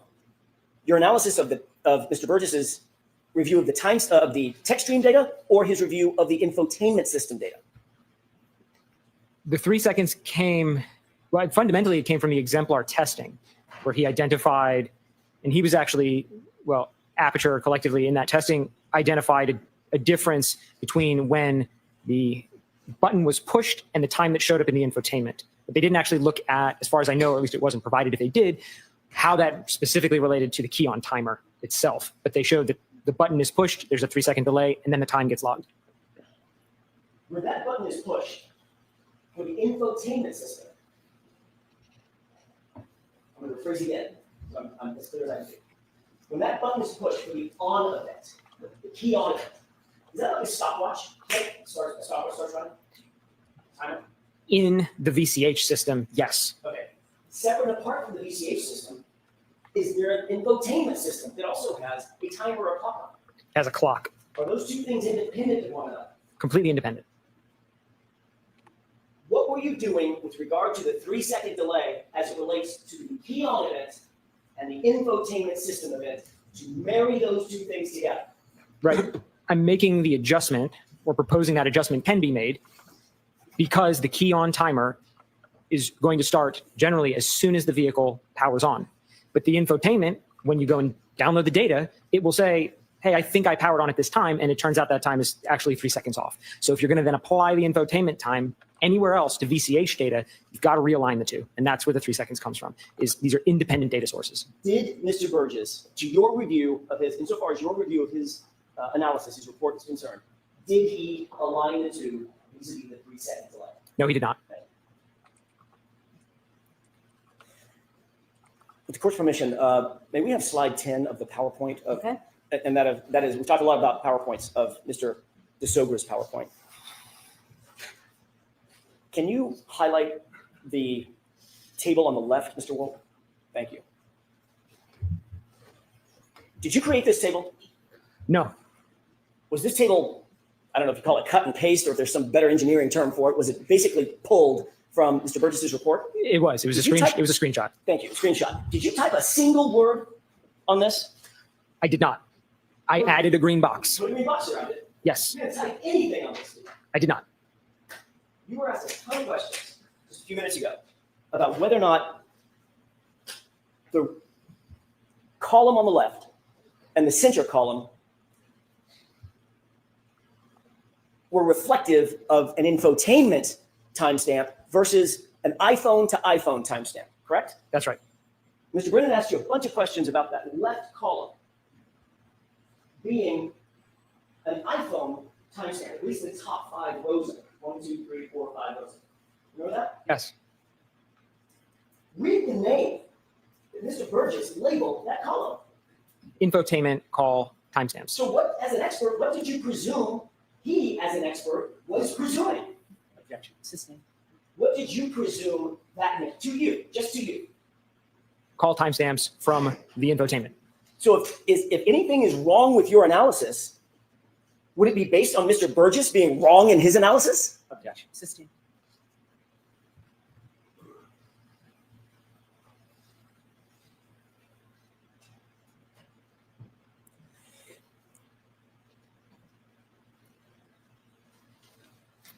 May I have just a moment, Your Honor? Sure. Do you need the light on? I don't. And we can pull that down.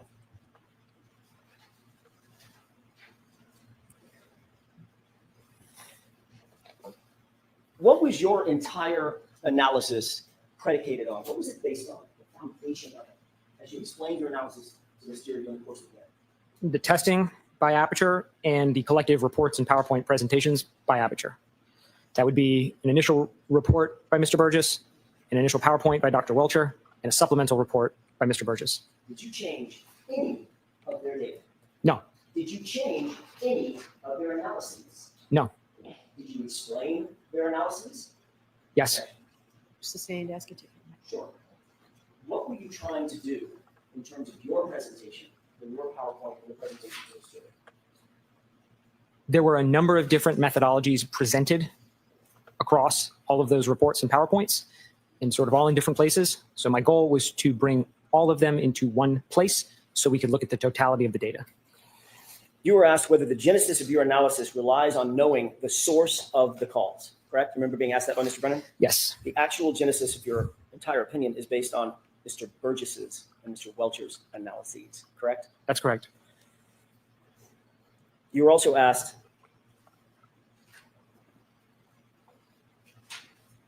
why you believed Mr. Burgess did a quote unquote more detailed report in May versus January of 2025. Remember being asked that just a few minutes ago? Yes. When you presented your analysis, your math, based on Mr. Burgess's January 2025 report, how many of the scenarios indicated based on his data and his analysis that the lock event occurred after the texting. All of them. Thank you. That's all I have, Your Honor. All right, Mr. Brennan.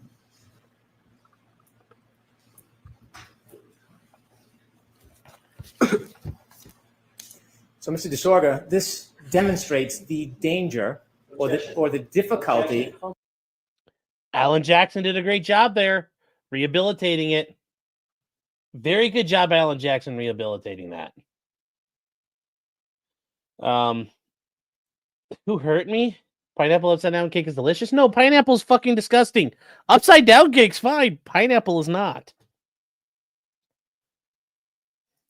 Whiskey 77 says, sorry I'm late. Erica Thorpe had me tied up in her closet reading Ag's thesis of love of Judson Welcher to me. Now I need therapy. That's rough.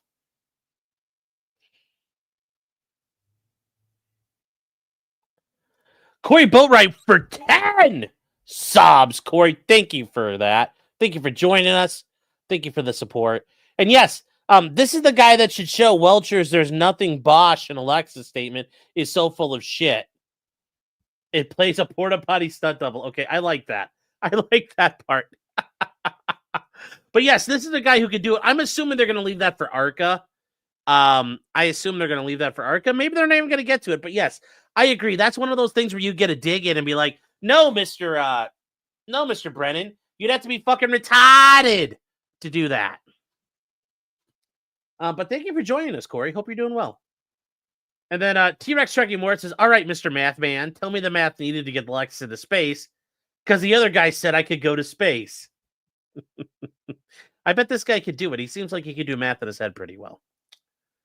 And then real quick, Tilly's saying, Tilly, it's good to see you, by the way. Can you expound on the significance of this matter of seconds and time discrepancy? Yes, because it all depends on, depending on when you measure and start measuring and stop measuring, John O'Keefe's phone call, like John O'Keefe's phone being activated and messed with, occurs outside the window. Depending on if you measure from a different spot, John O'Keefe's phone occurs inside the window, which means Karen hit him, is their theory. But if it occurs outside the window when she could have hit him, then that means there's a problem with your timeline and something else happened to John. So that's the issue. This is coming down to seconds. It's like any given Sunday. You live and die by inches. You live and die by seconds here. Start the It's question cross-examination. differently. Go ahead, Mr. Oh, ooh. I love that. Hank's like it's cross-examination. And then Alan Jackson's like, then ask him a question, you son of a bitch. Or the difficulty. Hold on. Start the question Cross-examination. differently. Ask a fucking question then, Hank. Go ahead, Mr. This demonstrates the difficulty in giving opinions when you don't actually study the data itself. Isn't that fair to say? What are you referring to with this? Well, you're giving opinions, but you can't verify any of the data because you're not relying on your study of the data, are you? I'm relying on expert reports. You're criticizing somebody's report, but you yourself can't defend data that you haven't actually analyzed and broken down yourself. I don't think that's true. When you're looking at, please, when you're looking at someone's report, you're guessing as to what they thought or presumed if you haven't spoken to them. Fair? I would say I'm reading the words that are in front of me and interpreting them for what they say. When someone plugs their iPhone into a car after it turns on, and the car reads data that's on the iPhone, that data then resides itself and resides on the infotainment system, correct? There's a transfer of data. And Yes. so unless you actually do the study yourself, you had no way of knowing if that information, although on the iPhone, on the infotainment system, you had no idea whether it was from an iPhone or from the infotainment. Fair? That's right. I don't think that's. And so when you don't actually do the work yourself, and you just presume or you guess, you could get it wrong, couldn't you? If I had guessed, yes, but I didn't guess. I used the data in the reports and I referenced the testing that Aperture did. So I did not make a guess. Hank, you're not doing this here. Right now, with reasonable degree of data certainty, that information is based on the infotainment clock. Is that what you're saying? Don't know. You don't know. But if you actually did the analysis yourself rather than just Monday morning quarterback and somebody's report, So I'm going to strike it, ask it differently, if Mr. you Mayor. actually did the analysis yourself, you wouldn't have to make a presumption that you'd be wrong, correct? I don't think the analysis was possible in this case because the testing wasn't done in this case. You don't know if the testing was done or not. You didn't do the testing. So I need to hear the question. You don't know if the testing was done or not, do you? I know it's in the reports. The testing wasn't in the reports. Did you read Jessica Hyde's report? No. Did you read Ian Wilson's report? No. You don't know if that testing was done, do you? I don't. I'm going to let that stand. Next. I do not, sir. And so if you're wrong, you're a substance and product of that wrong. Part of my conclusions would change. I wouldn't agree that I'm wholesale wrong. Well, as a scientist, if they're not accurate, that would be wrong, wouldn't it? That might be a nuanced answer. I'm sorry? I said that might be a nuanced answer. Frankly, I'm not sure how to give you a good answer to that If you question. have the wrong data when you're doing your analysis, then the final analysis is going to be wrong. If you have using the wrong data, it's that simple. Yes. Right? You don't have to be a scientist to figure that out. Yes. That's, Okay. If we could have Mr. Welcher's 33.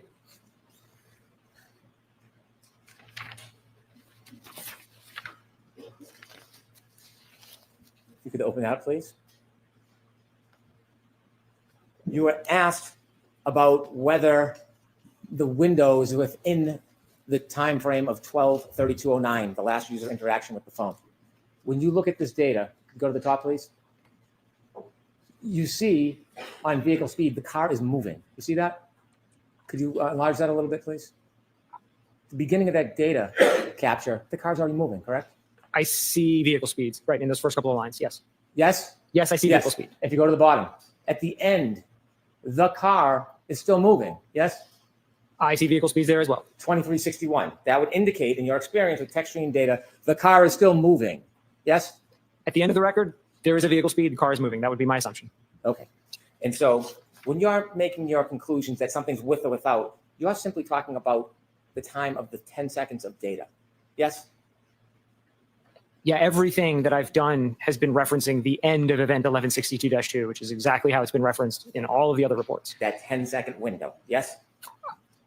Not even the window, just the end. Everything in the Aperture reports talks about the end of event 1162-2. So that's what I used across everything. And when you say end of event, you're referring just to data, not the actual real life event. Yeah, absolutely. The end of the recording. Okay. And so after that window, 12/32/04 to 12/32/12, you were asked a question about what might have happened 4 seconds later, 12/32/16. Remember you were asked about that?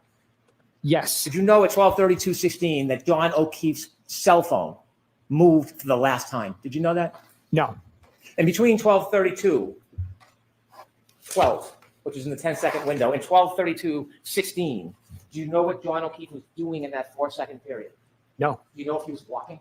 No. Do you know if he was crawling? No. Do you know if he was falling? No. You don't know. I do not know. Okay.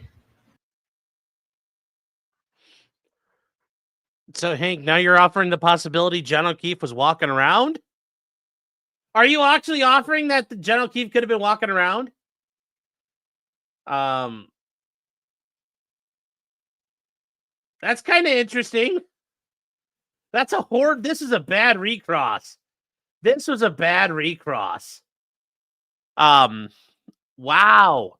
Wow. That was bad. That wasn't great. I guess, yeah, Hank, remember, guys, it does, like, you can kick a soccer ball into a goal. You have to make sure it goes into the other guy's goal. You know, you can score goals on yourself all day long and walk away going, yay, I scored 10 goals. They were on yourself. You got to make sure you kick the right direction. You know, if you shoot down 5 friendly airplanes, I guess you're still an ace. But it's better if you shoot down the right airplanes. Yeah, I'm kind of giving Jackson a 10-8 on this one, which is what they need here. But Jackson's getting a redirect now, which is going to be interesting. 12/32/16. Wasn't just that Mr. O'Keefe's phone was moving, there were steps. I didn't review the phone data, so I don't know. Did you review anything to indicate that steps were taken over the course of 50? Objection. So that's sustained. You were asked just a second ago. What about the data? What's wrong? Then you'd be wrong, correct? Generally, yes. Garbage in, garbage out. Basic scientific postulate, correct? Generally, yes. You're relying on whose data? Mr. Burgess's data and Dr. Welcher's data. Thank you. All right, Mr. DeSoger, you are all set, sir. So you can step down. I'm going to see counsel for a minute. Jurors, feel free to stand up and stretch if you'd like.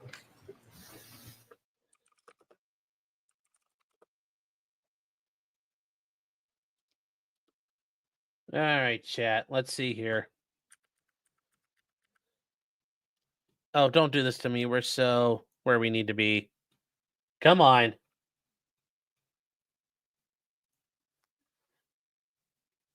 Deviate saying, you see my point about Hank and base rhetoric? Yes, I do. But you have to look at it how this looks to a jury. That was very effective cross. He got a lot of things out of that guy. Alan Jackson did a good job of rehabilitating. Spudgun says, can they have a notepad? Yes, they're allowed to take notes. Yes, they're allowed to take notes. Yes, they could have done garbage in, garbage out. I don't know why that wasn't brought up, but... So, there we go. No, Hank's not sabotaging. He wouldn't do that. So... To see, hear, or read anything about the case, please disregard it and let us know. See you. Okay, don't care, don't care, don't care. So what are we doing here now? I don't know what's coming up. Don't know what's coming up here.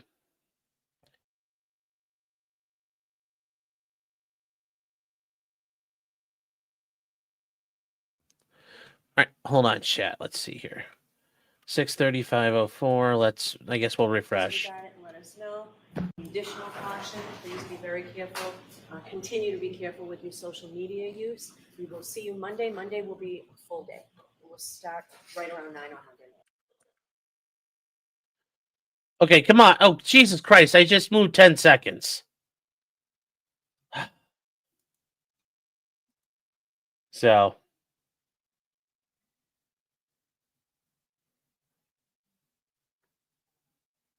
Oh, we're having voir dire. Okay. There's voir dire still? All right. Are witnesses allowed to take notes on the stand? I could see a witness, like if you asked a witness a math problem, he might want to write it down. But I think he should have to show you his notes as he's taking them.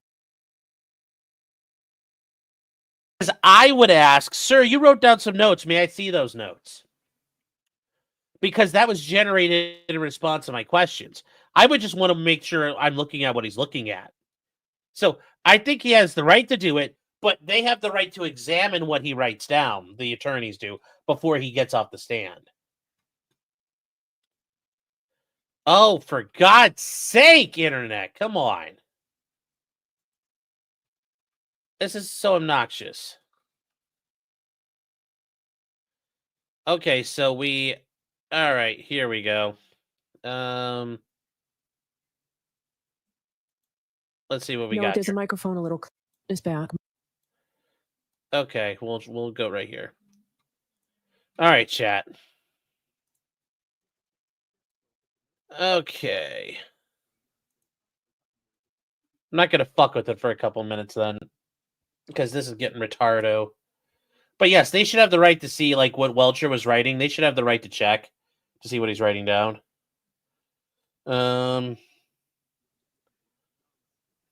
At least I would argue they do.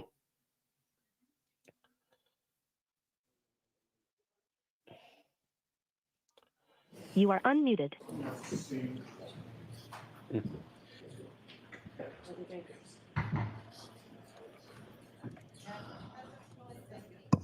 Was now open, maybe.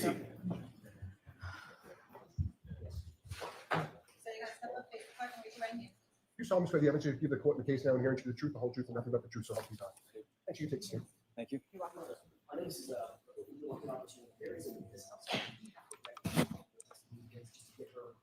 Sure. Is she right outside the door?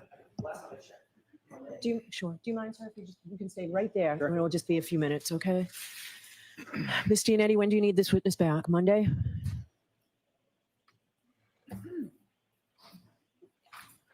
I don't know which witness this is, chat, so.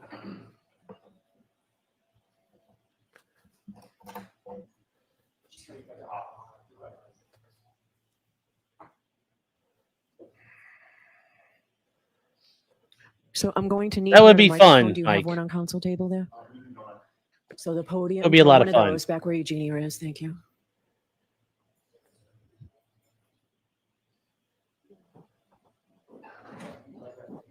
No, there's a microphone a little closer. So- Just follow the. Hi, good afternoon. Hello, Could you tell me your name, please? Kelly Dever. And Ms. Dever, you've been summoned here. I think I saw you earlier. You've been here all day. Yes, All right. So we're not going to reach you today, unfortunately, but you were summoned to be here. yes, All right. So that summons is still good until we reach you. So you're going to have to come back Monday morning. Okay. yes, ma'am. Do you agree to do so? Yes, ma'am. Okay. Thank you very much. We'll see you Monday morning. Be here before 9. Okay. Will do. All right. Thank you very much. Okay. Your Honor. Go ahead, Mr. Lessie. Oh, she's seen it. That was a big compliment, Your Honor. Thank you. Good afternoon, sir. Would you please state your name and spell your last name? Jonathan Diamandis, Diamandis. You've also been here all day. Yes, Sorry for making you wait. no problem. Do you know former State Trooper Michael Proctor? I do. How do you know him? I've known him since middle school, probably the 6th grade. Grew up with him essentially? Grew up with him, been friends for 30 years. Okay, and if you just keep your voice up, Sure, yeah. I'm sure other people can hear you, but this old guy. Can we turn off the fans and the air conditioning? Are they all off? We're just going to do that, sir, so that we can. Oh wow, this is one of the guys that he sent text messages to. Okay. So apparently Hank's motion to get all these people excluded failed because this guy's here doing a voir dire. Interesting. Let's see where this goes. Absolutely, sure. Much better, thank you. So you say you've known him since middle school, elementary school? Yes, Graduated high school with him? yes, And are you friends after high school as well? yes, Do you have his cell phone number in your phone? I do. Have you texted with him over the years? I have. In fact, were you on a group text chain with him that lasted a number of years? Oh, it's voir dire Yes. for that motion, yeah. So we'll I see. would like to show you a document, sir, and I'm going to ask you to read it to yourself. He can authenticate the text messages. He'll be like, I remember him, and that's good enough. Familiarize yourself with it, and then when you're done, look up at me. Okay, Okay. may I approach? Yes.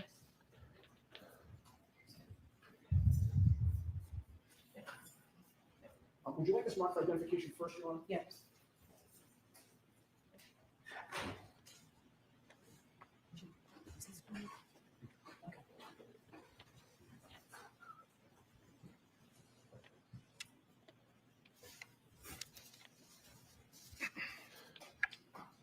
And for identification. And I'll give it back to the witness. Thank you. Thank you.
I think he's all set, Mr. Union.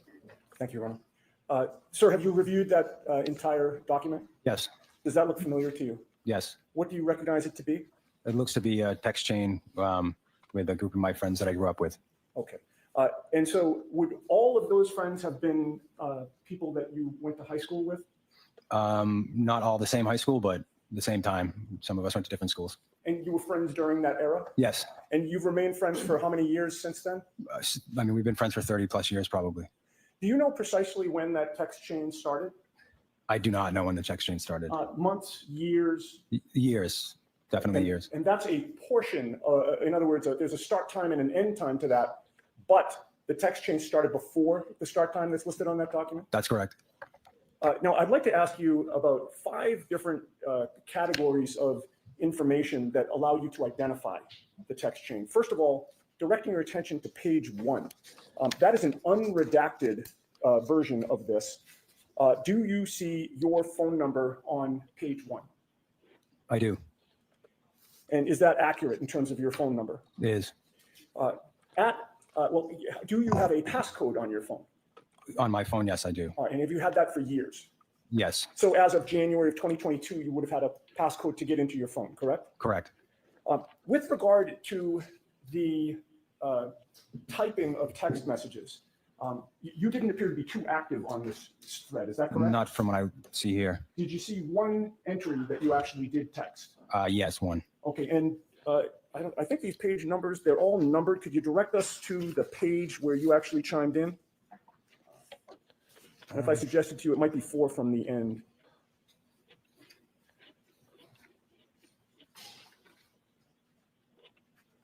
And you don't have to read the actual text, sir. I just want to. Sure. I'm just trying to locate it. Yes, I see it. Okay, and the time of that, a date and time of that text as it's reflected on this document? February 2nd, 2022, 12:38 p.m. Okay, and what you So I type, have a different copy. oh, I'm sorry, it's, for the record, it's on page. Yeah, that does look like a toupee. Looks like a hairpiece. And for the record, reading what is typed there, does that sound consistent with something you might chime in a text message, a text chain of this sort? I mean, it could be. I have no memory of actually typing it, but Sure. that's not something. I mean, it could have been something that I would say. Yeah. At the very last line of that text, do you mention somebody's nickname? Yes. And what nickname is that? Chip. And whom do you know as Chip? Michael Proctor. Chip. Now, going back to the first page, there are a number of other. He phone went to numbers Turkey there. for that hair.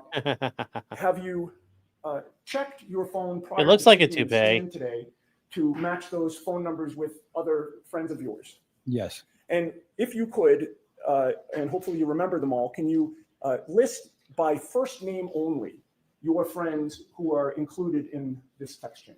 Sure. So let's not, if he recognizes it, I don't want to put names out. Oh, Yeah. I don't either, Judge. That's why I was saying first names. But if that's sufficient that he recognizes, Why don't you refer to the last 2 digits in the phone? sure. Is that acceptable, Mr. Brennan? It is. Okay. Okay. You see, I'll list the last 2 digits of the phone numbers that don't have a name associated with them. Okay? Okay. If I may just have a moment. Yes.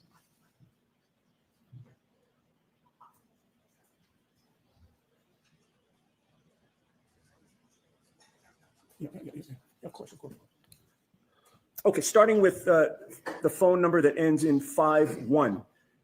After you checked your contacts, is that a friend of yours Yes, it is. who was on the text chain? Correct. With regard to the phone number that ends in 68, same question. Is that a friend of yours who was on the text chain? Correct. And with regard to 45, which is the next one, again, a friend of yours who was on the text chain? That's me.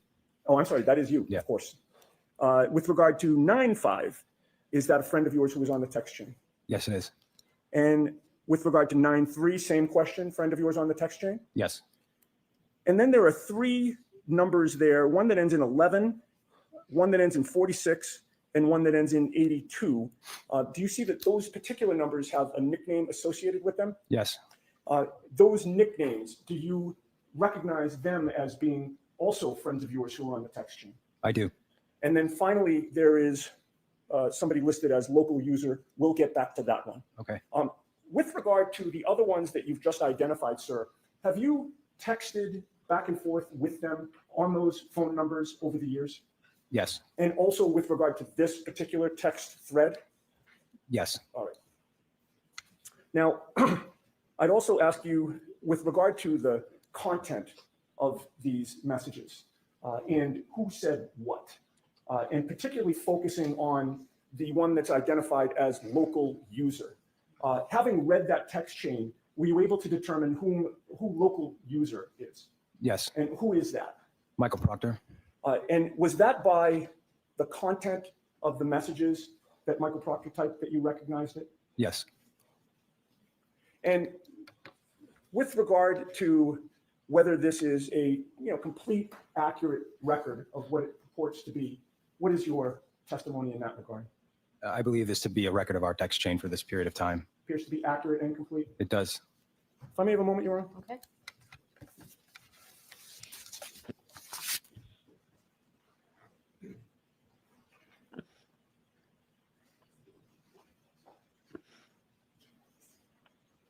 Just one more question for you, sir. Does the text message chain that you read fairly and accurately represent the circumstances of the conversation that was going on? Yes. Nothing further. Mr. Brennan? Good morning. Morning. Good afternoon. Do you have an independent memory of any of the text conversations in the package that you reviewed? I do not have a memory of this happening. Thank you. Nothing on that. All right, so sir, I'm going to ask you to, you're all set. Okay. I'm going to ask you to step down. Okay. Thank you. Your Honor, given that unfortunately this witness was not reached by the jury today, I would like him recognized as well. He has counsel here with him, right? Does he have counsel here with him?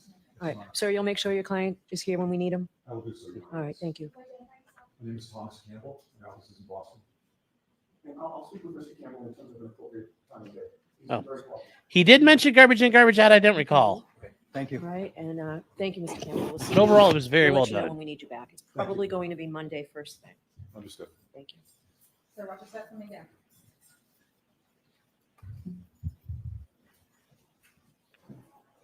All right. We'll hear you, Mr. Yannetti. So, Your Honor, my understanding is there's an objection, so I cannot respond to the No, objection. I want to hear you as to why this is admissible. What? No. Hank put forward the motion. It's his obligation to start off. You're making Yannetti go first? What a fucking asshole. What an asshole. What an asshole. That's it. I mean, yeah, is she going to fuck these guys over? Oh. The margaritas are calling for Bev.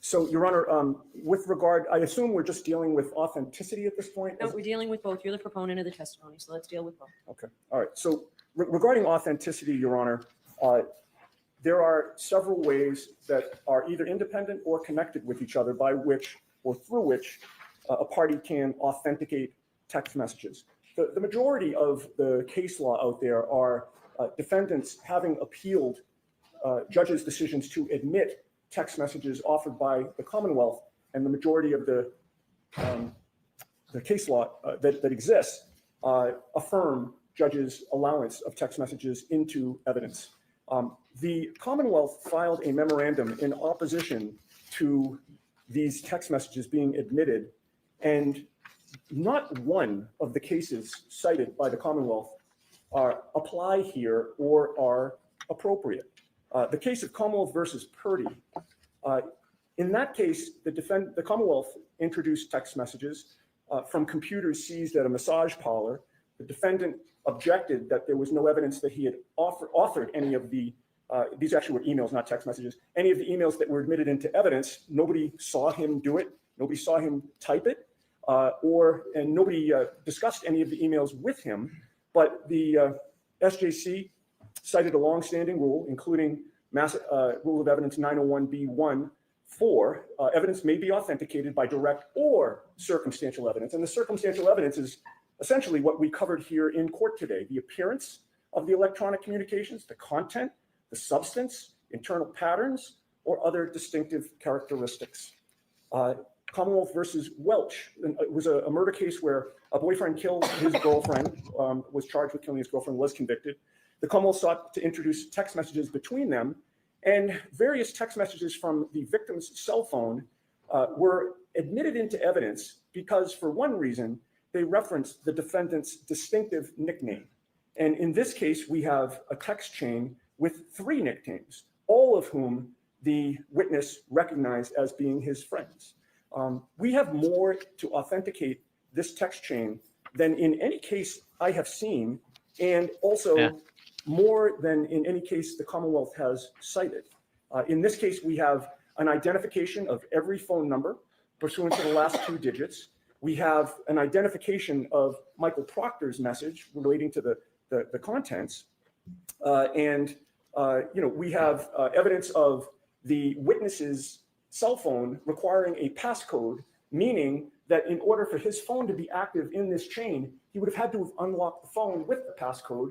And he testified that what was in the content of the message that he identified as being his is consistent with something that he would have said. And not only that, but he adds a 4th nickname, that being Chip, that being Michael Proctor.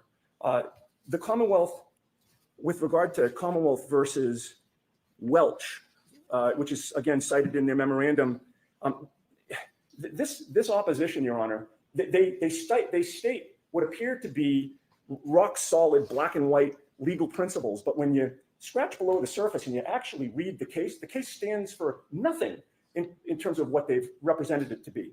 They stated that in Welch, the court must find that each and every communication was authored by the individual member of the group. That's just plain false. The case doesn't say that at all. It's nowhere in that case. And in fact, the messages were let in, again, because of the circumstances and the content of the messages. Commonwealth versus Raposa, another case that they cite. The defense sought to call a neighbor to testify that he had seen the victim alive after the defendant had confessed to having shot him, another murder case. The problem was that the neighbor denied making the statement, so the defense wanted to call the neighbor for the sole purpose of impeaching him with his prior statement that he supposedly made to the police and use that statement as substantive evidence. So in that case, the defendant wanted to use an out-of-court statement for its truth. It was rank hearsay. That case had nothing to do with text messages or statements used to show state of mind or electronic communications. But somehow it makes its way into the Commonwealth's memorandum. Commonwealth versus Rajiv R., which is the second. Ooh, here we go. That dealt with a search warrant done at a juvenile's home. The police officer in that case was allowed to testify to what he was seeking, which was the goal of the search warrant, a firearm allegedly in the juvenile's possession. And he was also allowed to testify to what the juvenile's mother did during the execution of the search warrant, which is she directed the police to the juvenile's bedroom. The Commonwealth cited that case to say you can't use hearsay when trying to prove a Bowden defense or present a Bowden defense. That case had nothing to do with Bowden. The evidence was admitted to explain what the police were doing in the home. So it's a situation where, there are times when, the police stop somebody on the street or the police get a search warrant and then they show up at a home. And rather than just have them magically appear at the home with the warrant, the police are allowed to give some circumstances as to how they got there. Nothing to do with Bowden. It's just giving the jury a fuller picture. Yet it was represented to you by the Commonwealth that, geez, this is a Bowden issue and you can't use hearsay to present a Bowden defense. Commonwealth versus Sullivan, exact same situation. Testimony was admitted about DNA on evidence matching the defendant's DNA from a national database. The Commonwealth cites. Yes, they do. It's almost like they're setting a standard down that the court is supposed to follow with 3 factors. But again, none of the 3 principles that the Commonwealth cites is found in Sullivan at all.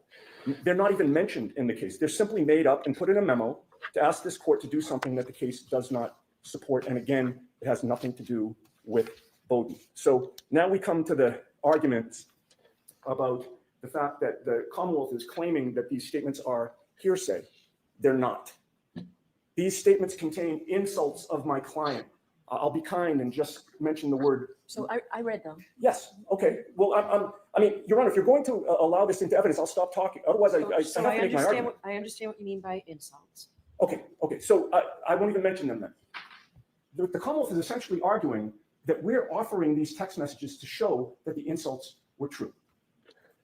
That's a civil. You're not. Obviously, we're not. Hearsay has three components. These are all statements out of court. None of them are offered for the truth of the matter asserted. None of them. Even the statement when Michael Proctor says that the homeowner is not going to catch any grief because he's a Boston cop.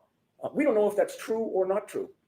It's offered to show that Michael Proctor believes it's true. He's the lead investigator in the case. He has input into the case. He can decide who's investigated or not investigated. At least that's our argument. It's all consistent with our defense.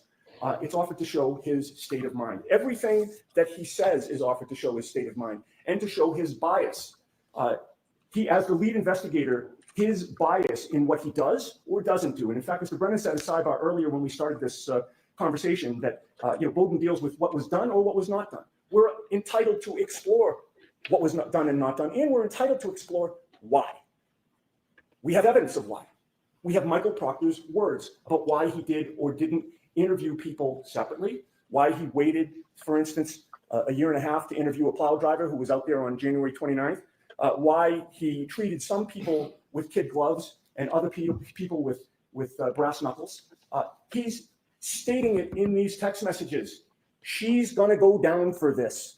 We're going to pin it on the girl. We're going to make sure that there are some serious charges. She's effed. Those are what he says about, those are the statements he makes about Karen Reed in the infancy of this investigation. And to the contrary, is anything going to happen to Brian Albert? Nope. He's a Boston cop too. These are all statements about Michael Proctor's state of mind.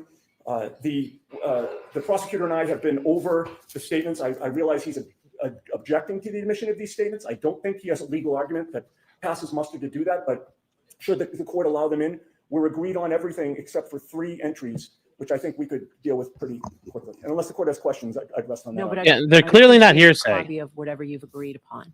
Okay. So it's been a long day for staff, so I don't need to sit here and go through each one. Just get me a copy of what you've agreed to. Okay. So this is the only marked copy. I'm happy to hand it to the court. And you can take care of it and email it in. We'll do that. Thank you, ma'am. So, Mr. Brennan, I'd like to hear you on admissibility. I haven't decided admissibility, and I'll hear you on authentication. Authentication, guys. Authentication's easy. It's the easiest fucking thing to do here. Guys, like, yeah, I talked with them. Yeah, we probably said all this.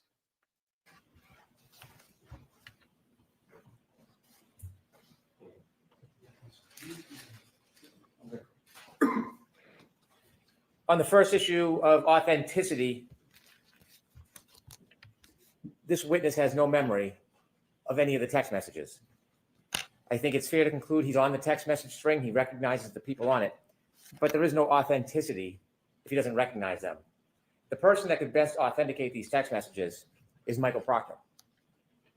This witness does nothing as far as identifying the individual text messages and whether they're reliable, whether there's been any additions, deletions, whether in some substance, this is part of the conversation. Notably, I think, according to the questioning by Attorney Yannetti, he's made one comment at the end of the string that really has nothing whatsoever to do with the text messages that are at issue.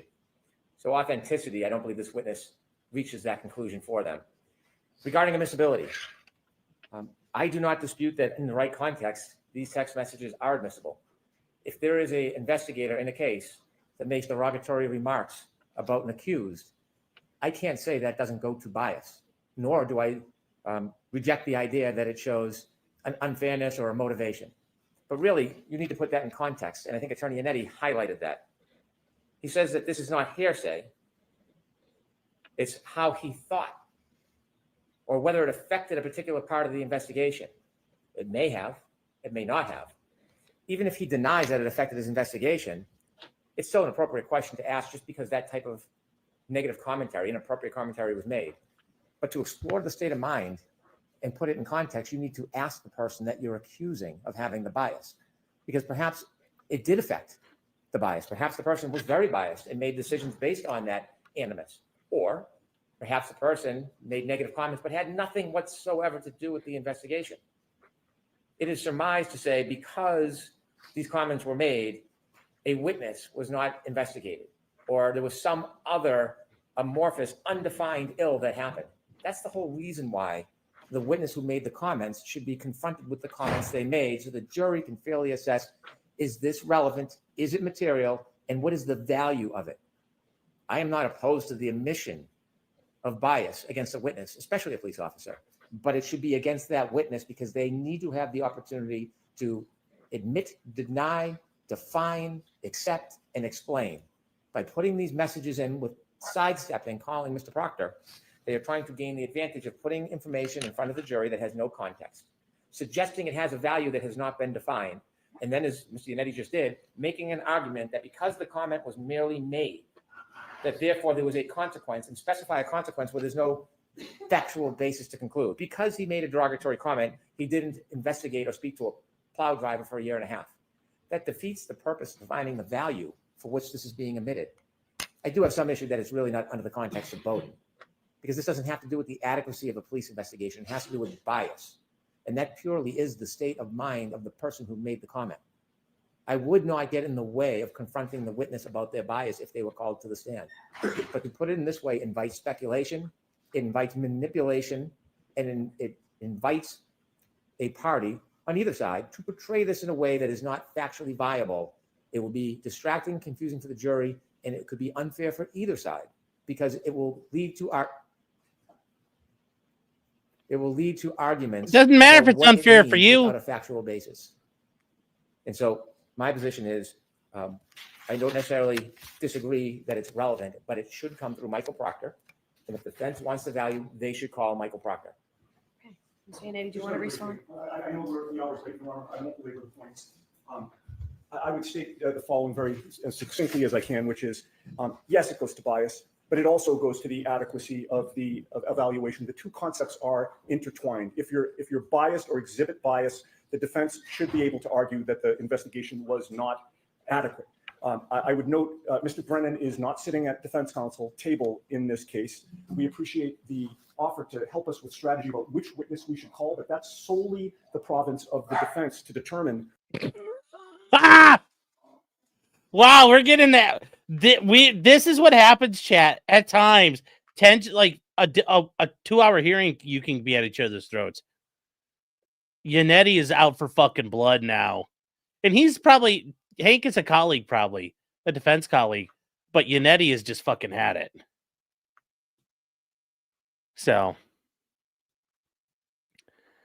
but guys, this is Hank crying about it's not fair. Well, if it's not fair to Karen, let her try it and she'll kill herself. We'll see what happens. Which witness we want to use to authenticate and admit text messages. That's our choice. And we should not be deprived of that choice because Mr. Brennan thinks there's a better witness that should have introduced the text messages. There is no rule. There's no best witness rule in this case. I believe my co-counsel has already made that argument in another circumstance. His arguments, Mr. Brennan's arguments, go to the weight, not the admissibility. He is fully entitled to cross-examine this witness Exactly. about all of the points that he raises. And in conclusion, Your Honor, he complains that we have not called Michael Proctor. I think that's the whole impetus for this objection, so that we will call a witness that they do not have confidence in to call themselves. It's unheard of in a murder case that you don't call the lead investigator, but that's what's happened in this case. We should not be forced to call Michael Proctor so that Mr. Brennan can then cross-examine him and lead him through basically his entire closing argument. He is entitled to call Mr. Proctor in rebuttal. He has every right to call Mr. Proctor again. I would rest on that. Thank you. Okay. And just the very last thing, there's Commonwealth's motion for reciprocal discovery. Is there any objection to that? Yes, it's not in compliance with Rule 14. Okay. We don't have any communications with Endeavor, and they've asked for all oral communications to be reduced to writing to be turned over. That's not included. All right. So you're saying two different things. So you don't, this information doesn't exist because she has not had communications with you, right? Written communications do not exist. I'm not saying two different things. Written communications do not exist. They also ask secondarily for all oral communications to be reduced to writing. We have the obligation to do that. We have an intention. All right. So I'll get a decision out on that before 4:30, and I'm going to do a little more research on the text messages. Want to be heard, Mr. I Brennan? thought you were standing up, Your Honor. No. Oh, no. Okay. All right. I'll see everybody Monday morning. Thank you. Oh, hold on. What's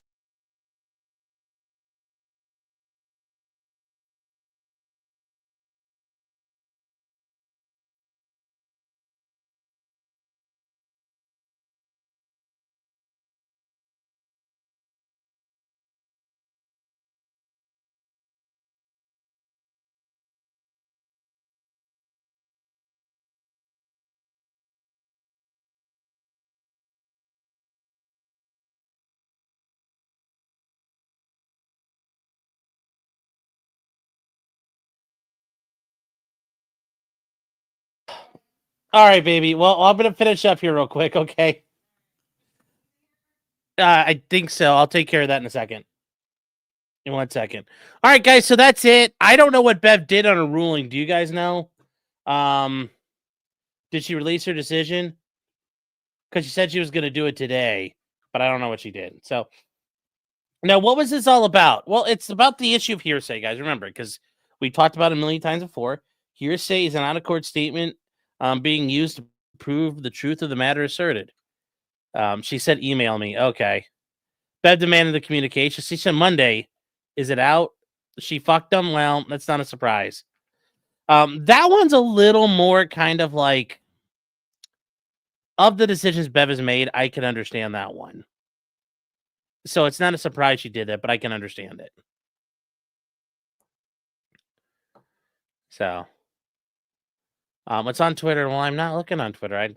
I'm busy watching people freak out about Nick. So, yeah.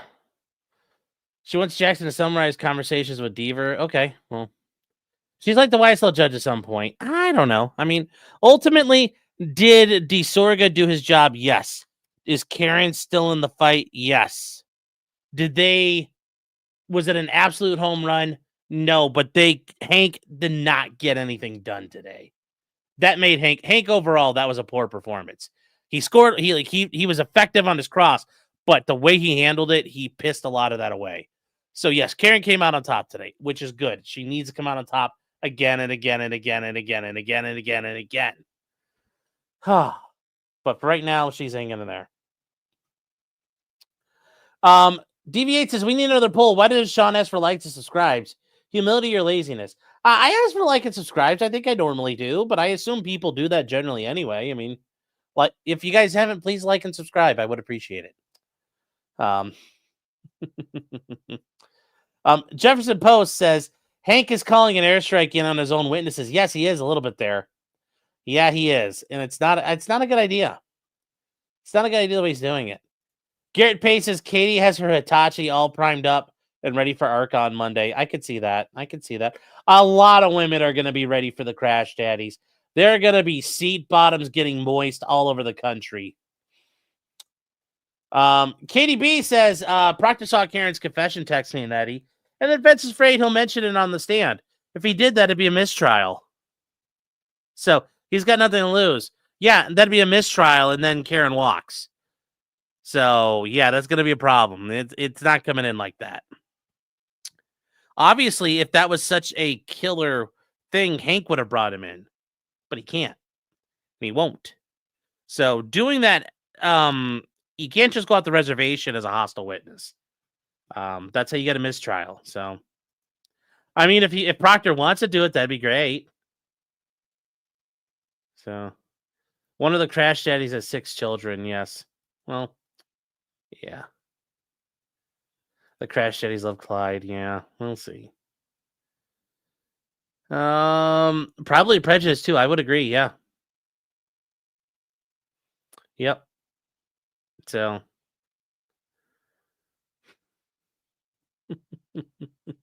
Yeah, oh, look, I taught a law thing like people wanted, yes.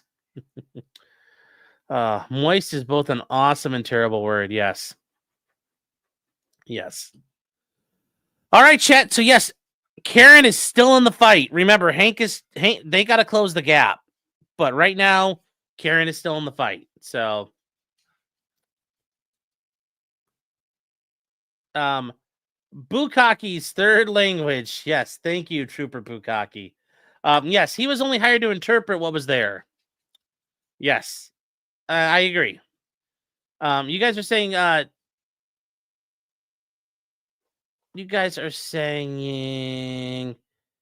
Kate B, state of mind, Sean, not hearsay. No. If that was something they could bring in, we're talking about Karen's alleged confession. If that was something Hank could have brought in, he would have brought it in. But it's not, because they understand that it's not a party opponent statement. So if Proctor brought it in, it'd be toast. And Katie, state of mind is a hearsay exception. Presence at suppression, effect on the hearer. Those are hearsay exceptions. So you are in hearsay still. Thank you for trying. I appreciate it. You're not sure Bev would grant a mistrial. I don't know. I don't think she's that retarded. But also Score Di Bello, yeah. Are we going to watch the casino? I'm going to go watch it with 2.0 because apparently it's good. So, there's no Matty B tonight. Yeah, I hope he's doing okay. Yes, also being a hearsay exception doesn't defeat privilege. Yes. So.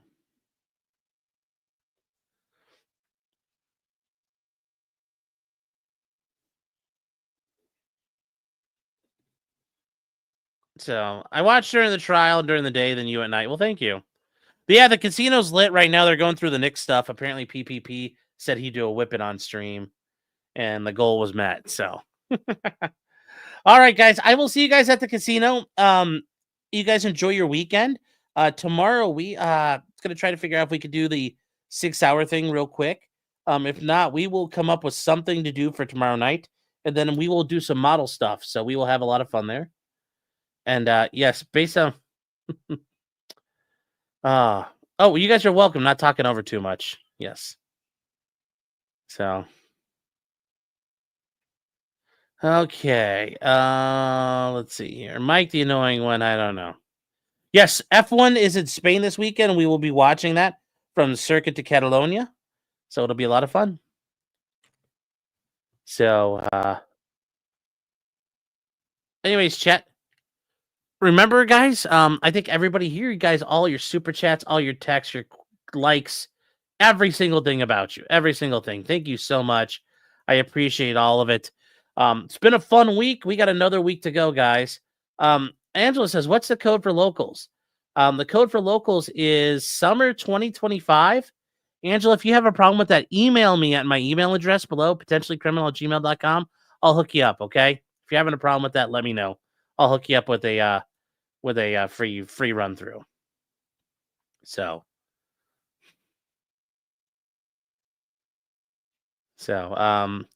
chat. With that said, yeah, we're done. And a new dawn, a new day. Karen lives to fight the other day. She's still in this, but for how long? I don't know. I don't know.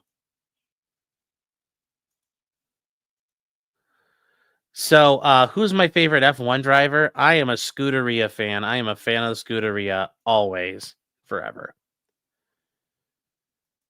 I'm a Tifosi.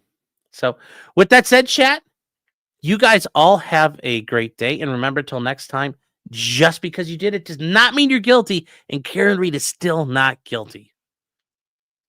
I don't know how long that's going to stay that way, but for right now, still. Crystal, thank you for being here, Crystal. It's good to see you again. Says, hey, good morning, everybody. Have a blessed day. Yes. So, Karen's hanging by a thread. Yeah. Well, I mean, that's how it is. It's going to come down to inches, chat. So, yeah. She is barely hanging in there. And Hank is a shitbag. So, good night, chat. I will see you.